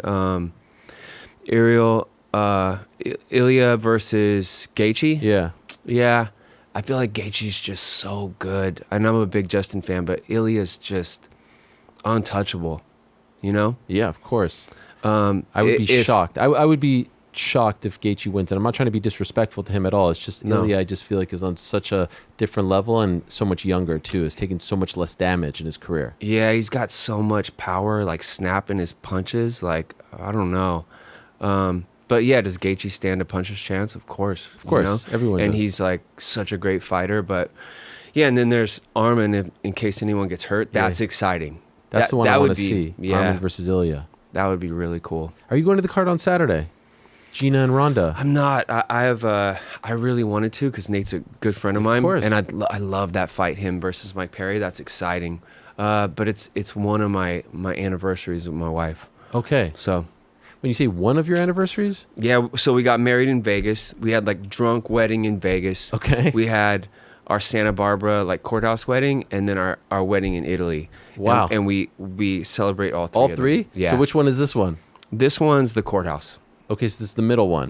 Mm-hmm. Which one means the most? I mean, they all mean something different, but Italy was probably the That was the big coolest one. celebration. Yeah. Where in with Italy? Family. It was in Portofino. Okay, wow. Unbelievable. How many people were there? 30? Oh, that's it. Yeah, really small. I was gonna say, I felt a little bad. I didn't get the invite. I know. Was I like number 31? No, it was hard. We had the smallest wedding. That must have been so tough. Yeah, it was. Were good. people upset? Yeah, I think there was some people that were bummed, but it was almost just going to be us and our kids. We have 7 kids. Golly. So just off the bat, you were already... Yeah, we were already big. Yeah, it was already a big wedding for us. Golly. I mean, outside of your families, you probably couldn't have invited many friends, right? Why'd you do it so small? I think we just wanted it to be about us. It was, you could get down with all the chaos and pandemonium of, I have to invite this person, I have to invite that person. You're entertaining people. It just becomes something it isn't. So those 3 dates, how far apart were they? Like Vegas to courthouse to... Few weeks apart each one. Come on. Yeah. That's a lot. Yeah. Yeah. When you did the and Vegas... her birthday's right before. Oh, geez. A lot of presents. Yeah. You have to give presents for all those. Not all of them, but Okay. something. It's more like the thought, like do something cool or Sure. something that means something. And when you did the Vegas one, was the Italy one already planned? Yeah. It was. So why'd we you do were it just first? because I had a show there, and it was just a wild night out, and we're like, we're getting married, and we just went and got Was married. anyone there? Or was it just you guys? My manager, Kev. That was it. That was Yeah. it. Mm-hmm. And which one was it? What? Like which? Did you go to like one of those chapels? Yeah, we went to the Elvis chapel. Wow. Mm-hmm. Yeah. Was it amazing? It was amazing. He sang. I have it all on video. He sang to us. He it was actually so there. cool. Yeah. Some And he kept version. calling her Chloe. Oh, God. Like that's the biggest thing is everyone calls my wife one of her other sister's names. Yes. So they're like Chloe, and it was just like so. Did she get funny. mad about that? She's used to it. She just laughs. Why do now. they do that? Just same first letter? Yeah. Just whatever. You like sucking on her toes. Everyone freaking out about that picture. Sometimes. Yeah. Sometimes. Is that something she asks for? Because my wife's like, can you give me a massage? And I'm like, yeah.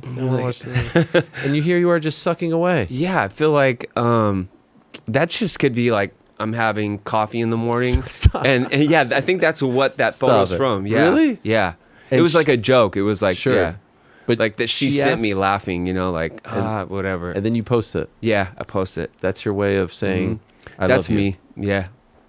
What a Yep. life, man. Yep. You're just there having coffee, sucking on toes. Mm-hmm. I saw that you've got a documentary coming out. I do.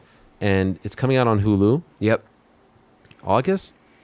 Yeah, it debuts at Tribeca Film Festival in New York. Oh, maybe that's why you're coming to New York. in June. Yeah, Okay. that's why I'm going to be there. Yeah. So yeah, I'll pull up on you guys or Hell yeah. run or do whatever. Yo, I saw the trailer. Yeah. And the trailer's deep, man. Like, and what's interesting about it is, remind me the name. Lost and what is the name? Louder Than Fear. Louder Than Fear.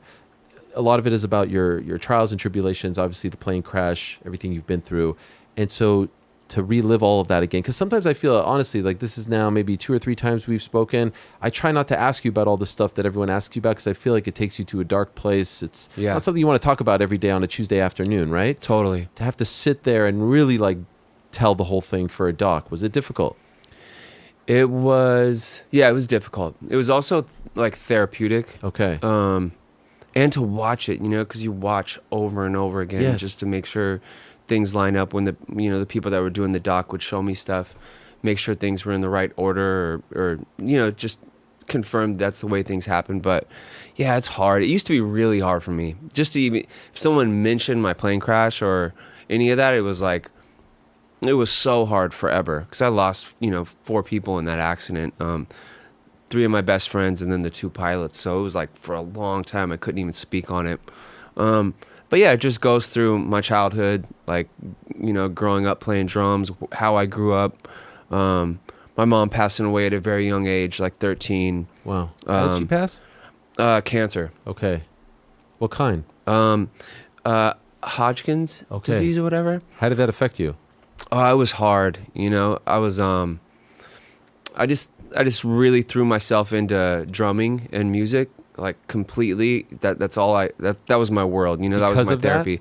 Yeah. Well, right before she passed too, she said, "Hey, like just focus on playing drums, like Wow. focus on music." And that's what I did. I just focused on music. Do you think it's because she knew how it would affect you and she wanted to give you some guidance as to how you should heal, how you should deal with this? Maybe. It wasn't like anyone in our family was musical. From a young age, from the time I saw Animal on the Muppets, I was playing drums. Like I was playing pots and pans. I was really into music. And when she passed away, it was all I had too. My dad was working 60 hours a week at a steel mill, providing for our family. I say in my book and in my doc, like he built our house with his own 2 hands. There was times we didn't have running hot water. So my focus really was just on music and skateboarding, BMX. That's all I did growing up. So yeah, it goes through that whole journey of leaving the house when I was 16. My dad gave me an ultimatum and he said, you either join the military like me, you move out, or you start paying rent and you work 60 plus hours. So I dipped and I went and I became a trash man in Laguna Beach. And it all kind of starts there. I started playing with any band that needed a drummer. And yeah, the story kind of, How long were you a develops from trash there. man for? About 2 years. Did you enjoy it? I loved it. It was in Laguna Beach. I've never been somewhere so nice, I grew up in Fontana and Corona, around that area. And Laguna Beach was beautiful. So picking up trash there, playing in a punk rock band, skateboarding every day, I was kind of in heaven. It was like one of the happiest times of my life, for real. When do you start? Like, what are the hours when you're a trash man? Like, what time do you have to wake up? Like 5 a.m. Till when? I'd get off at 3 or 4. Okay. Still have time to go skate, do whatever. You're not exhausted? Nah. I'm never exhausted. I know, really. man. You've got cardio for days. Yeah. Especially doing that. I mean, like, doing what you do on a nightly basis. How many calories do you lose? Oh, playing drums? Yeah. Like when you do a big concert. I would probably guess a couple thousand. Yeah. Yeah. So that probably... It's weird. I started wearing this ring. Oh, the and I Aura can ring. see, I can see what I burn, during the day. And I figure it's probably a few thousand just playing drums. One thing that you say in the trailer, I can't wait to see the doc, is you had someone with you 24/7 just to make sure that you were alive.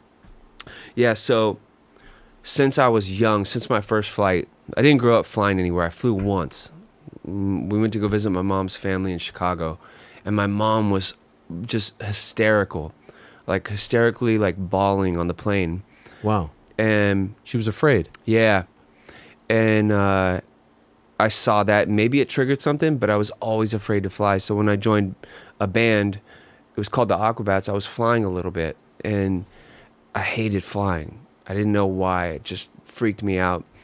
And then when I got in Blink, sometimes we were flying 3 times a day, playing 3 shows in 3 different states. Wow. And it was always really hard for me. And once I had kids, it was even harder for me to leave because I always had this fear in my head. I'm gonna leave to go play a show and I'm not gonna come back. I'm gonna get in a plane accident or whatever. I had this fear of flying that I don't know where it came from. So I had a really awful pill, like opiate habit, that started from that. Flying overseas to Australia, Japan, and it got to the point just for me to leave home, to leave my kids, because I had 3 children at this time. I'd have to smoke, 3 blunts, have a handful of pills just to get on the plane. Damn. And then I was really only sober for the 2 hours I was on stage, and then would go back just to medicating myself. So yeah, there was a point in Australia where I had someone just watching me breathe because I was addicted to Oxycontin. Wow. And then in my documentary it shows then my accident happens years later, and I'm actually in the hospital and they can't control my pain meds because I was already self-medicating. There was nothing else they could give me. My body was already used to so much pain medication that any morphine, any propofol, anything that they'd put me to sleep, I'd wake up every surgery. Wow. So yeah, it's part of my story. I'm happy to say I'm sober now. And took me, you overcame it? yeah. I actually overcame it. I didn't go to rehab. I was in Never? a burn center for 6 months, with life-threatening burns. 75% of my body was burnt. So I never, once you're in a hospital for 6 months, you have 27 surgeries, you're on morphine every day, you suddenly don't want to ever take drugs again. And that was it? That was it. I mean, that's an amazing thing to have to go through. Yeah, it was. That was my rehab. That was my therapy. And as far as the anxiety now, none. How's that possible? Oh, for flying? Yeah. I don't like it. There came a time when I got sober that I also didn't want anything to have a hold of me. Like I didn't want to be afraid of anything. I didn't want any fears to like have power over me. So I just started knocking them out one by one, and that was like flying again. I hadn't flown for 20 years. How many did you have? What, When you say the fears that you... I mean, that was the biggest one was just flying again. Yeah. That was like really big. So yeah, I still don't love it. It's not like my favorite thing to do, and I prefer to fly commercial over private. Really? Because you feel like it's more secure? I do. Usually the plane's bigger. Yeah. You're on a 747 going from here to New York. Yeah. Versus, a private plane. And I don't really... There's also been weird circumstances where we have like a private jet on tour a lot, and the pilots will be at our shows and they'll be partying, and I'm like, no. And I'm like playing drums, and I'm like, that's the pilot. Yeah. And he's partying right now. And I'm like, I'm going on a different plane tomorrow. You will do that? Yeah. If I see something like that, I also knew something was wrong with my plane.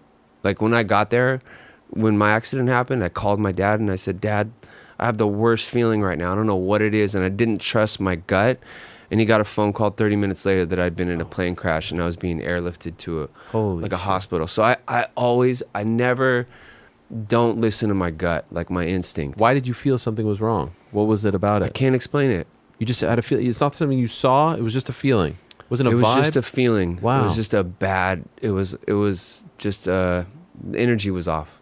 Damn. Yeah. Do you feel like, do you believe in that sort of thing? Like, do you feel like someone was trying to tell you? Oh, I do. If there's something like that, yeah. If the universe is telling me something, I definitely listen. Are you spiritual? I'm Christian. Okay. But yeah, I am. You pray? I do. Yeah, I do pray. But I do listen to just like my gut, I can't imagine what that phone call was like for your dad. Especially after how things played out, Oh my gosh. And then with your mom, that is unbelievable. I can't wait to watch that. I did want to ask you, speaking of family, I saw a video of Ryan Garcia giving your daughter a body punch. Yeah. Seemed like, here's the video right here. He wasn't going full strength, but on you, he was going a little bit stronger. Yeah. What is that like? No, he's got power. Yeah. I was saying, I was with Brian Ortega yesterday, and he's like, hey, how did it feel? And I was like, well, if I didn't have that pad on and he didn't have gloves on, for sure. Could you feel like the power just from the body pad? Yeah, he's powerful. He is something else. Yeah, Ryan. What do you think Ryan's he was going talented. there? Like 50%? I don't know. I thought the same thing afterwards. I was like, oh, was he just trolling, or was he? I feel like you could have definitely done it. Power. You could have done it without the body weight thing. Yeah, I've gotten punched a few times. I don't know. For fun, or well, just like in fun, like friendly sparring. Yeah, or, boxing. You're ripped now. I mean, even if it did hurt, or if I couldn't take it, I'd never admit it. Sometimes it's not up to you. You'd crumble. Yeah, you know what I mean. But I think he's done it to someone. I think he did it to an influencer or something, and I saw them puking. Oh yeah. They were like puking Patty blood. Pimblett just did that recently too. Really? It's a crazy thing. Yeah, he was sparring. Patty punched somebody? Yeah. Oh yeah. And then that dude was puking. How is Brian, by the way? He's great. We watched We watched 328 together. Oh, sick. Yeah, it was so funny. Wow, that must be so great to watch with a UFC fighter. His Yeah. insights and stuff. Yeah, he's the best, man. Brian's good. He's healthy. By the way, I want to give you a shout out and a thank you as well. You sent my wife and I Vans. Yeah. Which, I sort of, and we have the photos here. They're so sick. I wish I was wearing them, but I didn't know you were coming on this, and I wanted to keep them pristine. I was like, yo, to my kids, like, you know who sent us this? This is unbelievable. Oh, and that's these are cool. your first collab with Vans? So I did a black colorway. Like they look just like this, but they're Yes. black. That's the one. That's the one you sent me. Yeah. Those are sick. And then I have one more of the authentic, the very first Vans that Vans ever produced. I have a black authentic coming out next year. And it says paid dues on the front. Dues paid. Dues paid. Yeah. Screwed that up. Yep. Gosh, I'm a little bit Why put that there? What does that represent? Well, I've had it on my knuckles forever. Self-made, dues paid, since I was 19. Damn. Something. Yeah. Back then, did you pay your dues yet? I did. You felt like you did. I feel like if I'm one person, if you asked everyone around me, did he pay his dues? They would say yeah. As a 19-year-old already. I mean, I left at 16. I left home at 16. Yeah. Yeah. And because like maybe older version of you would say, you know what, that kid maybe thought he paid his dues. Oh yeah. I mean, now I've really paid my dues. Yes, of course now. But you know, my dad taught me how to pay my dues. You know, my dad was really strict on me, really hard on me because I grew up in a military family, but it was also the best thing for me. Speaking of tattoos, and you mentioned animal. Yeah. Sick. Is that relatively new? Yeah, I just got it. I got it outlined a few weeks ago, and then I just finished it. Why does he mean so much to you from the Muppets? He was my first drumming inspiration. I saw him on the Muppets, and he's just crazy. And that him and Buddy Rich were so important to me. So it's on your forearm? Oh no, it's on your leg. It's on my leg. Yeah. It's very good, by the way. Shout out to Chewy Quintanar. He's the best black and gray artist. He did my head. Him and Mr. Cartoon. And my buddy Franco did the majority of all my tattoos. So as far as like your inspiration, it's Animal from the Muppets. The first guy that you saw that made you, and here you are meeting him, which is wild. Yeah, so the Incredicoaster in Florida in Disney World. Yeah. We've done a drum battle before on Jimmy Kimmel. We've done a bunch of stuff together. But now on the Incredicoaster, instead of there being Aerosmith and all these photos of Aerosmith, now it's Animal and the Muppets and me and Animal. No. On the Incredicoaster in Disney World. Sick. Yeah. So we spent a day together, me and Animal, about a few months ago. It was so funny. I love the fact that like you're one of the greatest drummers of all time, and it's that guy, that character that led you down this path. Yeah. There's something beautiful about that. Because he was fun to watch, right? Yeah. There's drummers that might, just like anyone, like there's probably fighters that hate their job. There's journalists that hate their job. Sure. There's people that they're up there having fun. Like he's an animal. You know, he's having a great time. He wants to be there. That was Animal. He was going buck wild. He also loved Buddy Rich, who's like the jazz drummer I grew up on. So yeah, it was Animal for me. By the way, who is the greatest drummer of all time in your opinion? People got mad at me when I called you that, but I stand by it. I mean, it's like saying who's the greatest fighter of all time. But in your opinion, your expert opinion, who do you put up there? I would have to say Buddy Rich because Okay. he inspired all of us. Even if there's people that are better than Buddy now, Buddy taught us everything. He was the first person to go upside down on a drum kit. Wow. He had crazy chops, but he was also really fun to watch and was flashy. Yeah, he's just Pioneer, trailblazer. Yeah, he was the great, and he had his own band. It was just called the Buddy Rich Band, and he's also in my documentary. It's pretty cool. Oh, sick. So yeah, but if people aren't talking bad about you or talking shit about you, then you ain't made it. So it's always Hell yeah. You want people to be like, fuck Ariel, I don't like Ariel. Dude, whatever. I get that a lot. Fuck so, Travis. you know what? That means we did it. I feel like I needed to hear that right now. I feel like you came here for a purpose. And Nah, you're great, man. You're so great at what you do. It's like one of my thank favorite you. Are you still going to sleep to us? Mhm. Wait, now we're one Yeah. of? I thought we were the. We've are. We've been notched down. Who are we competing with? No, like sometimes I'll listen to Modern Wisdom. Oh, what's that? Like stuff that's not MMA related. What is that? But you guys are my MMA podcast. You're the freaking man. What's he just talks to awesome people that know way more about things than he does. I'm going to check that out. So yeah. Good interviewer? Yeah. Okay. He's great. I told you I'd keep you 30 minutes. I don't want to go past that. I'm a man of my word, and Yeah. you are a man of your word Yeah. as well. Wow. Awesome. Such an honor, man. Yeah. I know you had to move a lot, and I'm sorry if I bothered you on text and all I'm that stoked stuff. to be here. Thank you so and much. I feel like I had to come welcome you to LA. Oh, hell yeah. So- Hell yeah. Travis Barker. What more can be Cool. said about this man? One of one. We'll take a quick break. We'll be back with our magician coming in studio. Don't go anywhere. The champ is here. Hello, Josh. How are you, my man? I'm doing good, man. How you doing? What was that you just put in your mouth? Was that gum? What? Oh, it's a little, what is that, beef jerky type of thing? Oh, caveman. Oh, It's nice. like it's made by TJ Dillashaw. Oh, sick. Actually, yeah. Okay, shout out. How does this one feel? The other one, like, it's weird because the title victory, there was all this controversy surrounding it, and it felt, inconclusive. This one, there was nothing inconclusive about it. I'm wondering, does this feel like the official title victory, or were you always counting the first one as the official? Well, we can't count out the first one, right? I won, so this is just a title defense, man. Okay. How'd you feel about the performance? How'd you feel about what you did on Saturday?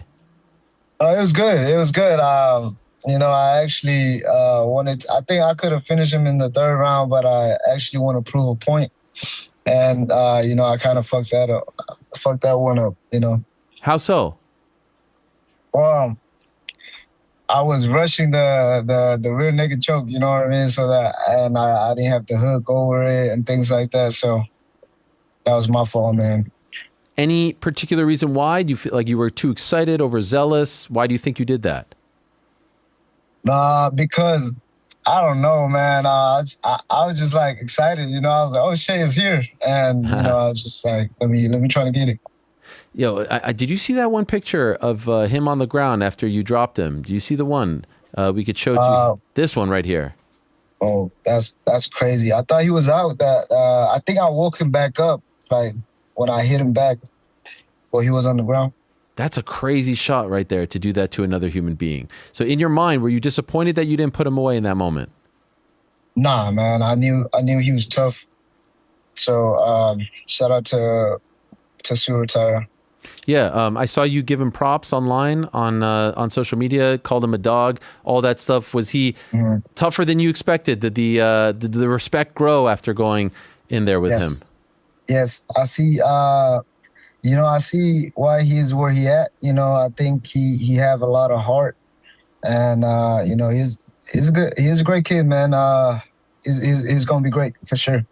Yeah, he presented some challenges, I guess you could say, with the longer reach and just his particular style, but it didn't seem to matter to you whatsoever. Were you concerned going into the fight about any of these things, these attributes that he brought to the table? Nah, man. I sparred, people who are longer than him and taller than him and things like that. Even Royval was taller than him and stuff like that. So and the thing is, like I always say, man, it's always my timing and my distance that keep me different from these guys, So it don't matter how long they is or how tall they is. Like if they don't understand the distance and the timing, I don't think they can put hands on me. The significant strikes output and like the delivery is amazing. I read this stat earlier that you're now already second in UFC flyweight history for significant strikes landed, despite just having 11 fights in the promotion. You average 110 significant strikes per fight, and you've landed over 107 of your 11 UFC appearances. Number one is Brandon Moreno. He has 1308 significant strikes. You're at 1230. You're going to pass him in your next fight. Like your output crazy. is nuts, man. Yeah. That's crazy. Yes. You get tired out there? Nah, never. I love it. And your fight and your relationship with Tatsuro was the antithesis of what we saw in the main event. I was wondering what you and Tatsuro were thinking at that press conference. That was one of the most heated and just sort of like all the vitriol. And you guys were just sitting there chilling, like you didn't have to do much. What are you thinking in that moment when Sean and Khamzat are saying the things that they're saying and the atmosphere is as hot as it is?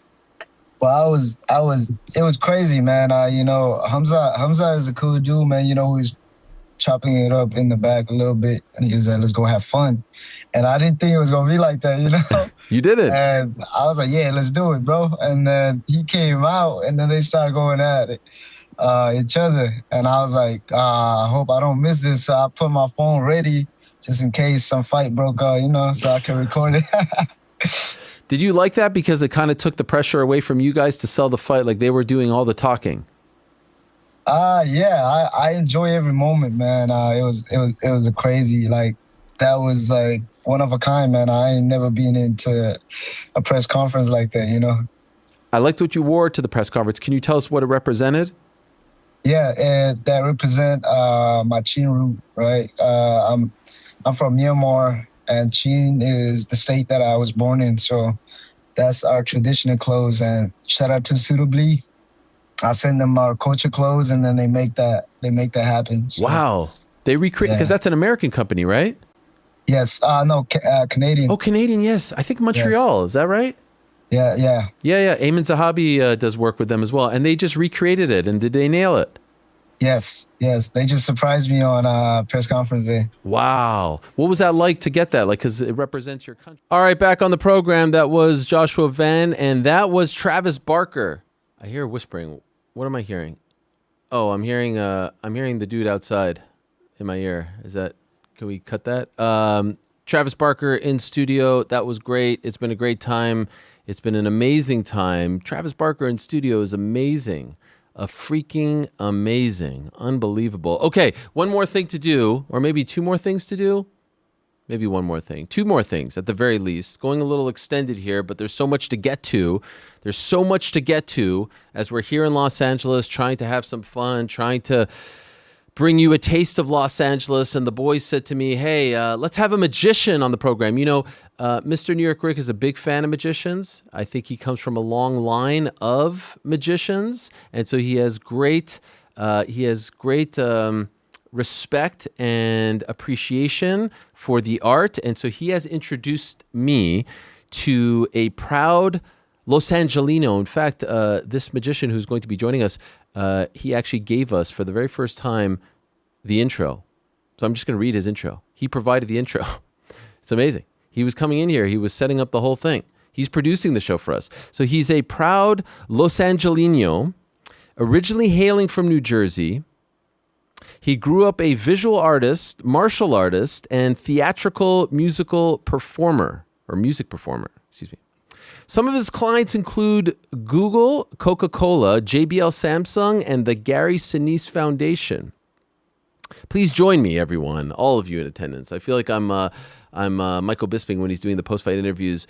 Las Vegas, make some noise. There's 6 people there at the Apex, that is. Peace and love, peace and love. Please join me in welcoming a magician member of the Magic Castle, the resident magician of the Astor Hotel in Hollywood. He will make you laugh and refuses to make you cry. He is Ian Michael Scheller, everyone. Magician to the stars. Magician to the stars. I was thinking of Travis Barker. Hello, sir. How are you? Okay, let's do this. You know me. I do. Pleasure to meet you. Wow, you even came in here with a lav mic. Oh yeah. Yeah, I came prepared. Okay, I mean, this is a high-end show. Well, we've had a lot of big guests, and I think everyone back there is most excited about you being here.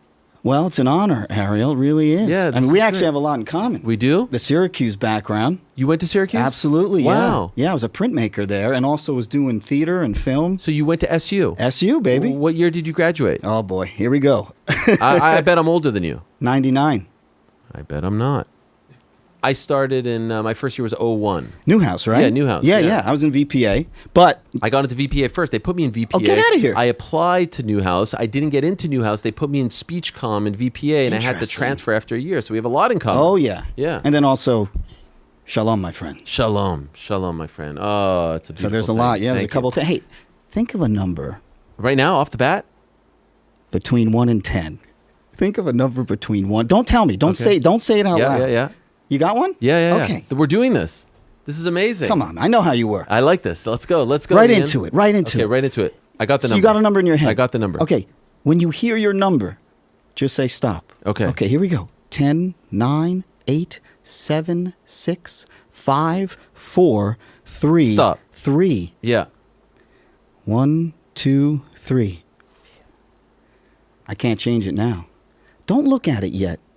Just keep it right Okay, here, okay. actually. Is that okay? Yeah. I want to see the ones, some of the ones you didn't select. Is that all right? Okay, yeah. Oh, you could have had financial consulting with Chal P. Wow. Don't want that. No. A D1 glazing from Brendan S. Wow. Wow. Unbelievable. All right, there's a bunch in here you'll look at later, I'm sure. Oh, dinner with Gina C. Some would love that. I mean, some would. I would love that. But show the cameras what you got there. I'm nervous. Which one? This one? Anyone, yeah, however you do it. A rice cake. Rice cake. What does that mean? It means I got to use my magic wand here. Okay.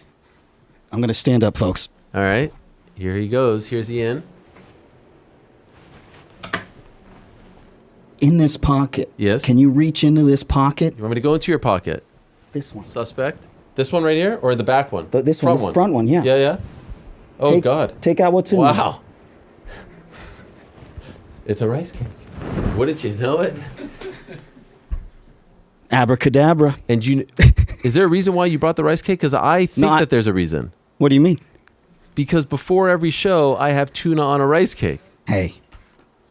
Is that why you did it? Jordan's shaking. This is wild. Yeah. Here, you could You look knew look that through I'm those here. later. Wait a second, Ian. Yeah. You knew I'm in LA. I know you're in LA.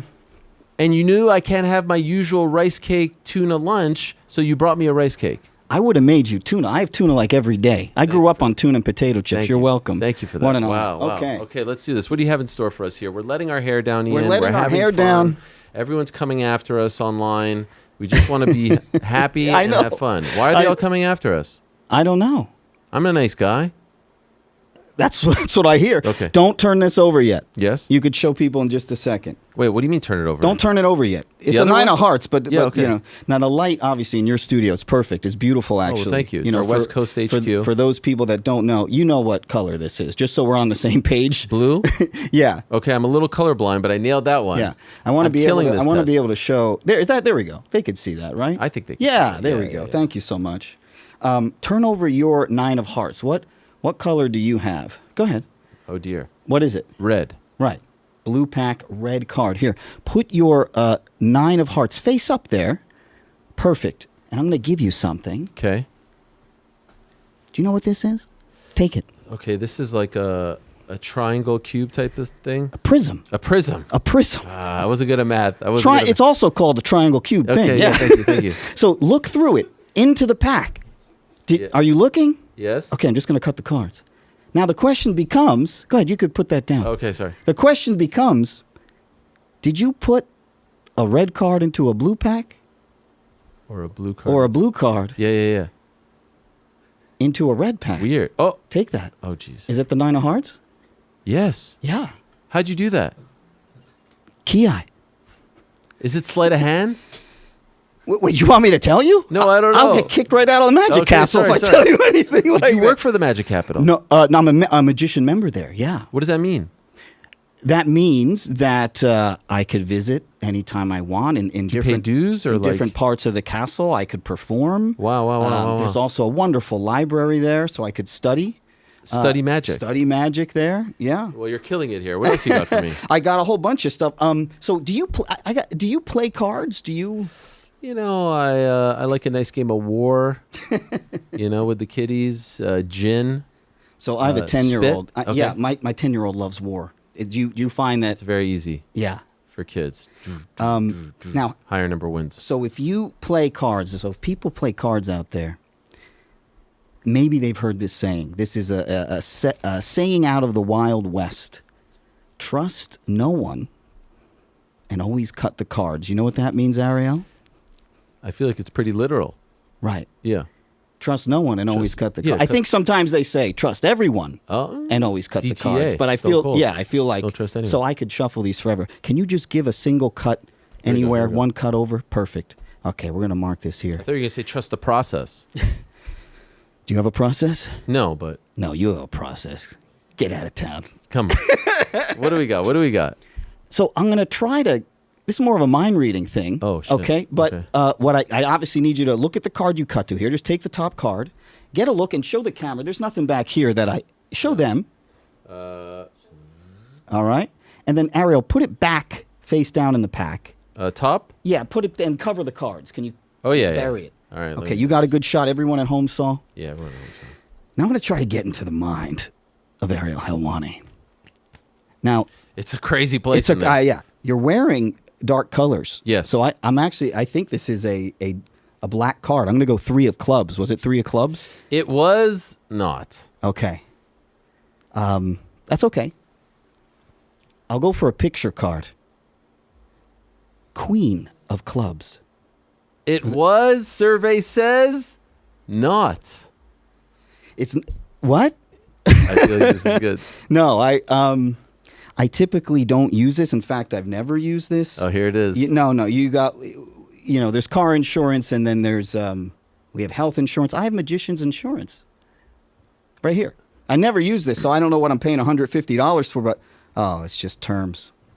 It's just terms. Yes. No, yes. I don't. This is, this is so I'm crazy. sorry I bought this now. I don't want to. Jack of Hearts. How did he do it? How did he do it? How did you do it? I guess the insurance works. I mean, what insurance works great. Can I look at all the cards? Of course. Yeah. Why not? How did you know? Just look in there. Yeah. Take a look. This is some kind of, you are some kind of piss here. This is amazing. That's what we say. That's a term of endearment. By the way. I know. I know what that. I know. Wow. I know it is. Yeah. What are you doing? What are you doing? I'm just clearing some of this off. Oh yeah. Okay, Yeah. Okay. Thank you. We need one of GC. those like. You know GC. Oh yeah. No, Are you kidding? He said thank you, GC. We had a lot of quality time there in the back. Oh, I know. Sorry, Yeah. we changed the time on you a few times. No. Hey, this is production. This is production. Before I was doing. Travis Barker says 1:30. I say I'm there. Well, he helped with one of the tricks. In fact, I think it's time. You did a trick for him? Well, no, it's a very special. There's a very special MMA trick I prepared. Oh. Now we're going to need the help. I'm going to call out New York Rick. Oh. But if New York Rick can't come, we need someone else to sit here, and I'm going to move over here, and we're going to do this. You ready? Okay, Rick. Here we go. Are we set up for this, guys? Rick, please, or GC. Oh, he's there. I'm here. Okay, this is the most exciting moment of his life right here.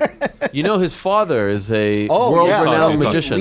World-renowned. I mean, Mr. Jackman, are you kidding me? William would be happy to hear that. Before we continue, I just want to say, how about you? He changes the color of an entire deck of cards, and you no-sell it like it was like. Yeah, was it true? You gave him a red card Yes. in a blue deck. Yes. He handed you back a red deck with a Yes. blue card, and you're just like, cool, yeah. It takes time. Yeah, sometimes it takes time. You know, I need someone to explain the joke to me. You know, I mean, yeah. Okay, listen. All right, I'm with you. You're We're good. looking Yeah, this you're way. good. I'm going to All give right. you guys something. Now, before the show, this is very important. Yes. Before the show, the crew, even Travis Barker, they all selected an MMA word. I wasn't there, I didn't do it for them. They did it. And we strung the words together to create a magic spell. And what we're going to do is we're going to try to test this spell. The spell is Sensei Crime Duel BJJ Smash Brand. Now, you could see on this chart here, these are some old school fights. You notice some of these fights, right? Absolutely. Some of my favorites. Right, yeah, Lawler tell- Manhuff. Yep. Big Nog, Bob Sapp, Crow Cop Fedor, Tito Ken. Maybe the greatest one-round fight of all time. Nick Diaz versus Paul Semtex Daly. Diaz McGregor, 1 or 2? It could be either. But I went, I Hendo think Bisping, one. I'm going to go with 1 for Hendo Yeah, Bisping. yeah. Okay, yeah, let's go. So these are some of the greats. Yeah. Now, in these piles are either side of those matches. Okay. Okay. New York Rick, I'm going to give you that. Hold on to that face down. And Ariel, you hold on to those face down, okay? Look at them or no? No, not yet. The idea is we're going to try to match these matches by using the spell. I'm going to show you exactly how it works. So pick up your photographs, okay? And just to make sure we don't have an instant match like Magician Ian didn't just order these, just not the camera, but show each other just the very top photo. Okay, I'm not looking at it. So yeah, just Ariel's going to show you his. Oh, so I don't look at my... You could show him. Okay. Okay, that's not a famous match, right? Ariel, go ahead, take a peek at what Oh, you I can have. look. Yeah, and Oh. take a peek. That's not, those guys No. have never No, fought. no, never fought. Good, No, put no. it back where it was, face down on Got it, top. got it. Perfect. Okay. Ariel, I'd like you to go first. What Okay. you're going to do is, you're going to start here with Sensei, and you're going to send the spell to New York Rick by doing this. Taking the top photograph for each word, and you can do this with me. The letter S, take that top photo, put it underneath, face down, all the way under, right. And then E, good. And then N, S, E, and I. Show your photos to each other first. And now to the camera, who do you have? Wow. Wow. That is Semtex Wow. Diaz. Okay, you guys can put those down. Put those face down. Semtex Diaz. We Okay. got you guys got Congrats. it. Yeah, put Wow, those down. congrats. Now, New York Rick, it's your turn. That Okay? Actually, just to make sure Ian didn't order these, take a peek. Show Ariel. Ariel, go ahead. Show New York Rick I your feel like top, I need to It's the rotate next these, by top the photo. way. Yeah, just Let me get was that okay? Yeah, okay. That was not a Again. fight. Put it. No. Okay, they're not in Pro order. cop, no. Okay, Yeah. put Pro it. cop And now, and Bisbee. New York Rick, it's your turn. You're going to send crime to Ariel one at a time. Okay. Okay. So from the top, letter C underneath. That's right. C. Good. R. I. M. Wait, Frank, how do you E. Turn up the photos. Crow Cop Fedor. Please show the cameras, gentlemen. There Crow it Cop is. Fedor. Okay, put those down. You guys Okay, are doing okay, great. okay. All right. Now here's the thing. It's back to Ariel, but Ariel, I want you to break the spell now. Okay. So before the word duel ends, I want you to stop at any point before you spell the whole word. Does that make sense? At any point. At any point. You decide. I can't decide. If I decide, it's not magic. All right. All right, here we go. Here it is. Start with the letter D. Go ahead. That's D. I'm done. All the way under. I'm done. Just the D? I'm going That D. means New York Rick, you've got to take U, E, L. Go ahead. U, E, and L. Turn up and show each other, please. What do you have? Yes, it's Tito Yo, Ken. what the? Okay, Please now show this the is camera. getting, Show now the cameras. this is getting freaky. Show Whoa. the cameras. Now this yes. is getting freaky. Yes, You stopped okay. at any This is point. Good. Put it down. freaky Put it right down. here. Okay, good. right. All right. New York Rick, you're to BJJ. Again, you have Okay. control. Stop I at can any stop any point. Yes. Or you could give the whole thing to him. Right, I could But say none. I'd like you to try to break it at any point. Go ahead. Starting with I gotta B. figure out how to beat you. All right. I'll do BJ for BJ Penn. That's Okay. it. Just move one J. Show the top photos to each other. We have Big Nog and Bob Sapp, please, to the cameras. I love that Yes. the album cover, of course. Yes.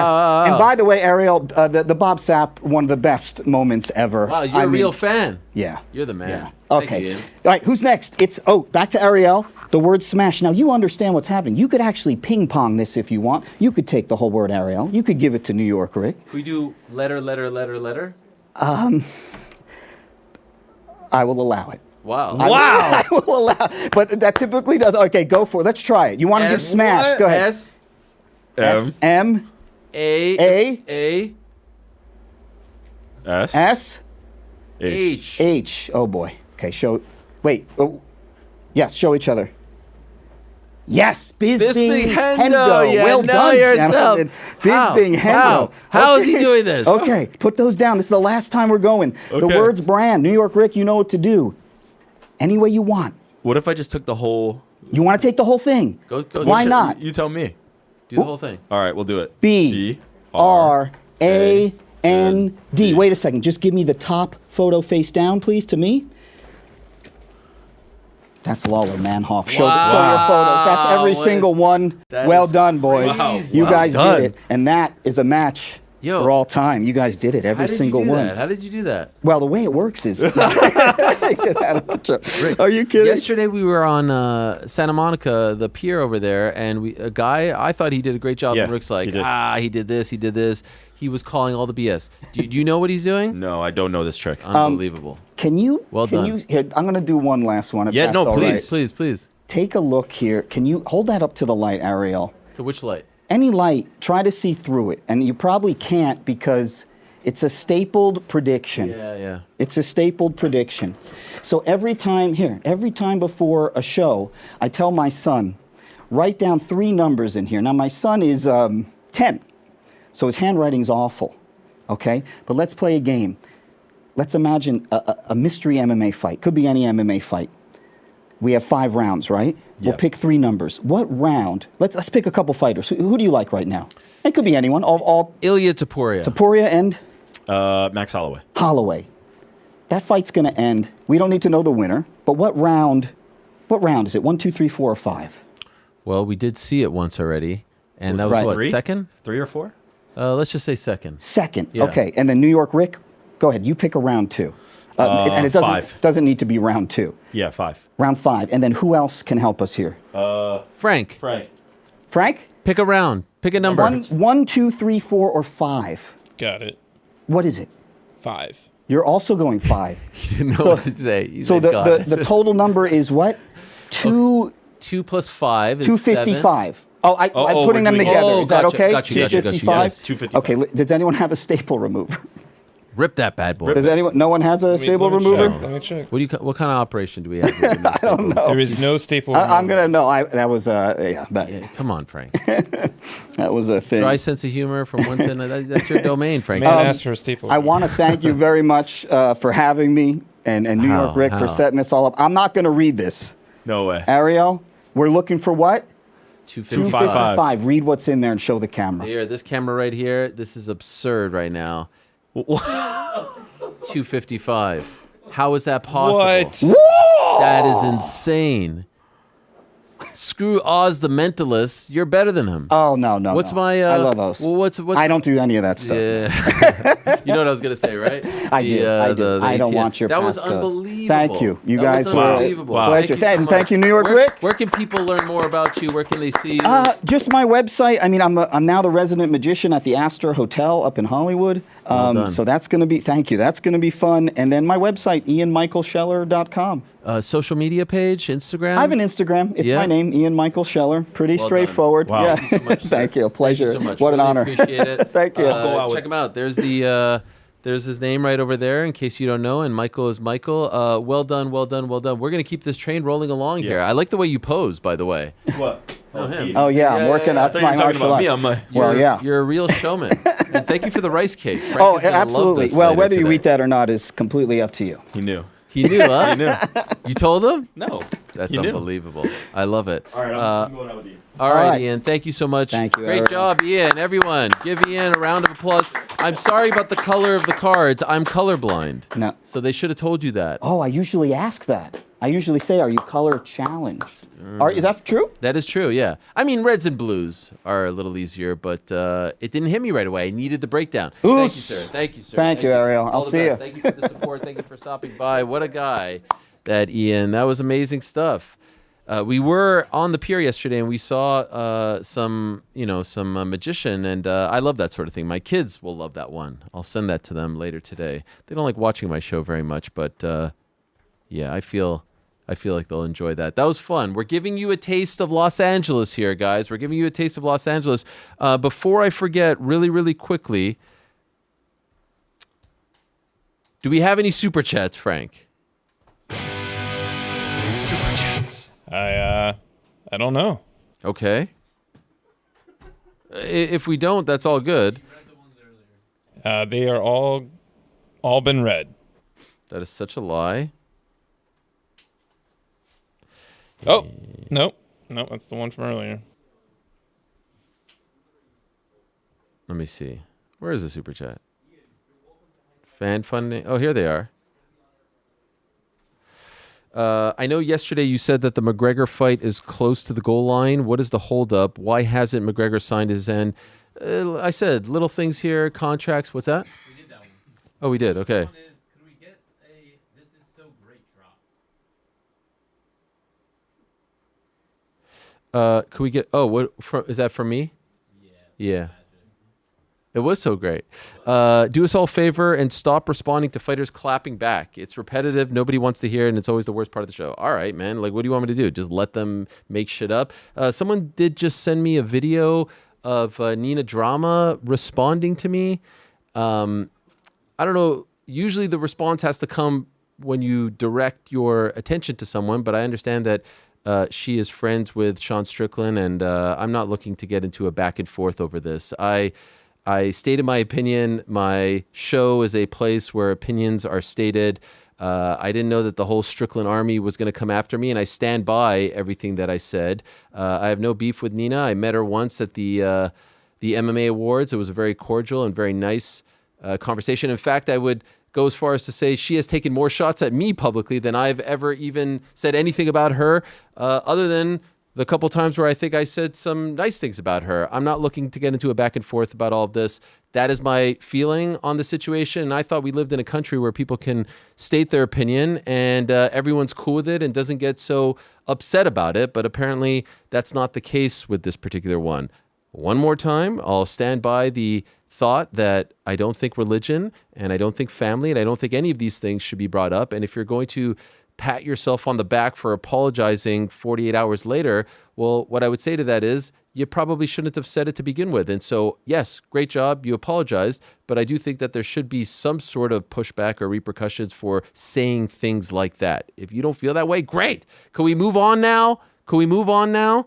Golly, this is crazy. Now I've got the whole, who else is going to respond to me? Here's my response to the response of the response to the response of the response. I appreciate loyalty and I appreciate friends having each other's backs, but I'm good. I don't need anyone to have my back on this one while they're all coming after me. Send out the bat signal. There's shit to be had in Ariel's face. Throw it. So all the haters come out and everyone have a good time while we're talking to Travis Barker and all these great people on this program. And you know what? Sometimes when you're in your feelings, you like to eat your feelings, as they say. And so I think this is a great time to eat our feelings. Da da da da da da da da da da. That was sort of like my subtle cue. Do we have feelings to eat? Yeah, we have feelings to eat. Yo, we got to go to Travis Barker's restaurant. Oh, man. It's called Make Crossroads. bro. Shout out to Crossroads. No, he told me. What do we have today? What do we have, guys? I think we got everything. Guys, I'm so sad. Everyone's What do you coming say after about? me. I have to eat my feelings. They're all coming after me, GC. They're all coming after me. Come on. I got to eat my All right, here we go. We got In and Out. Guys, I want to eat my feelings. We got the double. We got In and Out. This is a real Los Angeles staple. So yesterday we had the Randy's Donuts. Today we're having In and Out. You know how hungry I am right now? I mean, this is fresh. I literally just went and picked it up. How far? Like 8 minutes away. Look at this. Oh my God. Look at those Grab you a burger, butts. bro. Yo, for me? Yeah, of course, man. Are they all the same? All the same, bro. Any animal style? We got animal style fries. Hell yeah. What a time we're having here, chopped guys. chili, Rick. All right. Hey, I just want to Pass that send down a there. message to Pizzi Carol, wherever you may be. I'm thinking about upset. you. He's upset for sure. I'm thinking not about thinking you about you, as I'm Pizzi. eating this. Oh. All right, let me see. 30 million for the kitchen scrap. What was your animal style? Mm. Animal style there? Yeah, yeah. Oh, drop those as well. It's got a bunch of sauce and shit on them. How do I know which one's chopped chili? This is I don't house in fucking know, man. Mm. What do you think, bro? I've been on the air here for 2.5 hours. Oh, no, 4.5 hours. You know what? I'm just taking That's chopped chili. Whoa. Wait. What's this one? Same shit, man. spicy peppers on it. I wanted spicy peppers. You do? What do we like better? Ariel saw In-N-Out? the exact same burger and he goes, "Whoa, what the hell is that?" I heard chopped chili. It's the exact same burger, man. Oh. Mm. Mm. Mm. This is good shit, man. Oh yeah. Oh. Ariel, how about this? We got like 8 people. Man, come on. 255 was pretty impressive. Do you guys think that I wasn't a good Gold slander. audience? Yeah, I mean, In the beginning. you were hitting him with the arming. Oh, wow, wow, wow, wow, wow, wow, wow. Oh, wow. Bro changed an entire color of cards in the deck, and you're like, oh, wow. That's a bullshit. Man, shout out to In-N-Out. They run a tight ship over there. Do you? Tell me about it. Bro, they got me in and out. What did we get in the drinks? Woo! These peppers are hot. I'm so hungry right now. Like, this is how I eat No, get after some the animal show. fries. Those things are scary. Guys, are we having fun in LA or what? We're killing it. Man, shout out to Michael. The peppers are pretty Mm. spicy. Decent. We're doing a food review. You think Michael Hearn has this? You think Michael Hearn eats his fries animal style? Hey, Mike. You asked him his cheat meal and he said fruit. What's your cheat meal? Cantaloupe? No. He said we get crazy. Strawberries, but and he grapes. gets crazy. Oh, my God, Mike. He is some Our time over specimen. here. You should have asked him if it was after dinner. I know. Why didn't you ask if the fruit rotted on top of his stomach? I should have. You think he eats? Frank, what's up? I'm having so much fun right now. Frank, want to get some? What'd you say? I'm having so much fun eating this. This is good content. You should get close to the mic, Frank. Oh. I need you to back away from the mic now. Video content, the podcast audience is going to hate the magic Mm. of the eating. Oh yeah, I forgot about the magic. Travis Barker is sleeping in bed right now listening to us, and he's so mad. Why? Because we're not at his chewing. restaurant. Oh. It's a great point. I thought you were saying something about his interview. No, because he's saying about the. No one's getting fries, bro. I'll get some fries. We're going to the Dodgers game today. Who gives a shit?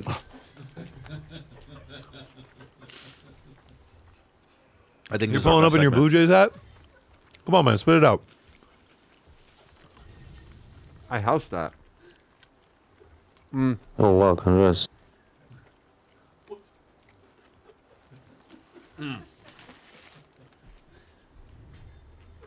What are these hand signals? Yeah, what are we doing here? Are you landing the plane? What You are guys can doing? help me. This is my Bernie Sanders. Okay.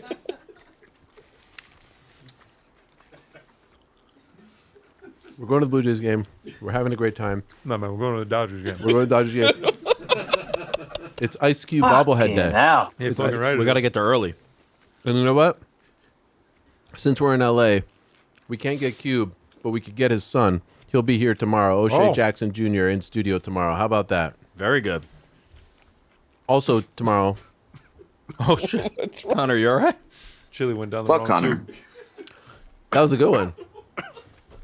Junior Dos Santos going to join us.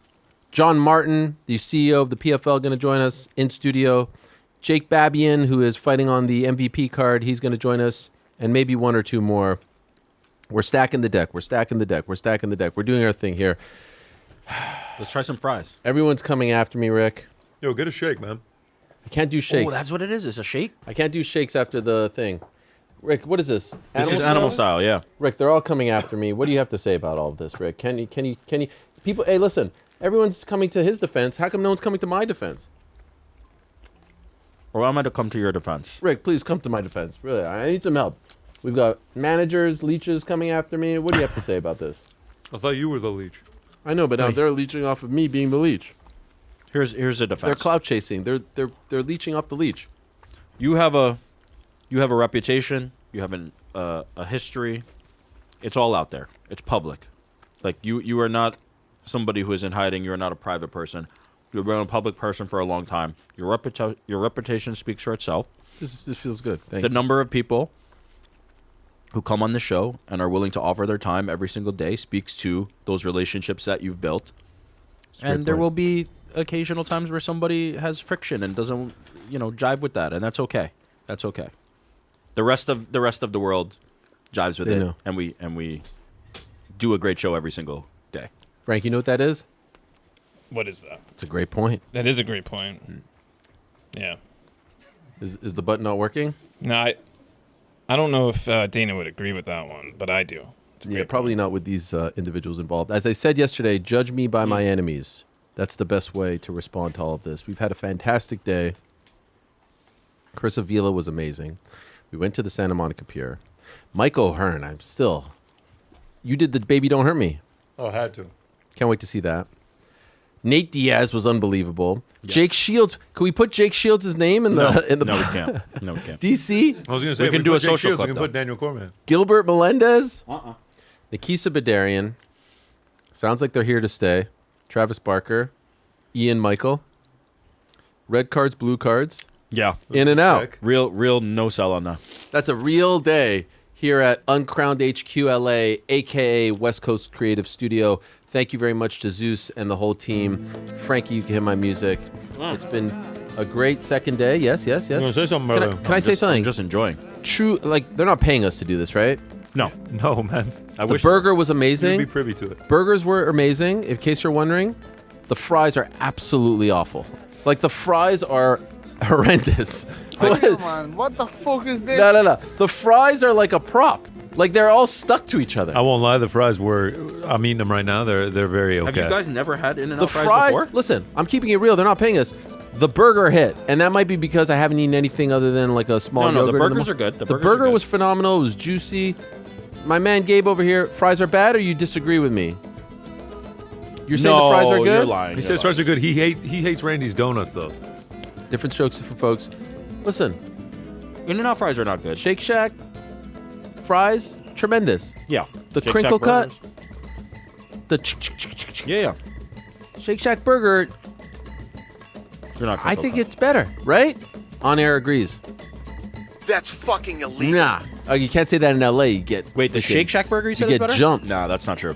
The, You get jumped, and then you have to the bring a In-N-Out. gun. I mean the and then they Five come Guys for your burgers. family, and it's a crazy time. Federal fucking You say you don't like In-N-Out? And then you go to federal. What's the most controversial thing I've said in the last 48 hours? Oh boy, let's not That review. or the fries Not at the- In-N-Out the sex. suck. No, I think a lot of people will agree with you on that. Yeah.